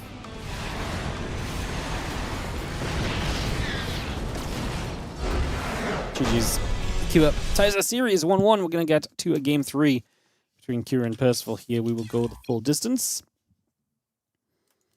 And we'll just run one more round of ads to make up for that long early game in the series. They should have 2 circles. I think it truly probably is just one of those cases where it's like it doesn't really matter. It's just the change is probably, I think, overall good. It's just It just looks funny after years of knowing that the circle means death. That the circle does not mean death. So, yeah. It's just a bit of a weird scenario.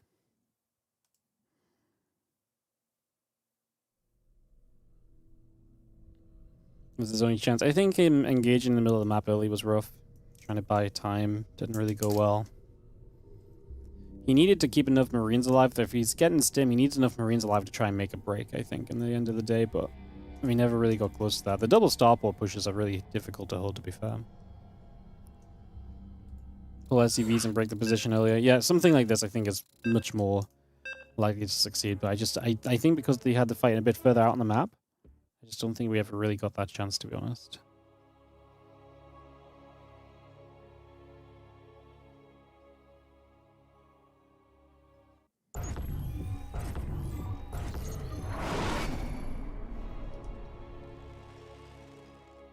In the bottom left-hand side, the blue Terran player from Team Liquid is going to be Cure.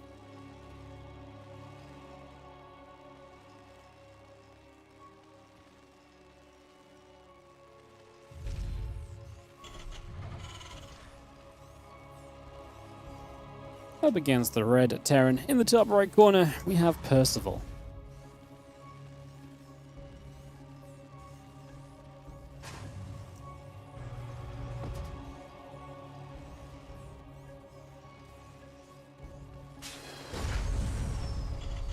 Game 3 of our series. Let's start this one up.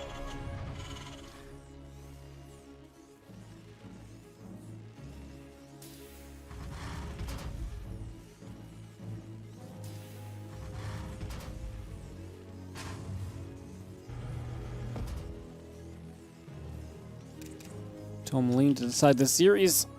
I mean, a fun TVT. Tourmaline can actually be a really interesting map of TVT. That kind of middle of the map pathway is so difficult to move through without high ground and low ground. So you come to a standstill there, it opens up the other paths on the map as kind of, you know, more aggressive positions. There's a matchup as well which doesn't really encourage forward expands a lot of the time, but if you can hold a forward expand, it's really powerful. So it's going to be really interesting too on a map where the fourth base is oftentimes taken in the center.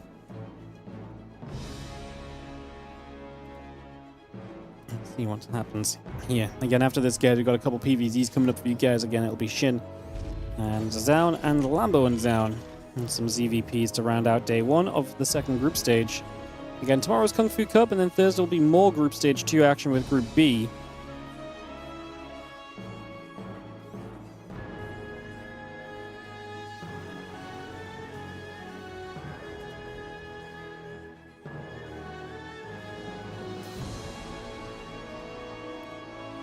And then, I don't know what we're doing Friday, Saturday, Sunday. I might do some catching up of replays on Friday of Maestros or something. I'm not really sure. It's gonna be an interesting weekend. Well, I'm not here Saturday, Sunday. But I guess Friday, I'm not sure just yet. Maybe we just don't work on Friday, actually. Maybe we take the full weekend off. I don't know. Next couple of weeks are a bit funky. And then after that, we'll be back grinding a little harder again.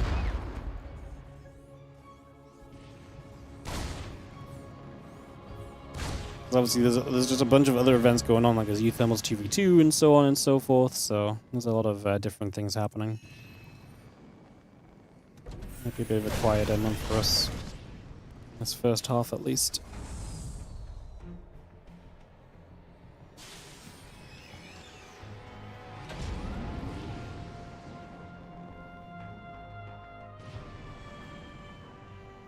Like this, Hellion, moving about, early game, pretty uninteresting, especially with that bunker up from Percival. Gonna keep him very safe, gonna keep him from being in any trouble at all. And a couple of Reapers in the Hellion moving about.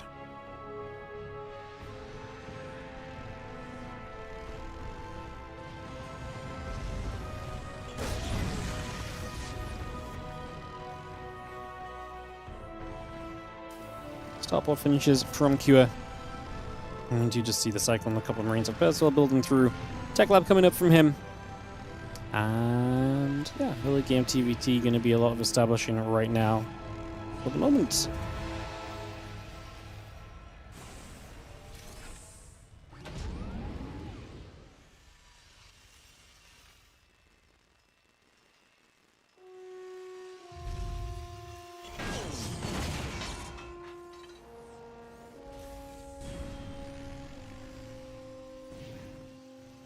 Hendrix is coming about, Raven's coming through, have the SCV building, depot on the way.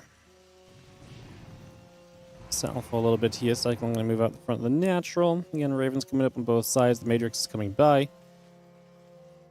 It's going to see our command center coming up as well for a few moments right now.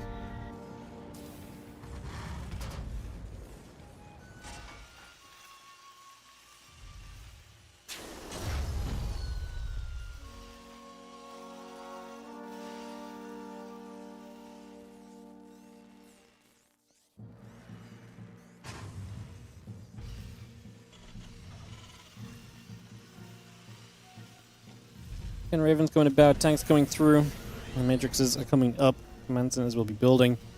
It's just triple CC from both players then, so no double starport pushing and rushing. This time around, just very macro oriented. Let's get into a later stage of this game and we just sit here and let this develop for the moment.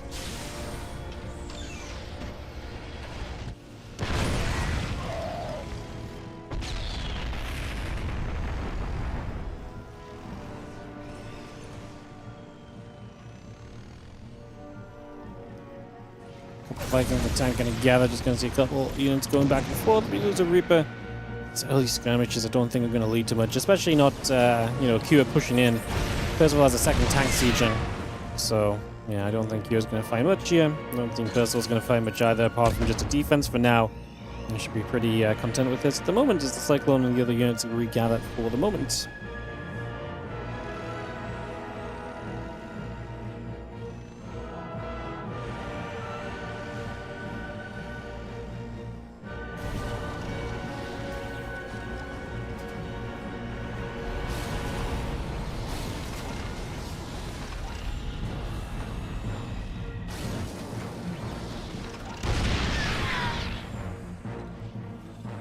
Units going to gather, a couple of Vikings and Ravens is going to be there. And you see the Cyclone trying to step to the front a little bit as well.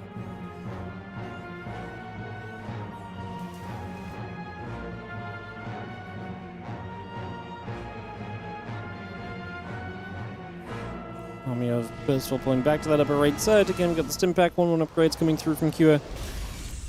+1 star from Percival. Does he have a second engineering bay? You just go one.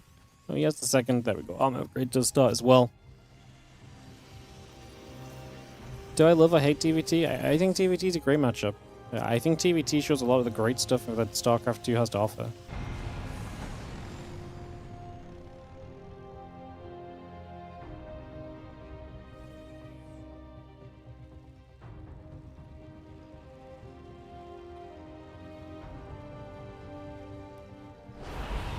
And TVT is this matchup which a lot of people seem to hate. But it really does exemplify all the cool parts of StarCraft, where it's like you can have aggressive timers, you can have a lot of different build variety, you can see a lot of different stuff, you have a lot of movement, positioning is super important, the repositioning is super important. You really do have a very defined early, mid, and late game in TVT. So yeah, I think TVT is a very good matchup. You can't just like obviously because it's mirror matchup, that's kind of part of the reason, but you can't just like outscale your opponent super heavily in TVT. Well, you can if you really are already like winning super hard, but like, yeah, it's I think it's a really good matchup. That has also a lot of ways to get back into the game, because it's so movement and positioning based. It's not always about the numbers and the supply. Sometimes you can position yourself back into a really good fight and a really good trade, you know? I think that's always very cool. And that's one of the matchups where that is very apparent compared to some of the other matchups. So yeah, I really like TVT. I always thought it was a very good matchup. I'm also a Terran player originally, so, you know, Terran player originally kind of helps to enjoy the TVT too, you know? So yeah. Who would have guessed it?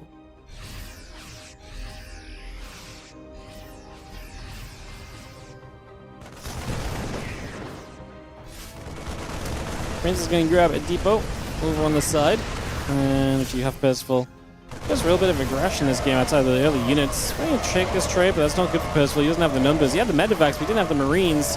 He gives up on it. He actually, I wonder if he could have stood there and fought with those Marines. If the medevacs were healing throughout this, I wonder if it would have been enough. He obviously didn't want to take the risk, which is a bit of a shame in the end.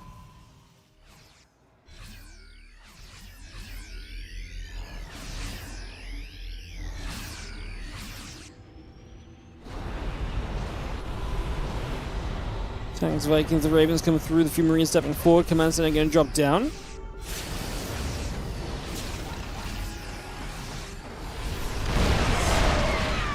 Tanks going to step through. Vikings, the Ravens are going to be there. Well, tanks just going to be shooting. CC taking some damage.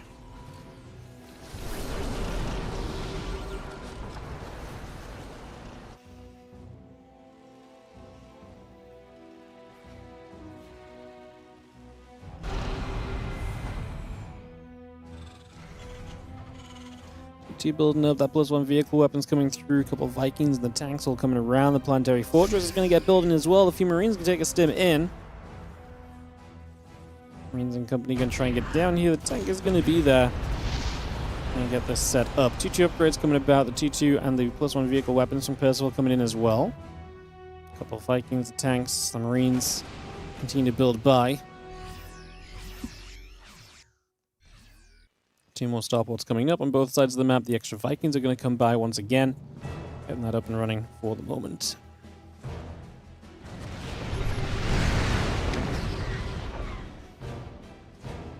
The Marines join up. You see the 2-2 is going to come into place.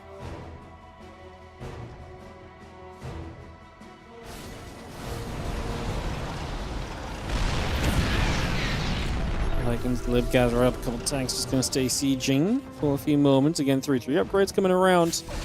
Siege tank armory coming about. Missile turret going to shoot at the medevacs for a couple of moments as well. So going to continue to shove that back around the other way.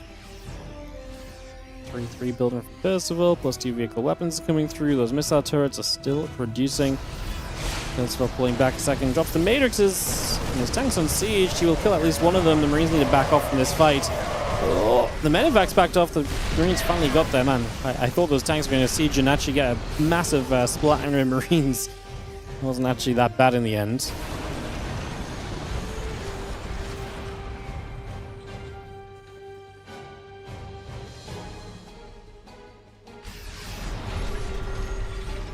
I like watching TVT, but I don't like playing it. That is such a typical Terran perspective.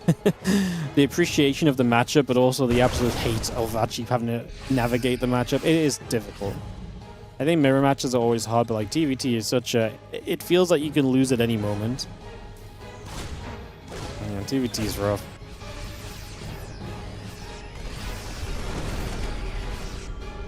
You can see a couple of units gathering around. This has been a very passive game. 3k resource lost on either side. We're 12 minutes deep.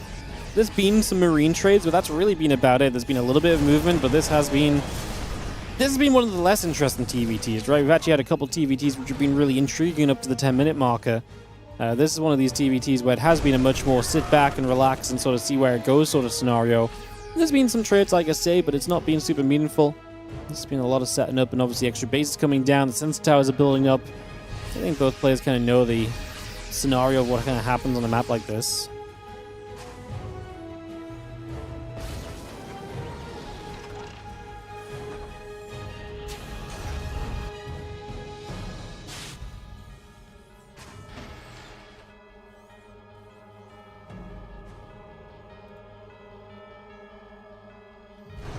Turret comes in, just going to see the Vikings, the Ravens joining up. Obviously, air control going to be big here overall. It is a lot more air control from Percival in terms of the Ravens starting to come through. But it's pretty even in the Viking count, so everything's really kind of up for grabs and possible at the moment, I think, is where we currently sit in this scenario. A couple of Marines end up going back the other way. You always think of the Olympics in DVT because of the mini-map sense tower circles. It's just so random. I get it, but it's also just so random, no? Units are going to fight anti-armor missile, going to drop down on both sides. They're going to go back and forth.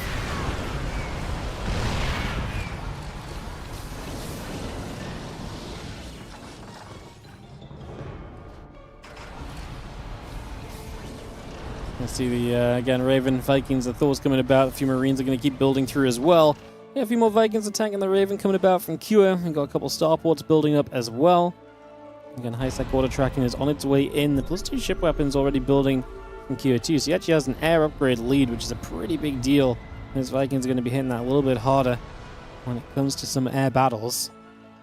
And the air control really has already been in Q's favor, so Percival could have maybe done with some air control himself just by having the upgrade lead at least, but that's not going to be the case. You actually have Thors on the way from Percival, which really is a sign of just like, I do not have air control and I need to fight for it back. Thors are kind of an interesting one because ranged Liberators are very good against the Thors. If the Thors can get a few shots off, they can help to swing. They're not going to be typically like too many Thors is rough because then you know Thors walking into tanks also still just suck. But it becomes a very intriguing little scenario at the end of the day.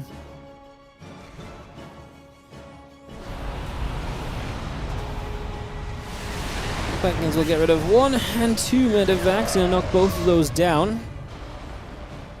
Again, the Ravens coming up. A few Vikings are still coming into place just for the moment as well. Continue to get that on the go.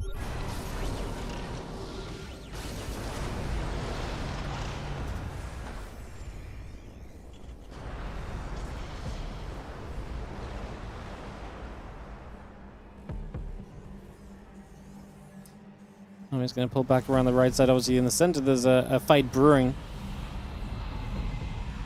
What Ryong is finding so interesting about this Thor. Well, this is Ryong's camera.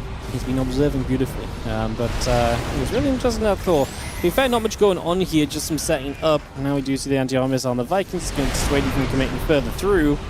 Vikings still trying to step further in.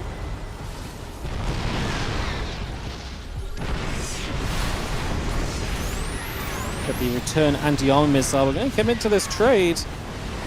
Oh, funnily enough, the upgrades are even for a few more moments. No +2 ship weapons yet. Percival, does he have enough to keep going for this? Viking count down to 9 against 9. It's pretty even, but I actually think some of his Vikings must be elsewhere because this is not 9 in the fight right now. So Q is going to win out the Viking fight as they reset. And Q rebuilds with Vikings and Ravens, whereas actually Percival rebuilds with purely Vikings. Now those Vikings took a bit of a step too far forward, and the Thors actually came into play and shot a few of them down. So we do get a couple more kills there.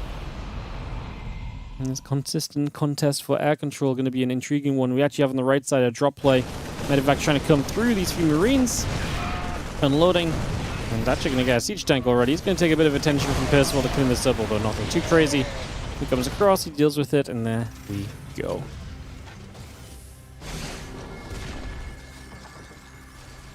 Steps up, just going to get the tank for the moment. Hold the command, going to lift. Move away. Still firing. Planetary Fortress going to get knocked down.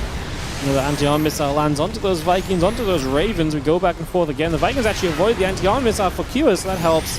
Going to eat one now, however.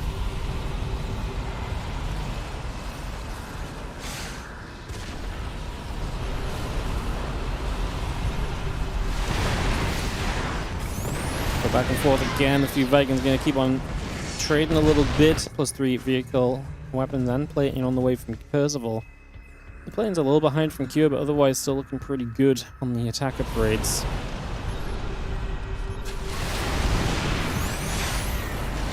Space Matrix going to lock those tanks down.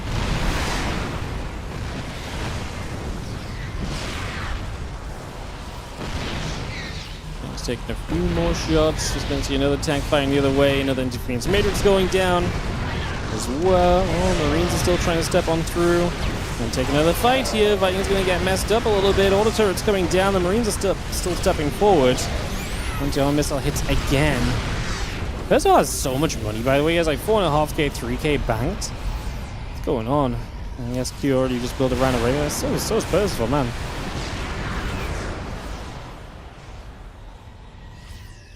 Kind of crazy. Vikings lives in the tanks, all coming through. Just going to be seeing a few Vikings going to fire. All with command taking some damage. A few shots still coming about.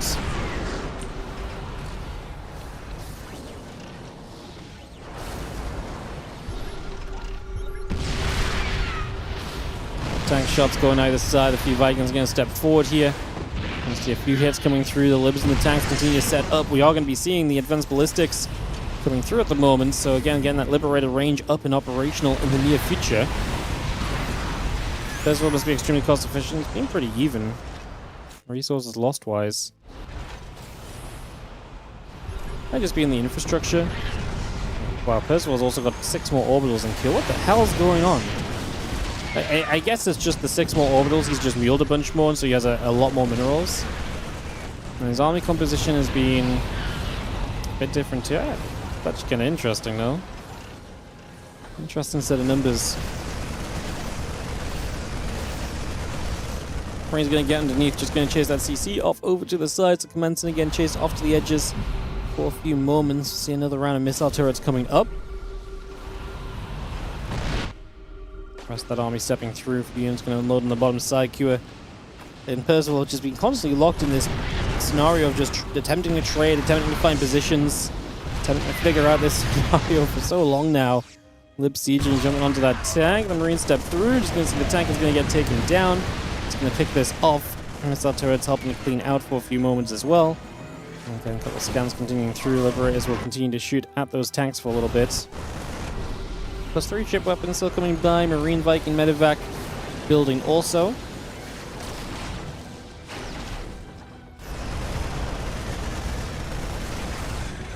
A couple libs will continue through. The couple Marines will still get chased. Just for a few moments, we are going to be having the orbital actually going down.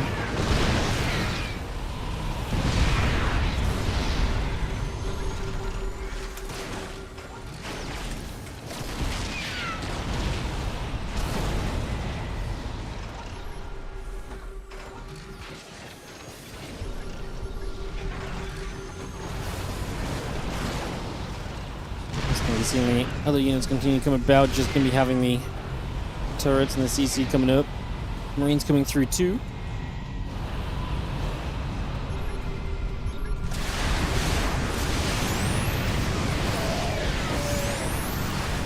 Few shots coming around. The Marines are going to get forward. The few Vikings going to be there as well.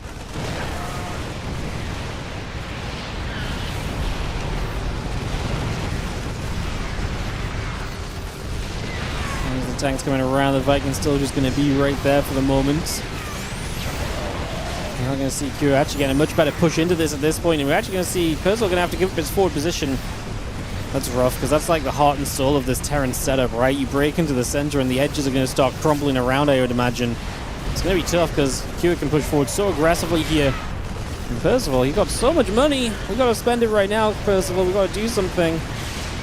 What are we going to do? Vikings still trying to fight. Anti-armor missiles going down like crazy. I mean, Q is just pushing through. I don't think Percival rebuilds in time. I think he might just be dead. I think he might just be falling apart on this one. This felt like a 15-minute push from Q. The 15-minute push that never ended. It's a bit crazy. Yeah, he's dead. He can't spend his money fast enough. I mean, to be fair, right now, 7,000 minerals, what are you even going to do? Build a chunk of Marines? They're just going to die to tanks and so on.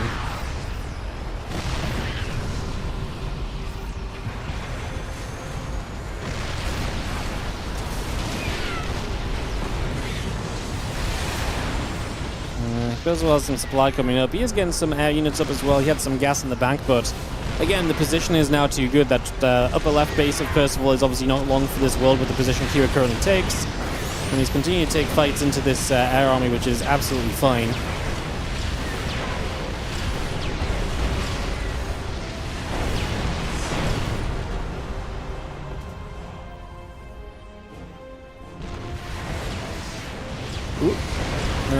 Looking away for a second, but I mean, it's just these Vikings clashing into each other once again.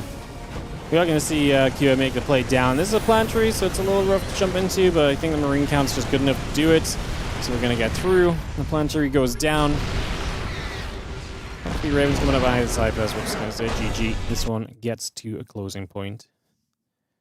GG. Man, that was a fun TVT. Very fun series.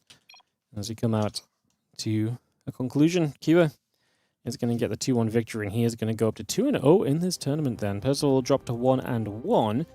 I will be seeing more Kua and Percival next week. For now, we have Shin, Zaun, and Lambo to battle it out in the ZVPs, so we're going to get into those, but we will need some ads first. So let me just throw the ads up initially, guys. We'll get that ready to go, and we'll get this ready to rumble.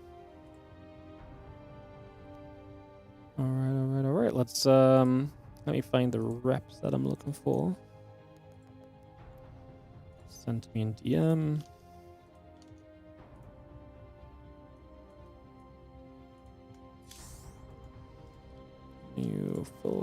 Spring Champ. Let's drop them in here. Lambo gave us a pretty fun series against Shameless earlier. We'll see if that can impact anything. Going into this next one. See if he can bring some aggression to Zaun. And get this hosted and get ready to go.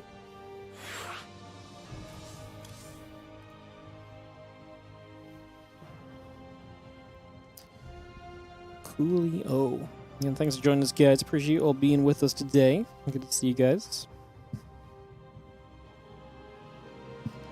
Do I think the new StarCraft miniature game is rekindling people's interest in StarCraft? I mean, it might be rekindling their interest in StarCraft, but I don't know if it's rekindling people's interest in StarCraft too. I think there's a lot of people who'll be like, oh man, StarCraft, I used to play this, that's cool. Miniatures. I don't think there's going to be like a... I don't think there's going to be the case where it's like people are like coming back and be like, man, these miniatures make me want to play StarCraft 2 again, you know? Hey, maybe a few people do, but not on like a grand scale, I would guess. It's always hard to like scale these things, because like I'm sure there are some people who see these things and will be like, hey, StarCraft, you know, let's go play some SC2 or something, but is that enough to be like a significantly like noticeable thing? Probably not. When is Q SHIN or any of the SHIN games? SHIN versus Zaun will be our last series of the day-to-day, and then the other SHIN games will be next week when we conclude Group A. Full schedule's on Wikipedia. If you drop down, it has the full schedule for each of the matches. For now, let's go into Lambo Zaun for this one and get this on the way. And ready to rumble. Systems EVP. See what happens. Let's see what happens. We're going to start off down in the bottom right-hand side with the Red Protoss player, Zaun. He lost his first match of the day to Shameless. We're looking to bounce back a little bit in these PVZs, then we'll see if he can get it done. Lambo is in the exact same position, 0-1 in this group. These are the two guys that lost to Shameless. They're looking to undo that already. Get this ready to go.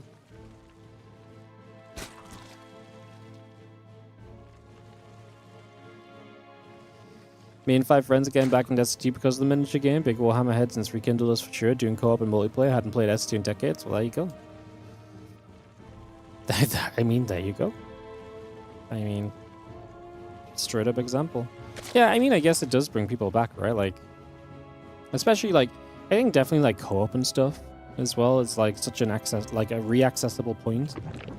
So yeah, well, it's this is why it's so nice when Blizzard don't forget that StarCraft exists as an IP, because just doing things with the IP keeps people interested and brings people back into the game as well. Yeah, no, the ad, that's kind of cool. Like I say, I'm sure there's guy. It's like I say, I think the big thing is how it's hard to scale. I don't even know how many people are buying StarCraft miniatures, right? You know, so like, that's the part that's hard to scale. Like, if like 1 million people are buying StarCraft miniatures, that might be a pretty significant amount of people that come back and play SC2. But I don't know if the amount of people buying StarCraft miniatures is like the hundreds, the thousands, or the tens of thousands, you know? You know, I've got no idea what that scale is to begin with, so I guess I'm uninformed to even begin with. Like I say, if you're telling me it's millions, then I'd probably change my answer. You know, it's hundreds of thousands, but I would imagine what it's probably... I have no idea, actually. 5,000, 10,000 maybe? People buy the miniatures? I actually have no clue. I actually have no clue. The miniatures are cool. I just... the concept of having to build them and paint them just means that they're not really a cool collectible to me, I guess. Like, they're cool, but like... I have no way to make them look good, and hence I have no way to make it worth having them to display in my StarCraft collection behind me. The pre-orders for the first wave was insane. Wow, that's cool. Yeah, I mean, StarCraft is... StarCraft's kind of a special case as well, where StarCraft is really embedded in a lot of people. Especially in that sort of age range and, like, you know, in that sort of, like, selection of people around those hobbies where it's, like, a lot of people played StarCraft, either StarCraft 1, right, when they were growing up, when they were a kid, StarCraft 2, also when they were growing up maybe, or perhaps like later in life, and like moved on. But they're in that kind of age range now where they have those kind of hobbies, they're kind of like, you know, those kind of interests, and it's like you haven't touched StarCraft in forever. Like it is the kind of like right demographic, and especially just for StarCraft specifically, is like I say, so many people actually dabbled in StarCraft. This happens in esports a lot, where you hear a lot about people in esports, and they're like, oh yeah, I started out with StarCraft. Like, it feels like 90% of people in esports, at least, maybe not nowadays, maybe not like all the Fortnite people and stuff, right? But like, originally, like a lot of the League and CS cast and stuff, they'd all played StarCraft at some point, you know? So yeah. Hundreds of thousands of orders? Wow, that's crazy. Yeah, maybe it is. I don't know how much that transfers to people then wanting to watch SC2 though still, you know? I think there's so much trickle down in that scenario, right? Where it's like, hey, cool miniatures, and then a certain percentage of people are like, hey, cool, StarCraft, right? And then a certain percentage of people are like, hey, look, let's actually, you know, log into SC2. And then a percentage of people of that actually then are like, hey, let's try watching it again. And there's 95,000 starter sets pre-ordered. Wow. That's pretty nuts.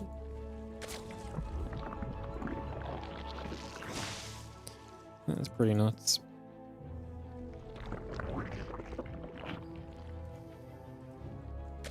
Here today because you can't get your StarCraft fixed from your miniatures because it hasn't shipped yet. Hey, maybe I'm genuinely underestimating it. Maybe I really am. Maybe I'm really underestimating it. Yeah, like I said, I have no idea about the scale of these things, to be honest. Yeah. You know, a lot of people like miniatures. Like I say, it's the right demographic for kind of miniatures and stuff as well, though, and it's the right kind of game for miniatures, right? Like, you know, it's like a war-y kind of thing. Pretty cool. SC2 should have a streamer invitation or something. We need someone big and popular from StarCraft to make it happen. The problem is, SE2 doesn't have like this big, super popular streamer. And when I say big, super popular streamer, I mean like to like the scale of like other games. Like, you know, like StarCraft 2 doesn't really have a grubby or someone on the scale of grubby, you know, who runs these Warcraft 3 invitationals, and it's just like he has so much reach in the streamer world. Getting people involved just because he's grubby in the first place is like much easier and stuff, you know. If only grubby had ever played SE2, yeah, but his love in life is Warcraft 3, right? Like we have some really, like, you know, Tasteless and Autosis are, you know, huge people in StarCraft. They're the biggest people in StarCraft. But they don't have that streamer following or reach to anywhere near the same level, right? Austin probably the most popular SC2 streamer? I don't think that's true at all, no.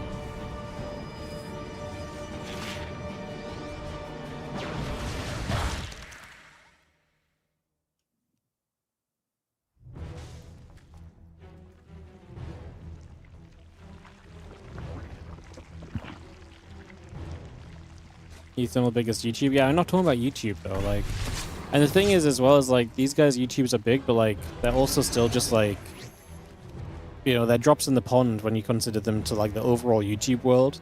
Like their YouTubes are massive compared to StarCraft. Then I mean, like, you know, Loco's YouTube is really massive. Dude has like 500,000 subs or something, no? It's a very different situation. And for what we're talking about, we're specifically talking about streaming, because the whole idea of it is that, like, the whole idea of like getting people involved to play like YouTube, you know, to play games and like get good at the game to then make a YouTube vid just doesn't really work as well. So yeah, I think it's a bit of a different vibe. Style gets 1 to 3K viewers on Twitch. Yeah, but he doesn't have any reach to the streamer world. You know, like, I'm not talking about just viewership, right? You know? I'm not just talking about viewership. I'm talking about like actual like reach out to like people, to like get people interested and invested. And also, Cyril's not a streamer. Cyril is a player still, you know.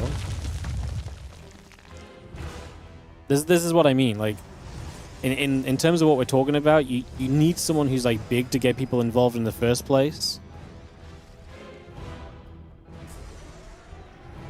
Yeah, it's kind of crazy, like, because I think SC2 has a lot of people, like I say, a lot of people. SC2 is really relatable to a lot of people.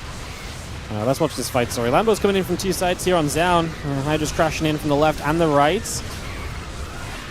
Feels like a pretty decent situation, but I'm not sure if it's necessarily going to be good enough. We see a couple of Zelds getting picked away at. It's going to be having the Stalkers coming through, the Adepts going to gather. Hydra count on the right side, definitely still very strong here at the moment. Hydra stepping through the batteries, the Stalkers coming about, the Mothership on that bottom side going to come up as well. Another Time Wolf comes down, a few of these Hydras getting shoved away.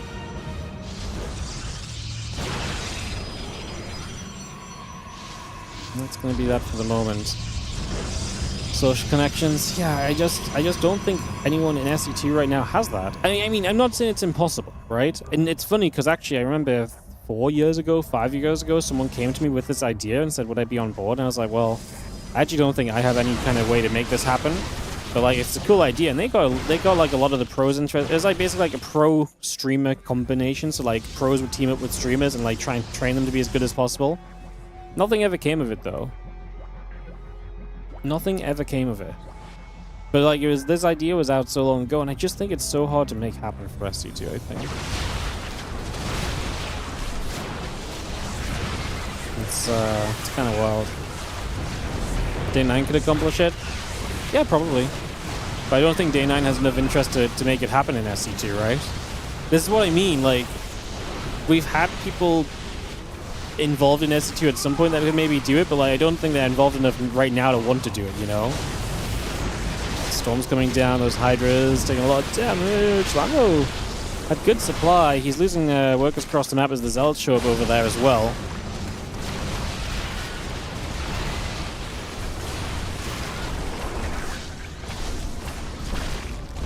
Gonna see the Mothership, the other Stalkers going back the other way. Lincoln Hyde's gonna keep on trying to fight. I just don't think it's enough, especially with the Mothership out. The splash is actually pretty good from the Mothership. The Mothership goes down, but only at the cost of everything else falling. Lambo is not gonna have enough here, and that's gonna be that. Comes down to money at the end of it. But no one did the Warcraft 3 thing because of the prize pool, right? I mean, I know the AoE one's on right now, but I actually followed the Warcraft 3 one. No one did the Warcraft 3 one because of the prize pool. A bunch of them just got involved because they were friends with Grubby off of OnlyFans. And like, they also, some of them were like involved in Warcraft 3, and then Grubby thought it'd be a cool idea, and he got a couple extra people involved too, and they all thought it'd be great because all these other big streamers are doing it, and it's that knock-on effect of like, well, if he's doing it, I'll do it. You know what I mean?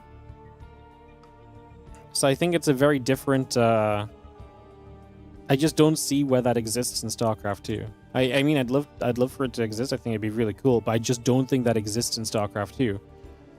And like, just because the others are successful, at this point, if you try and get people to do it for StarCraft 2, isn't everyone just like, isn't that the thing that War 3 and like AoE 2 or something did? It's because it feels like SC2's on support mode. I mean, what, and Warcraft 3 isn't? Come on, it's not like Warcraft 3 is some like powerhouse game that's being mega updated or something. I think it just is the, like I say, like, SC2 is this weird thing where, like, you know what would maybe make it work, right? Say, like, okay, this is getting very adventurous. Imagine Serral became a full-time streamer, and he constantly pulled, like, 3 to 4K viewers or something. You know what I mean? Like, and, you know, maybe he becomes, like, you need someone at that sort of level of streamer kind of power to kind of make it happen, I think. Like, sometimes I get 2K viewers, but I don't have streamer power, you know? I don't have streamer pull. I have 2K viewers because I'm running tournaments and people want to watch tournaments. It's like a completely different affair. Like, I couldn't reach out to people and make it happen. They'd just be like, why? You know? Like, the prize pool in the War 3 tournament was cool, but it was like 10K. Like, these guys, like, a lot of these guys that took part in the War 3 tournament, they run, like, ads for a day. Okay, they don't make 10K off ads in a day, but, like, if they ran like ads for like a week or two, like, you know, they're looking at 10K anyway. It's like, you know, they're not making or breaking their decisions because the prize pool of the tournament's 10K or something, you know. So he's got the top SC2 streamer pool. I don't know, because I actually think a lot of the SC2 streamers are very much so just SC2 streamers. Like, we are, StarCraft 2 is this really weird thing, like, where we're all just super committed to SC2. No, I don't know. Maybe like a Like maybe Loco? Loco has like very good viewership when he streams variety. But like none of us, I would say, have that kind of streamer pull of like multiple thousand, right? On a consistent basis. Like we could all get multiple thousand viewers for like casting a tournament. But like, you know, Pig has very good viewership, but he doesn't have the viewership I would say is good enough to make something like that pull it off or so, you know?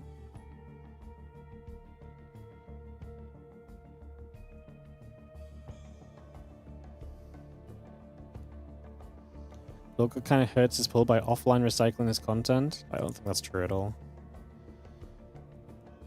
I don't think that the Loco 24/7 does any impact, especially because he's not exactly casting the whole time. It's like he only casts here and there on his channel live anyway now. I was looking into the WardiTV 24/7 thing a few months ago before Loco put his up. I couldn't figure out a good way to do it. I asked Loco, and Loco's like, yeah, I'm just doing like this. I was like, huh, that's exactly how I could have done it.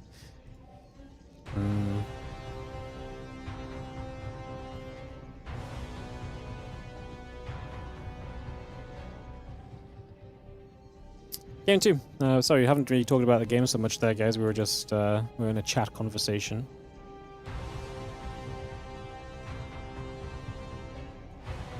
Have to take in consideration that the average StarCraft player never touched the multiplayer. You deleted your comment? Oh yeah, I was halfway through reading it and then it's just disappeared. Oh, you post on Twitch. You have to take into consideration the average StarCraft player never touched the multiplayer. The skill gap you need between a single normal campaign and just your average silver 1 vs 1 match is wild. Yeah. SC2's got a lead, but I mean, does SC2 have that much of a steep learning curve compared to like Warcraft 3 and stuff as well? Surely no. I mean, obviously what worked a lot in the Grubby event was like a bunch of them played War 3 to some extent before, and some of them were like, you know, one of them was like a Dota Pro and stuff, an ex-Dota Pro and so on, so like that obviously helps. You can pick those up much more comfortably. I think the biggest issue with StarCraft 2 is that the matching system takes too long to put people where they need to be. It's like it's afraid of like letting people smurf too easily. But then people have to lose so many games to actually get... And there are people down in the lower leagues, right? That play a good amount still. It still exists. But it takes so long to actually, like, get there if you just stop playing.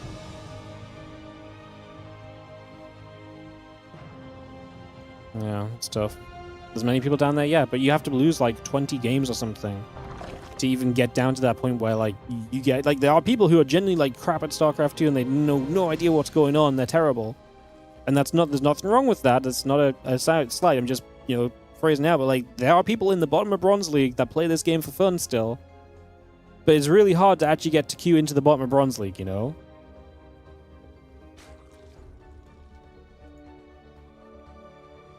Half of this stream is QQ about game politics. Just talking about something interesting from the chat, like, don't know if we're QQing at all. That's me. It'd be cool if it was, I don't know how you, fix that problem, honestly, to be honest. Anyways.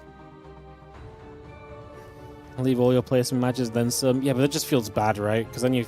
It's like the last thing you want to do if you want to get into playing a game is just to leave 20 games or 30 games before you even start to play. Like, that's just a turn off instantly, no?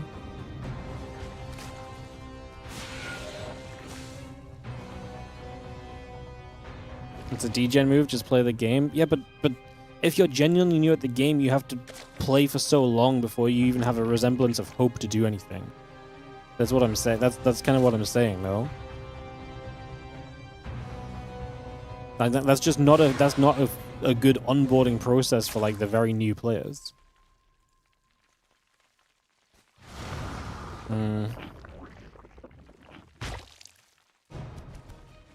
Will I cover Maestros of the game? No. Yeah, my schedule doesn't really work for it. Ladder's still bugged, it turns people off too.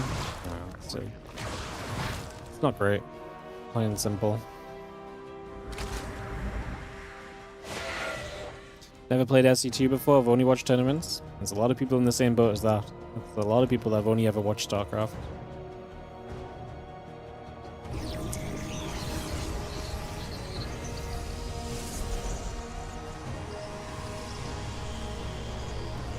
Evo Chamber drones all coming through, the Twilight Council on the way in. We had a Nexus up.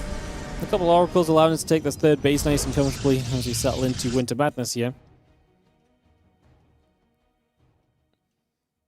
Again, Roach coming up, get some Creep Team on the way in as well. Some days you log in just to read general chat. There's, there are people who can help with this. It's called therapists. Now, I'm not saying they're cheap or affordable, but like, if you can, you should go see one. You might find yourself in a better place. Logging in to read general chat in StarCraft, that is a... that is a life choice. It's a super watchable game. It is. Feels that way with a lot of competitive games nowadays. Just that the amount of time it takes to get decent at a new bullet play game while getting stomped on can be rough. Yeah, I think because a lot of games nowadays, of course. That's how much we're going to do. Stays coming down. We're going to deal with this pretty decently, I think. I think the problem is there's a lot of games nowadays, like, it probably sounds dumb, but like, every game that's new is still figured out to some extent. Like, nothing is truly unique and completely new anymore, you know? I think this is why, like, PUBG was so good. When PUBG came out, this is still a long time ago, though, because, like, PUBG was like a shooter, but it had this like survival-y kind of aspect to it as well, and it's like it was something that like not a lot of people had dabbled with before. And so like it was very fun to be bad in that game because you ran into a lot of other people while being bad. And that game was also very good because you could be bad and still have small wins. I think that's the biggest issue StarCraft 2's ever had. Like, it's very difficult to see small wins in StarCraft. There's so much emphasis put on the you won or the you lost screen. This is why one of my favorite suggestions we ever had was when people were like, people suggested this to Blizzard a lot, where it's like, when you come out of a game, be like, hey, you know, congratulations, you made more workers than you've ever made before, or something. Like, stuff like this. Like, these things were, the idea of winning when you're losing is very important, I think, to keeping people having a good time, especially in this day and age in gaming. And StarCraft 2 does not have any of that. You do not win while you lose in StarCraft a lot of the time. It's possible. You can have really fun games at StarCraft 2. But especially while you're learning, it's very hard to have a fun game while you get demolished, right? So, yeah. Lambo's setting up for a big attack, guys. Ling, Ravager, Roach all setting up. The Roach speed will be here in a second. It's 65 drones, so it's a good eco. He's going to bring the Queens and the Drop Lord, and we are going to send it across the map here to try and knock us down. Both the 0-1 in this group looking to try and get to 1-1 rather than having to dig themselves out of an 0-2 hole heading into next week's games.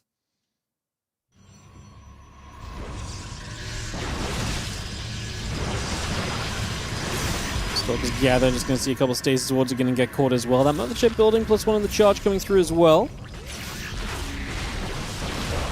Just going to see how Ling's running up. Ravager's going to be here. The Queen's drop down. I mean, it's always tough when the Stalkers have Blink because they're just going to trade so effectively in these scenarios. We've got to be super careful about the stasis wards. We've popped them pretty decently so far. We are going to break into the natural. The Chaos of splitting a few units into the natural, running a few Lings in there could be big, but you got to be careful not to split too many because you do want Lings to try and tank at the front as well in this third base. Lambo pushing straight at the front here at the moment. Val's going to drop again. This mothership popping out at 8 minutes is kind of nuts from Zound. What a choice to go Fleet Beacon so early, but it actually does make it so difficult in these scenarios. First of all, there's no overseer here, so this just sucks for Lambo straight up right now. And the mothership is genuinely a big tanky unit that does provide value over time. Actually, the fact that we can get to it safely is going to put you into like a genuinely very survivable position. Like, obviously, if you like lose out on your way to the mothership, it's really bad for you. But the fact, the moment the mothership spawns, there's still a decent number of stalkers here. The mothership is a very powerful unit, and it is going to be so good in this situation once again to push this back. There's 2 games where the mothership pops in and is actually a major part of the defense. It's kind of wild.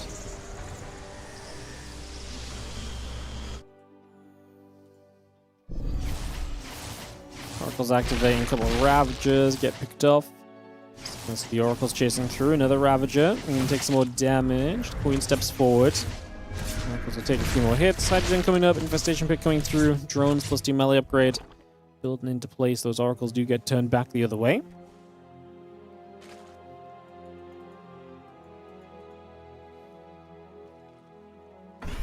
We'll rejoin ourselves up again, plus 2 in the Storm will continue into place. The Battery, the Nexus coming around. Oracles will head their way to the bottom right. So again, making a bit of progress back to that bottom right hand side. Just going to pull that back over for a little bit.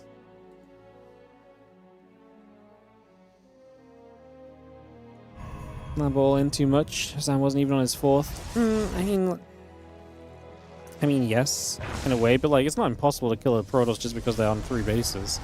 It's not like Lambo was like, at the end of the day, like, it'd be easier if Sam was trying to take a 4th base, but at the end of the day, like, this is still just a 65 drone attack that's designed to be very deadly and to do a lot of damage. Now, the cool thing about Lambo's attack is obviously that it's off of a stronger economy than some of the attacks, so you can kind of rebuild up, and, you know, right now, you know, the supplies look good. He's onto Hydras and so. The only issue is, of course, that Zaun much more freely gets set up. Like, the Storms have come online very easily here. We're adding Archon. The Mothership, obviously alive from before as well, makes it very difficult to do much else here, too. I actually think Lambo did an okay amount. Maybe he could have set up something else behind it. But yeah, I mean, Zaun was very well. He is aware of what was going on. He was prepped. He had the stack defense in position, so he was just in an okay place. Kind of straight through, to be honest.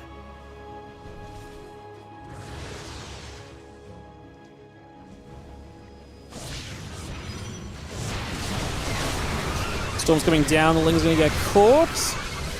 Just gonna be seeing our Cloaking coming through, the rest of the Ling Roach, Hydra Omni coming back to the upper left side, plus 1 missiles, group response coming in, 18 drones and a couple of OVs are gonna build, that Hive is coming online. Another chamber coming up, just gonna throw ourselves onto these rocks, knock this away.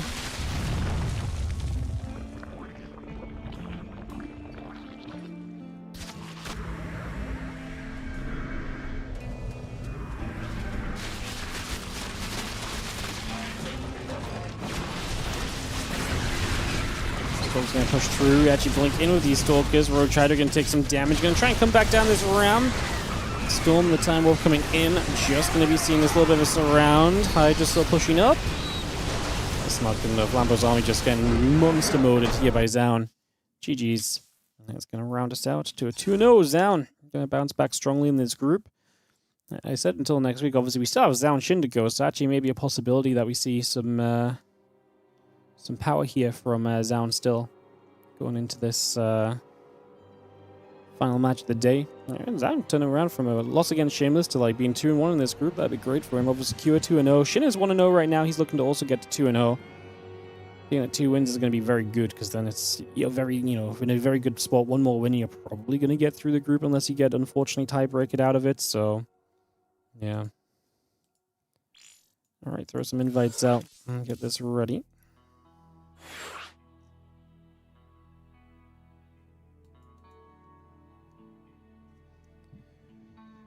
We'll just say, guys, I know some people will probably be leaving for Maestros of the Game that's starting up. If y'all have enjoyed the stream, though, do not forget to like, subscribe, and follow. And, of course, if you really enjoyed, do consider supporting the channel as well. You can do so by doing all the usual things, supporting, subscribing, etc. Donating. There's the Patreon page as well, patreon.com/WardiTV. We're actually 2 YouTube subs away from 49,000, so we are very much so. And tomorrow's stream probably going to begin the countdown to 50k. Kind of weird seeing Wardy have such a meltdown about the new patch. Yeah, I agree, man. Kind of weird.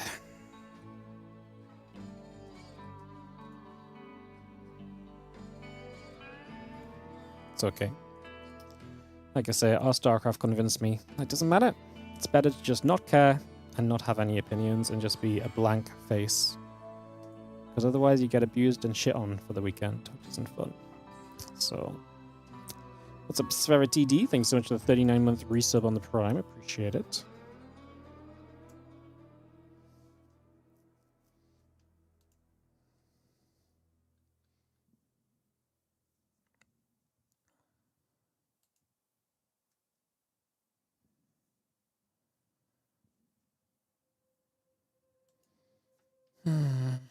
You like it so far? I've watched a lot of games of it at this point. I just think it looks so unplayable for Protoss. It feels really rough. I don't know.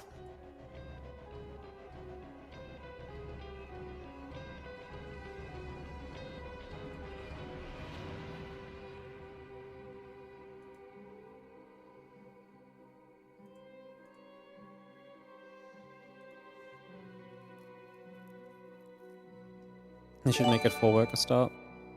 No, they should just do whatever they want, honestly. Doesn't matter. Change is good. The community clearly just wants change, whatever it is, so they should just spin a massive wheel and just do whatever it says, to be honest. What's up, Hamper?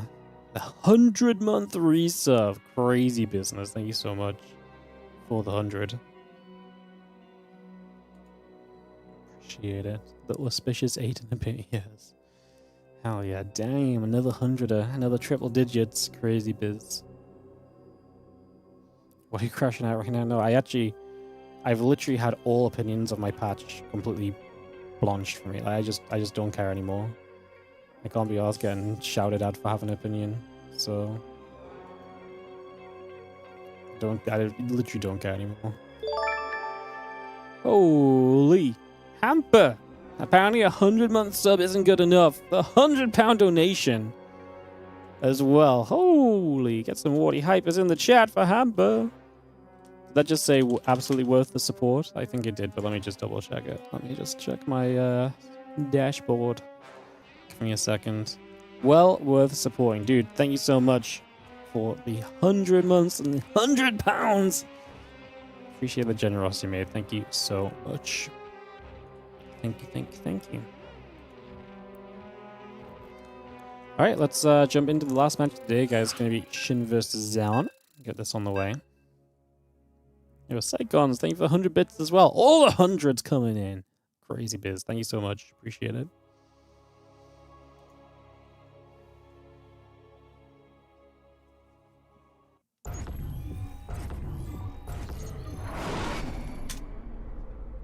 Alright, let's jump in.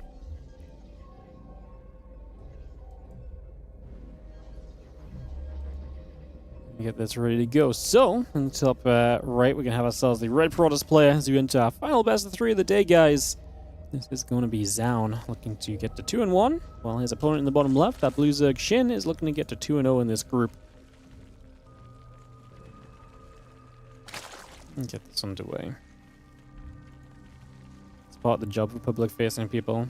It's just crazy that we're on a moderated forum, and, you know, you're literally just allowed to straight up shit on people and make shit up. So, like, it's one thing if people go into, like, whatever spaces, but, like, the fact we actually have people that mod this place and this is allowed to happen, and I don't know. All StarCraft mods are horrific. They literally delete comments that support me and allow comments that literally just go beyond, like, even disagreeing with me, but just straight up abuse. It's a shitty place. It's just a shithole, basically, but yeah, it's just stupid. But it's my fault. Shouldn't have read Reddit. But yeah, it's hard not to when you get pinged every 5 minutes.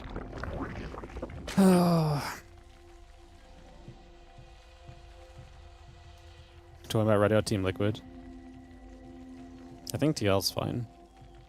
People, the TL mods actually do, like, I mean, TL never gets, like, aggressive or, like, super hateful, you know?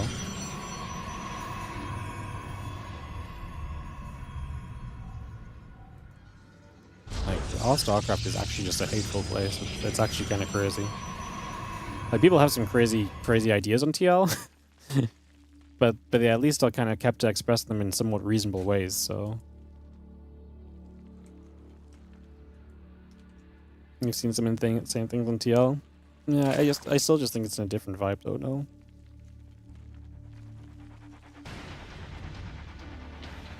TL moderators actually have their heads screwed on a little bit.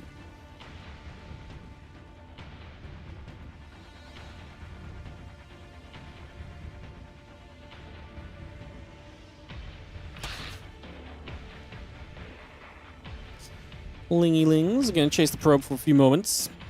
It's going to set up in the ZVP. So I'm going to turn around, throw a hatchery down for a couple moments as well. Stargate Adept and the Warp Gate coming about. Link speed coming up.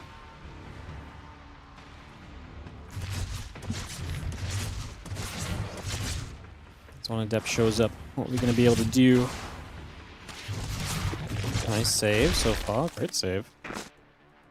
Solid stuff from SHIN. Good micro on the drones. Keeps them alive. Very nicely done.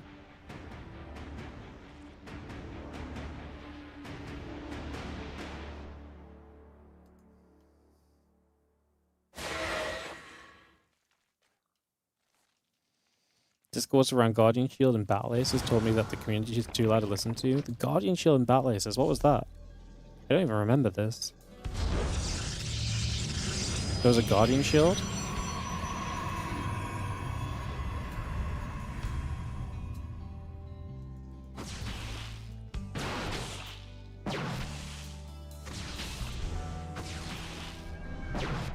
Made it so first 3 minutes. Well, oh, they just had like a defensive bubble or so. The best part about Battle Aces was the fact that I mean, I actually thought Battle Aces was a great game. I thought Battle Aces was super fun because to me, it, like, modernized RTS. Like, it was like a super fresh take on like you didn't have the build up and like stuff necessarily, but like the fact you could just jump in, start building units, and just go was super fun. Shit goes wrong, you mess up. Oh no, leave the game. Queue another. You know. I felt like Battle Aces had a lot of potential if it leaned into that in a big way.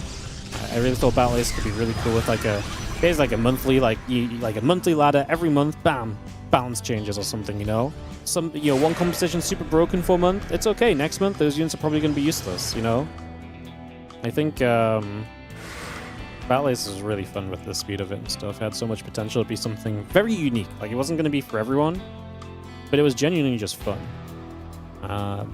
It was genuinely just fun, and like I think they could have done a lot of very cool things with it. They just never got far enough, unfortunately. It's very sad. I would have loved to see what other maps looked like on Battle Aces. It's really funny because like Battle Aces was we only ever played one Battle Aces map. Even the 2v2 map was like the same map, just expanded for 2v2. I would have loved to have seen what the game looked like if you actually had a different map. Would have been kind of crazy. That's really sad. That game was so much fun. I played a lot of that game as well. It was just straight up honestly fun. Demling's gonna go back to the upper right side. Couple oracles come back around.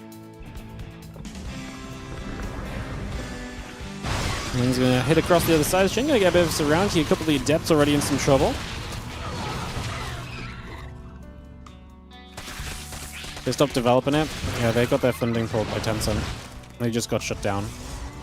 I think, this is just me theory crafting, but I think what happened is they were struggling to provide the vision of a good monetization plan. Because obviously, you know, you're trying to sell units in an RTS and everyone shits the bed about this.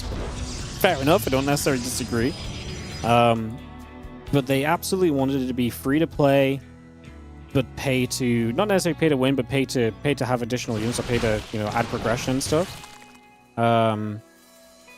And because a lot of their tests were based around that process and stuff, and clearly they just weren't able to present something that was strong enough to Tencent, and Tencent were just like, no, we don't want to keep backing this up. Cut. It just gone. Alive one day, dead the next.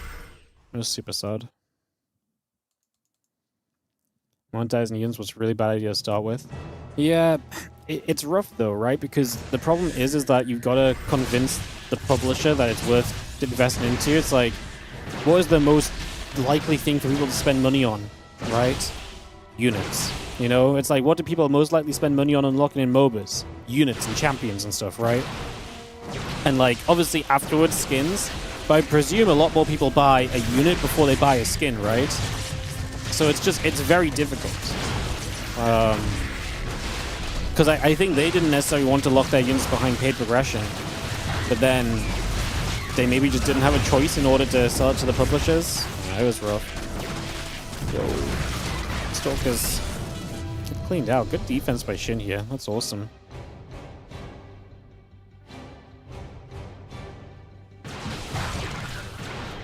Yeah. I'm just really sad they couldn't like sell the game as it was for like $20 and we just could still play it. It was it's low-key pretty fun. Probably would have got old without updates, obviously, but like, it was just sad. Anyways, Mothership on the way again. Look at this. Zound is playing his own kind of thing, right? Like, getting his Mothership early every game. It's going to be fascinating to see how it works against these mutas, because I actually think it's been really good against the timings that Lambo was throwing at him. Against more aggressive timings and against mutas especially, I'm wondering how well it can do. Now, we've got the Stalkers so far that are going to defend well. The mutas are going to swing across over to this right side, jump on this mineral line. The Stalkers are still playing the chasing game, and we lose a few probes.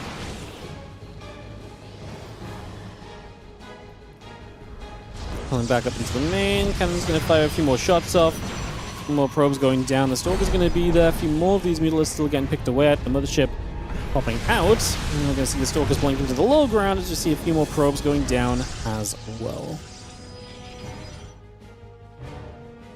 Well, 12 workers is not a bad start. We are going to double down on more mutas. What's funny is we actually already have the fleet beacons. We actually have Phoenix range starting up immediately. And the fact that this is going to be more mutas, if you build some Phoenix here, I would like to think that Zound gets into a pretty good position. Phoenix range against the mutas feels very good.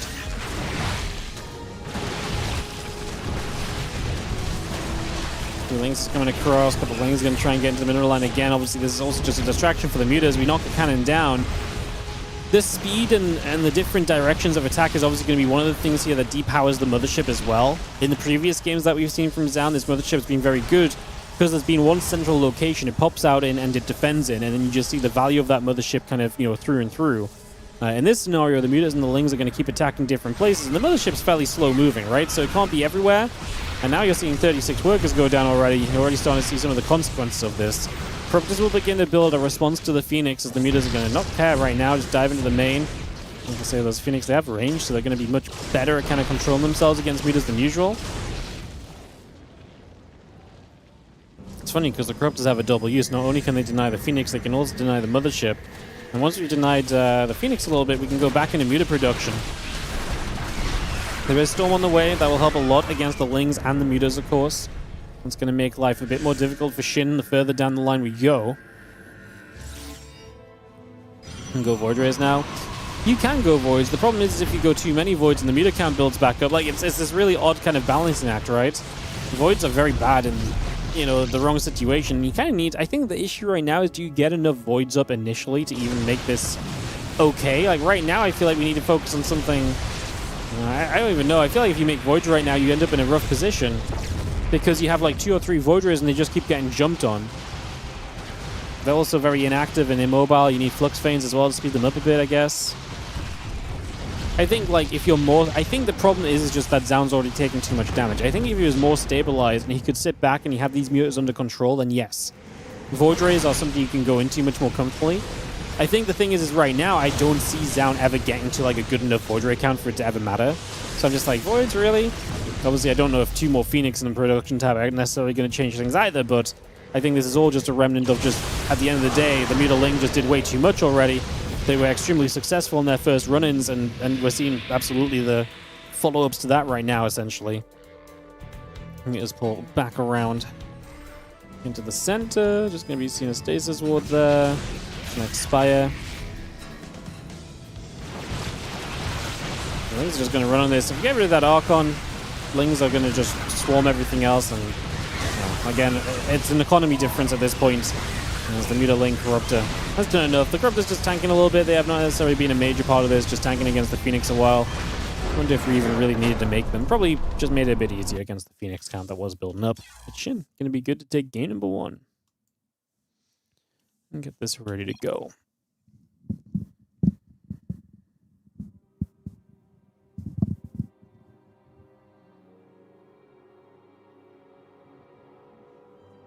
All right, let's head into game 2, guys.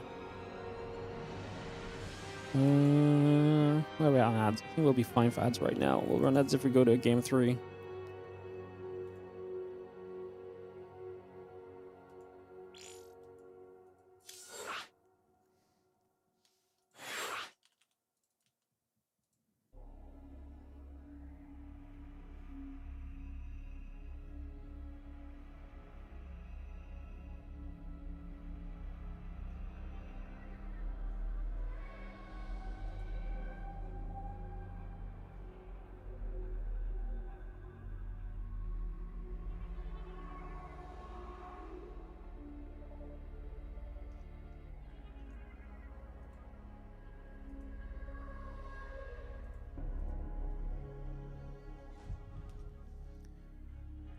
Alrighty, guys.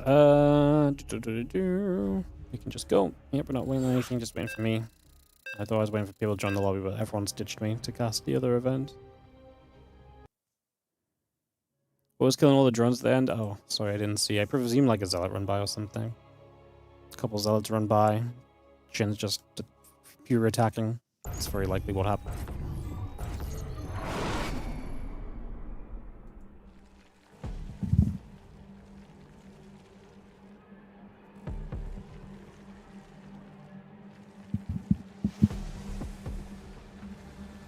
In the top right-hand side with the 1-0 lead, our red Zerg, again looking to try and get 2-0 in this group. It is SHIN. Oh, Ragnarok. Still has the Ragnarok name tag. But still going to SHIN in the events as far as I'm still aware. As in the bottom left, our blue Protoss is Zone.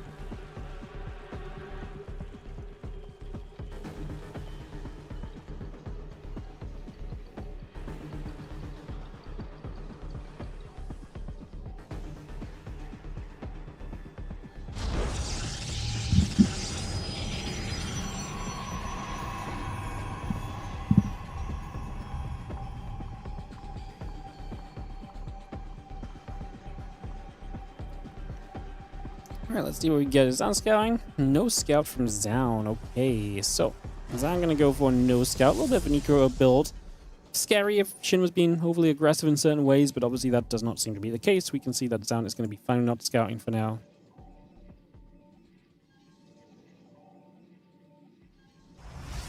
Gateway drops in. Nexus to follow. We'll see this probe maybe now scouting after the Nexus. Maybe after the Cybercore. The thing is you're at full saturation here, so the probe coming back into the main base doesn't really give you anything. I mean, you get a very minor mining boost, right? But, yeah, this is going to be the probe now going across the map. So away we go for a couple of moments.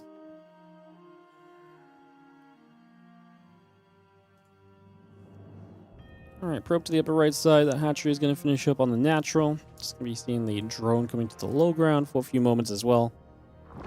Just going to have the Cybercore about to be done. Nexus halfway done. And the probe turning back the other way for a few moments as well. Looking reasonable right now. And drones still gather up.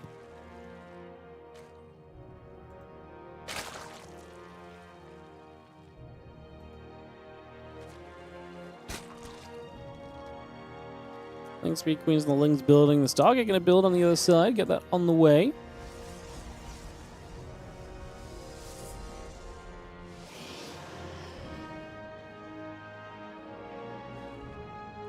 Ling's coming around. The probe is moving.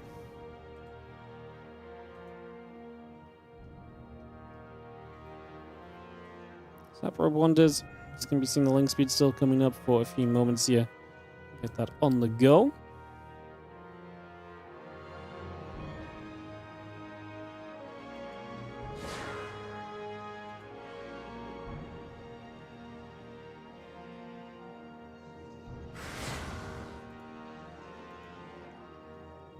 Peaceful start, guys. Peaceful start.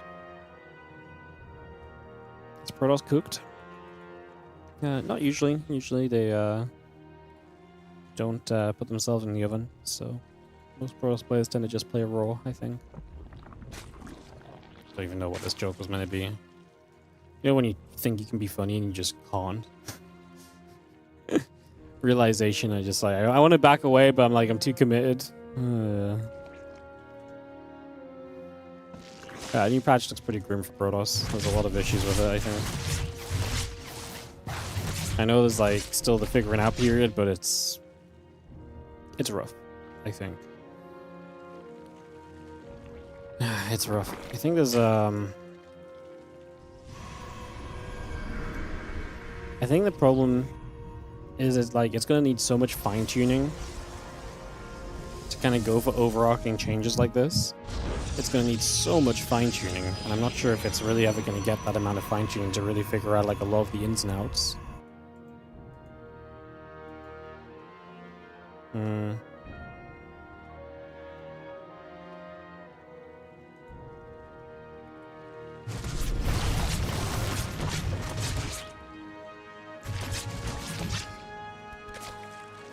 I don't think it's like impossible for Protoss, but I mean, I think it is significantly tougher than it has been.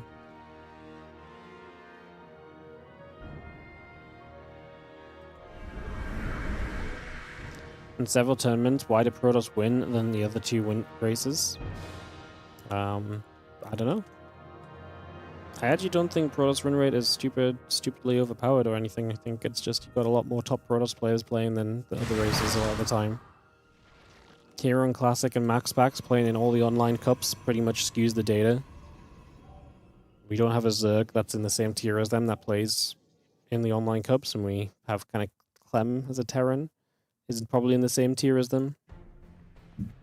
So, yeah, Protoss data is pretty skewed. The Protoss balance report right now is pretty overpowered for Protoss on the Ligulac, so Protoss has been a bit strong maybe, but I don't think we necessarily... I think there's just so many different things we could target. It's so funny, the day the patch got announced, I was... you guys remember I was talking about how we could maybe do something about Zealots. And I was like, it's so difficult because like the Zealot's such a cool thing. It's like, you know, you change it here, it changes the matchup. The patch notes comes out, it's like, hey, so listen up. Never mind just a unit we're going to affect. How about the entire race? I'm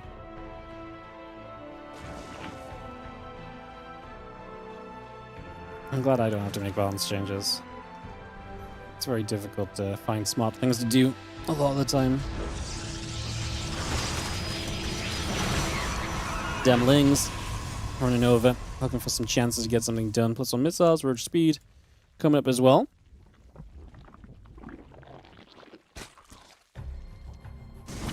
A few Zealots are going to go and attach themselves to this hatchery on the top. It's going to be punching through this. A couple Oracles throwing a Revelation or so down, nothing too crazy, but this hatchery goes down. It's a pretty nice play from Zaun. Just zero response from Shin. He's got some Lings on the map, some roaches built, and he's also getting to the Spire. But look what it is! It's our mothership! Man, this 8-minute mothership from Zaun is fascinating. Didn't work in the last game, but I do think Mutas is one of the worst things it can come up against, because I just don't think it directly influences kind of Muta play as much. Sal's roach speed coming through.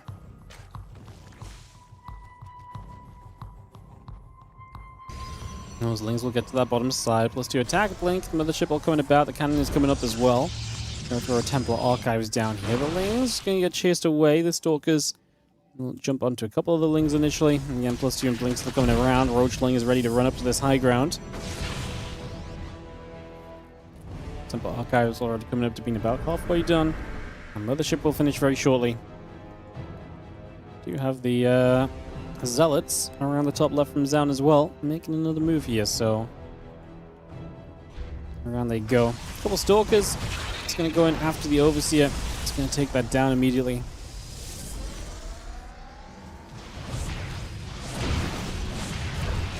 Probe's going to fall. 3-4 workers going down. Again, 8 more meters coming about. 14 drones in production. We do have the Zealots. And the fire from those meters once again. Meters pulled back over the right-hand side. Yeah, Blink is about to finish. +2 attack operators coming up. Lings will continue running over here. Just going to see the Stay Sword popping. For the Nexus, the meters are going to turn around the other side. Corruptor's coming up. +1 flyer attack building. Meters are going to turn themselves back onto the pylon for a few moments here. Stalker's going to blink up. A couple of those meters are going to get grabbed. Roach is just going to shoot. A couple Stalkers go down immediately.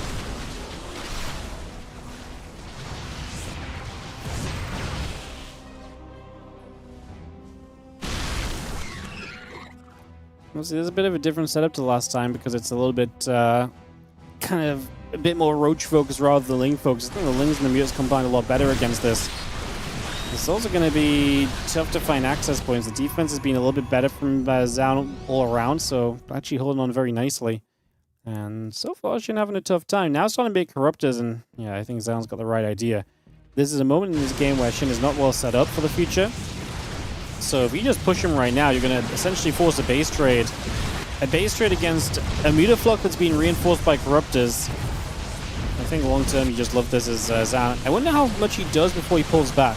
Obviously you can recall home at a Protoss at any moment when you feel like it's necessary. He's massing defense on the third base. I think he needs to get at least another base or two maybe even. Because realistically you want to stop the Zerg economy so that you can justify having lost the bases in your economy yourself.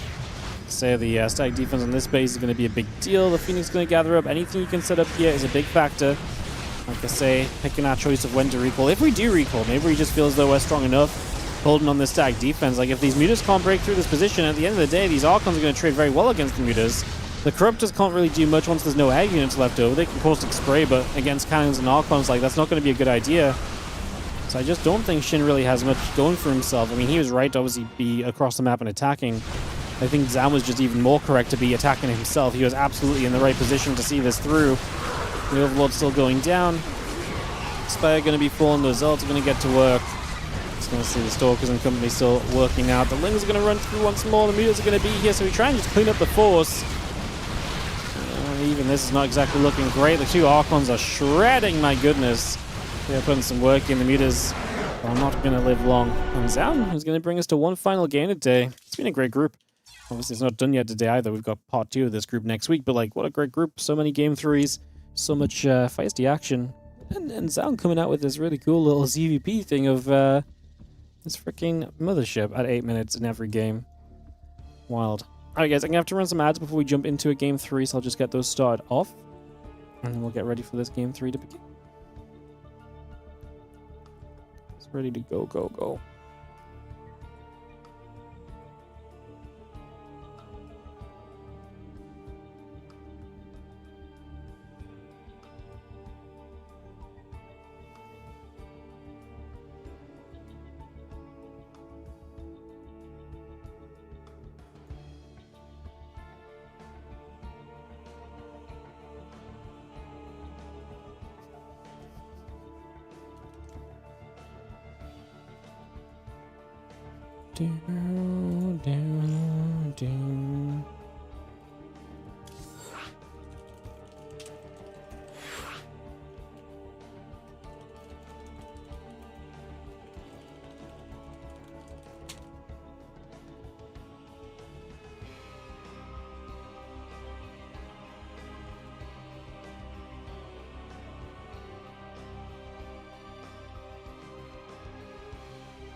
Alright, gonna start counting this down, guys.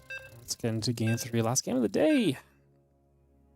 Last game of the day.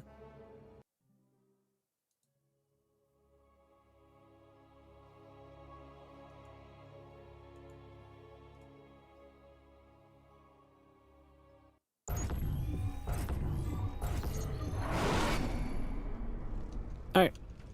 Let's go. As we have in the top left-hand side, our red Zerg is going to be SHIN. Taking on the blue Protoss in the bottom right zone. Could be a big win. This could be... I mean, every match is important in the round robins, but you know, this could be one to really discern a couple of different places.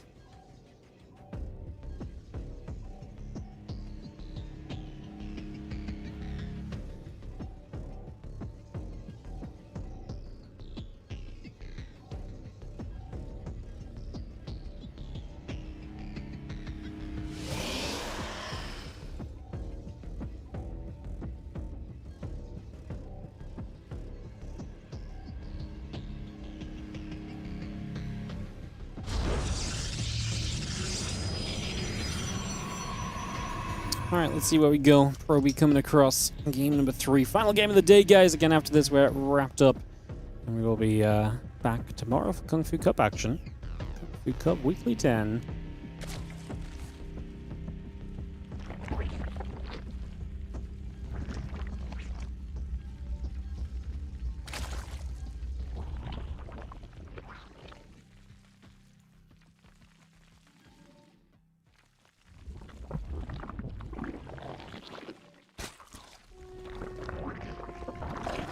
Still waiting for the new season maps. I'll shake things up for sure. Man, new maps are nice, but I really think we need to, with a 9-map map, we'll be so much more adventurous with the maps. And it's really tough, because sometimes weird maps are just bad, but like, I think the standardization of maps needing to have this easy 1, 2, 3, 4 base setup is... Like, I mean, it's weird because I think some amount of bases are needed because otherwise the game's not playable. But then, like, it's so difficult because it's like, if you give every map the 3 or 4 base setup, then you just give, like, I think this is a much bigger culprit to the skipped early game that people quote all the time than anything else. Because, like, maps that are set up to just macro, like, people didn't have an early game in the past anyway. Like, it's not like every game of Heart of the Swarm was, like, super in-depth, like, first 5-6 minutes with, like, loads of fights and stuff, right? So... You're making a joke about chess. I knew what you were responding to, I just still thought you were talking about StarCraft in terms of something else. Yeah. I don't know. I think with 9 maps in the map, we should just... The only issue with it is if you have 3 standard maps and then they're the only 3 that get played, it gets really boring. I don't know. I think it's been better lately. Like, Mothership was a cool map to add in. I think this map pool has actually been a really solid map pool. You see a good amount of the maps. A lot of them play differently. Like, 10,000 feet's a fairly standard map, but it plays quite differently with this forward base that people take and so on, you know? The start of SE2, so many maps are tiny compared now. Yeah, we just made the game bigger and bigger and bigger.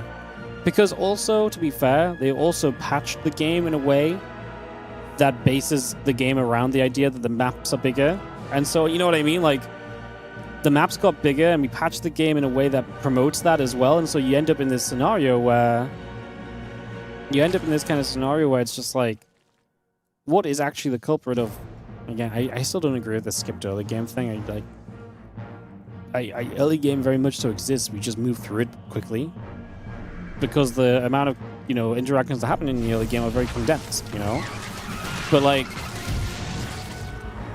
Yeah, I don't know. I think it's tough.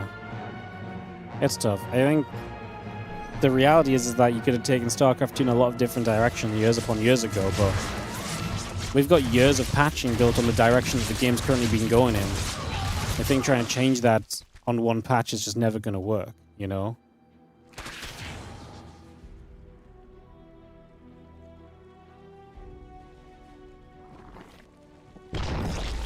Some huge maps lead to some epic games. I mean, my least favorite maps are the maps which are too big. Because I think the maps which can just naturally kind of get you to the late game without anything exciting happening is just, you know, well, it's whatever. We're just waiting for 10 minutes before stuff happens, right? The thing is that people talk about that happening all the time as though that's every game of StarCraft 2, and that's just really not true.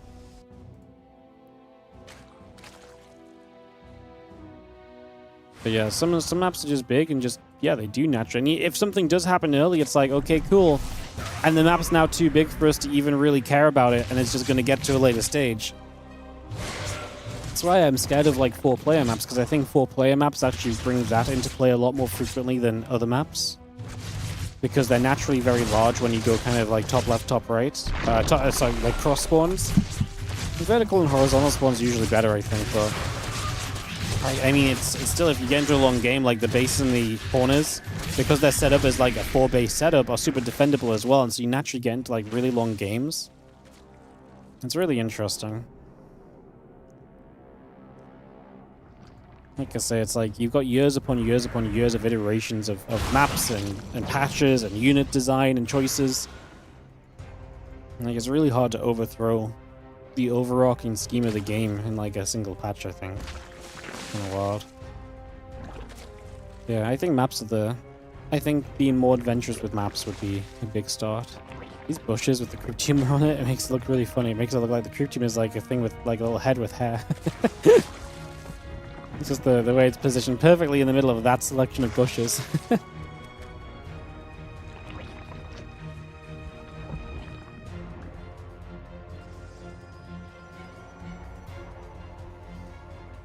There's a lot of maps now where you get the chance to take an almost risk-free third base a lot of the time. Yeah, but then the issue is that we designed the game around Zergs being able to get to 3 bases, because if Zergs can't get to 3 bases, then... The problem is by giving the Zergs easy 3 bases, then the other race to get easy 3 bases. So then you've got to give the Zergs an easy 4th base. It's like...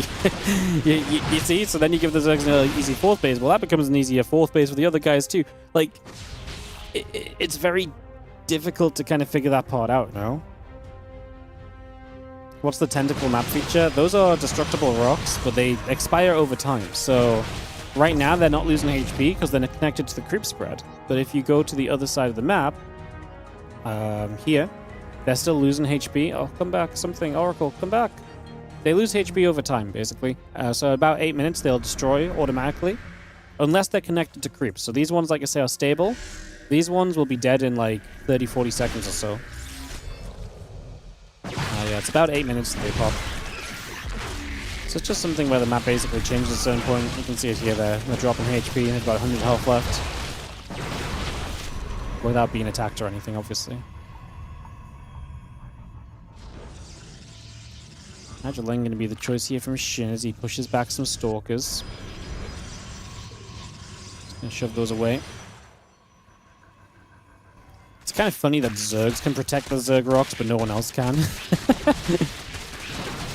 The other day you saw the map with the highway for workers. Yeah, the worker-only path, I think, is one of the cooler things we've seen in StarCraft recently in map making. I think that's one of those things where you know what I really loved? Was like the maps which had like work pathways to make it easy to save workers from your 5th base or so. So like if your base comes in trouble, you can evacuate the workers, but you still likely lose the base, but at least you didn't lose all the workers because they can have a chance to run away. I thought that was very cool. I thought that was one of the cool, very cool uses of them.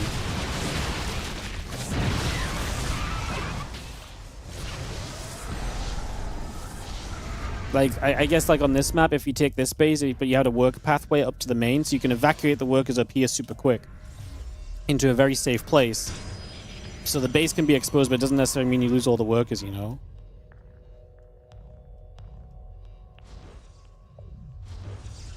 Don't believe when it matters, so half the match play in this championship.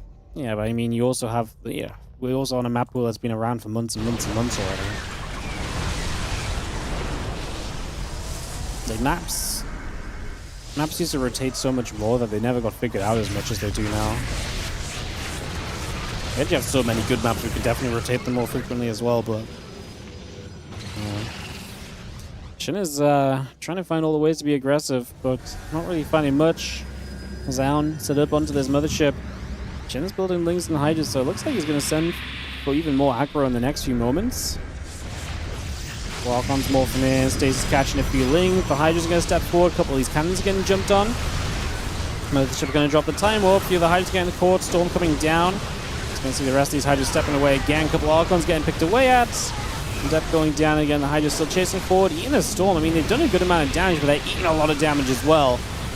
Still about 5 workers, the Lings on the right side just going down to stack defense, and the problem is the Hydras, if they're on their own, are not going to have a good time. This Mothership is so good against these kind of like 60 to 70, any sort of 60 to 70 drone aggression. I love this from Zaun. That's real cool. I wonder if people could all in Zaun earlier.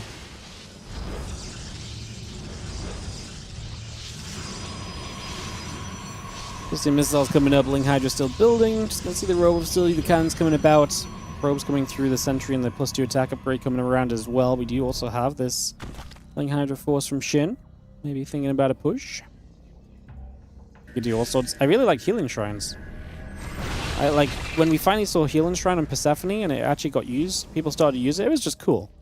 Added a bit of early game interaction. Made a couple things kind of play around it. You know, just changed it up. Not maybe drastically so, but it was kind of still another cool thing to interact with. You know. I think the healing shrines were a cool thing as long as they're not overused, I guess.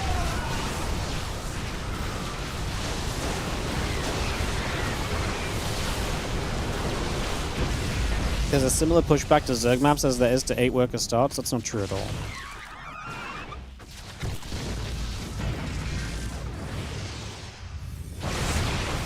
The pushback against 8 worker starts is that it doesn't change the game, and so why are we making the game different for no reason? Whereas the pushback to zany maps is that it makes the game crazy. The only thing is really the same. They're for very different reasons, if anything. And they come from very different people, I think, as well, with different mindsets. I mean, the problem about zany maps that are like really zany is like they just don't get played. You know, they're just an insta-veto. And the biggest issue with them is that they're an insta-veto until they come up in Game 9 of the Grand Finals of the World Championship, and it's like, this is the least played map of all time, but now it's going to decide the World Champion. It's kind of, I think that's the biggest issue we have with, like, really crazy maps. It's just, like, yeah.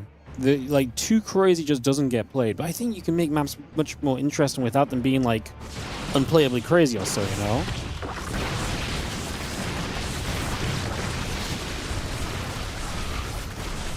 This drop is not going to do enough, I don't think. As SHIN comes in on the left side, he's going to get stormed big time over here. Dropping the main is not going to get very far either. That's not going to do enough, and over here we have the Mothership showing back up as well. The Overseer is very low. If we kill that Overseer off, this Mothership cloaking is just going to make this army invincible. We're in a time warp and getting stormed. SHIN's going to say GG. Zaun's going to take it, man. What a day from Zaun. Bouncing back from the loss against Shameless to beat Lambo and SHIN. Maybe 2-1 in this group with the Terrans to play next week. It'll be fun to see. The problem with, I think the problem with Zany maps, right, is that I think the problem with the Zany maps is that they are very fun for a very short period of time, but then you get stuck with them for a very long time. And like in a best of 3, they just never get played. In a best of 5, they very rarely get picked still. And so it's like, it's almost like a waste of a map pool spot if it's so crazy. Because if it's so crazy, it will just never get played, right? Like this is genuinely the issue. It's like, there's got to be this line where it's like, it's interesting enough to be called interesting, but it can't be so wild that people aren't going to play it, because then what's the point of having it in the map pool, you know? I think that's the issue that a lot of these maps kind of face in terms of trying to be interesting and different and stuff. But like I say, it's like, it's one of these things where it's just, we almost need like an entire map pool of crazy maps. Maybe as like a separate tournament. And so like all the crazy maps kind of get played. But the problem is as well, is the crazier a map is, the more gimmicky it is. And once the gimmick gets figured out, it's really fun to see a few times. But if the best gimmick is like, oh, it's like 10,000 feet in a way. Like 10,000 feet has this mineral wall access. And the first few times you see the Zerg's proxy hatch and mine out the minerals and like run the lings in for the ling flood is kind of very fun, right? But it either gets figured out, or just because it gets figured out, it's just like, oh, here we go again. Like if it can't be stopped, it can't be stopped. Is the problem? The problem in StarCraft 2 is just optimization. Like everything gets optimized very quickly because the game's so well understood. I liked Golden Wall, yeah, because Golden Wall was a super unique effect that was very good and very playable. It offered so much choice. Like Golden Wall gave you so many choices, but it wasn't like choice in like a, well, it gave you choice in like a macro element, you know? Yeah, Golden Wall was a really good map. That map was 10 out of 10. Just super different without ever being unplayable, you know? So yeah. Yeah, it's tough. I think at the end of the day, there's a lot of things that are very tough. Like if it was easy, we just would have already had it, you know? But it's very tough to change things.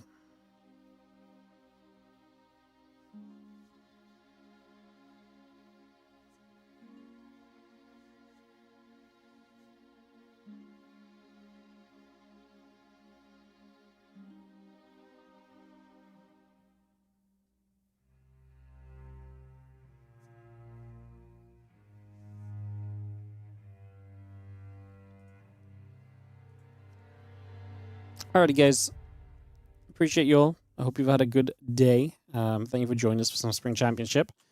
I'll be back tomorrow for Kung Fu Cup action, so I will see you guys there. Yeah, the Maestros of the Game stuff is already on. Like I said, I'm going to get the replays of the Maestros stuff. The timing just didn't really work for me casting it live or anything, so I think we just take the replays and we just cast from there. It's probably going to be easier for us. But, yeah, appreciate you guys. I'll see you guys tomorrow. You guys have a great rest of your day, and I'll see you guys there. Bye. Set ads on the outro, going to support the channel, of course, so stick around for a couple minutes and then head on over wherever you want to go. Bye, guys. Thanks so much for watching. Appreciate you, Hamper, on the big resub and the big donation. Thank you again, man. Appreciate it. Have a good one. Bye.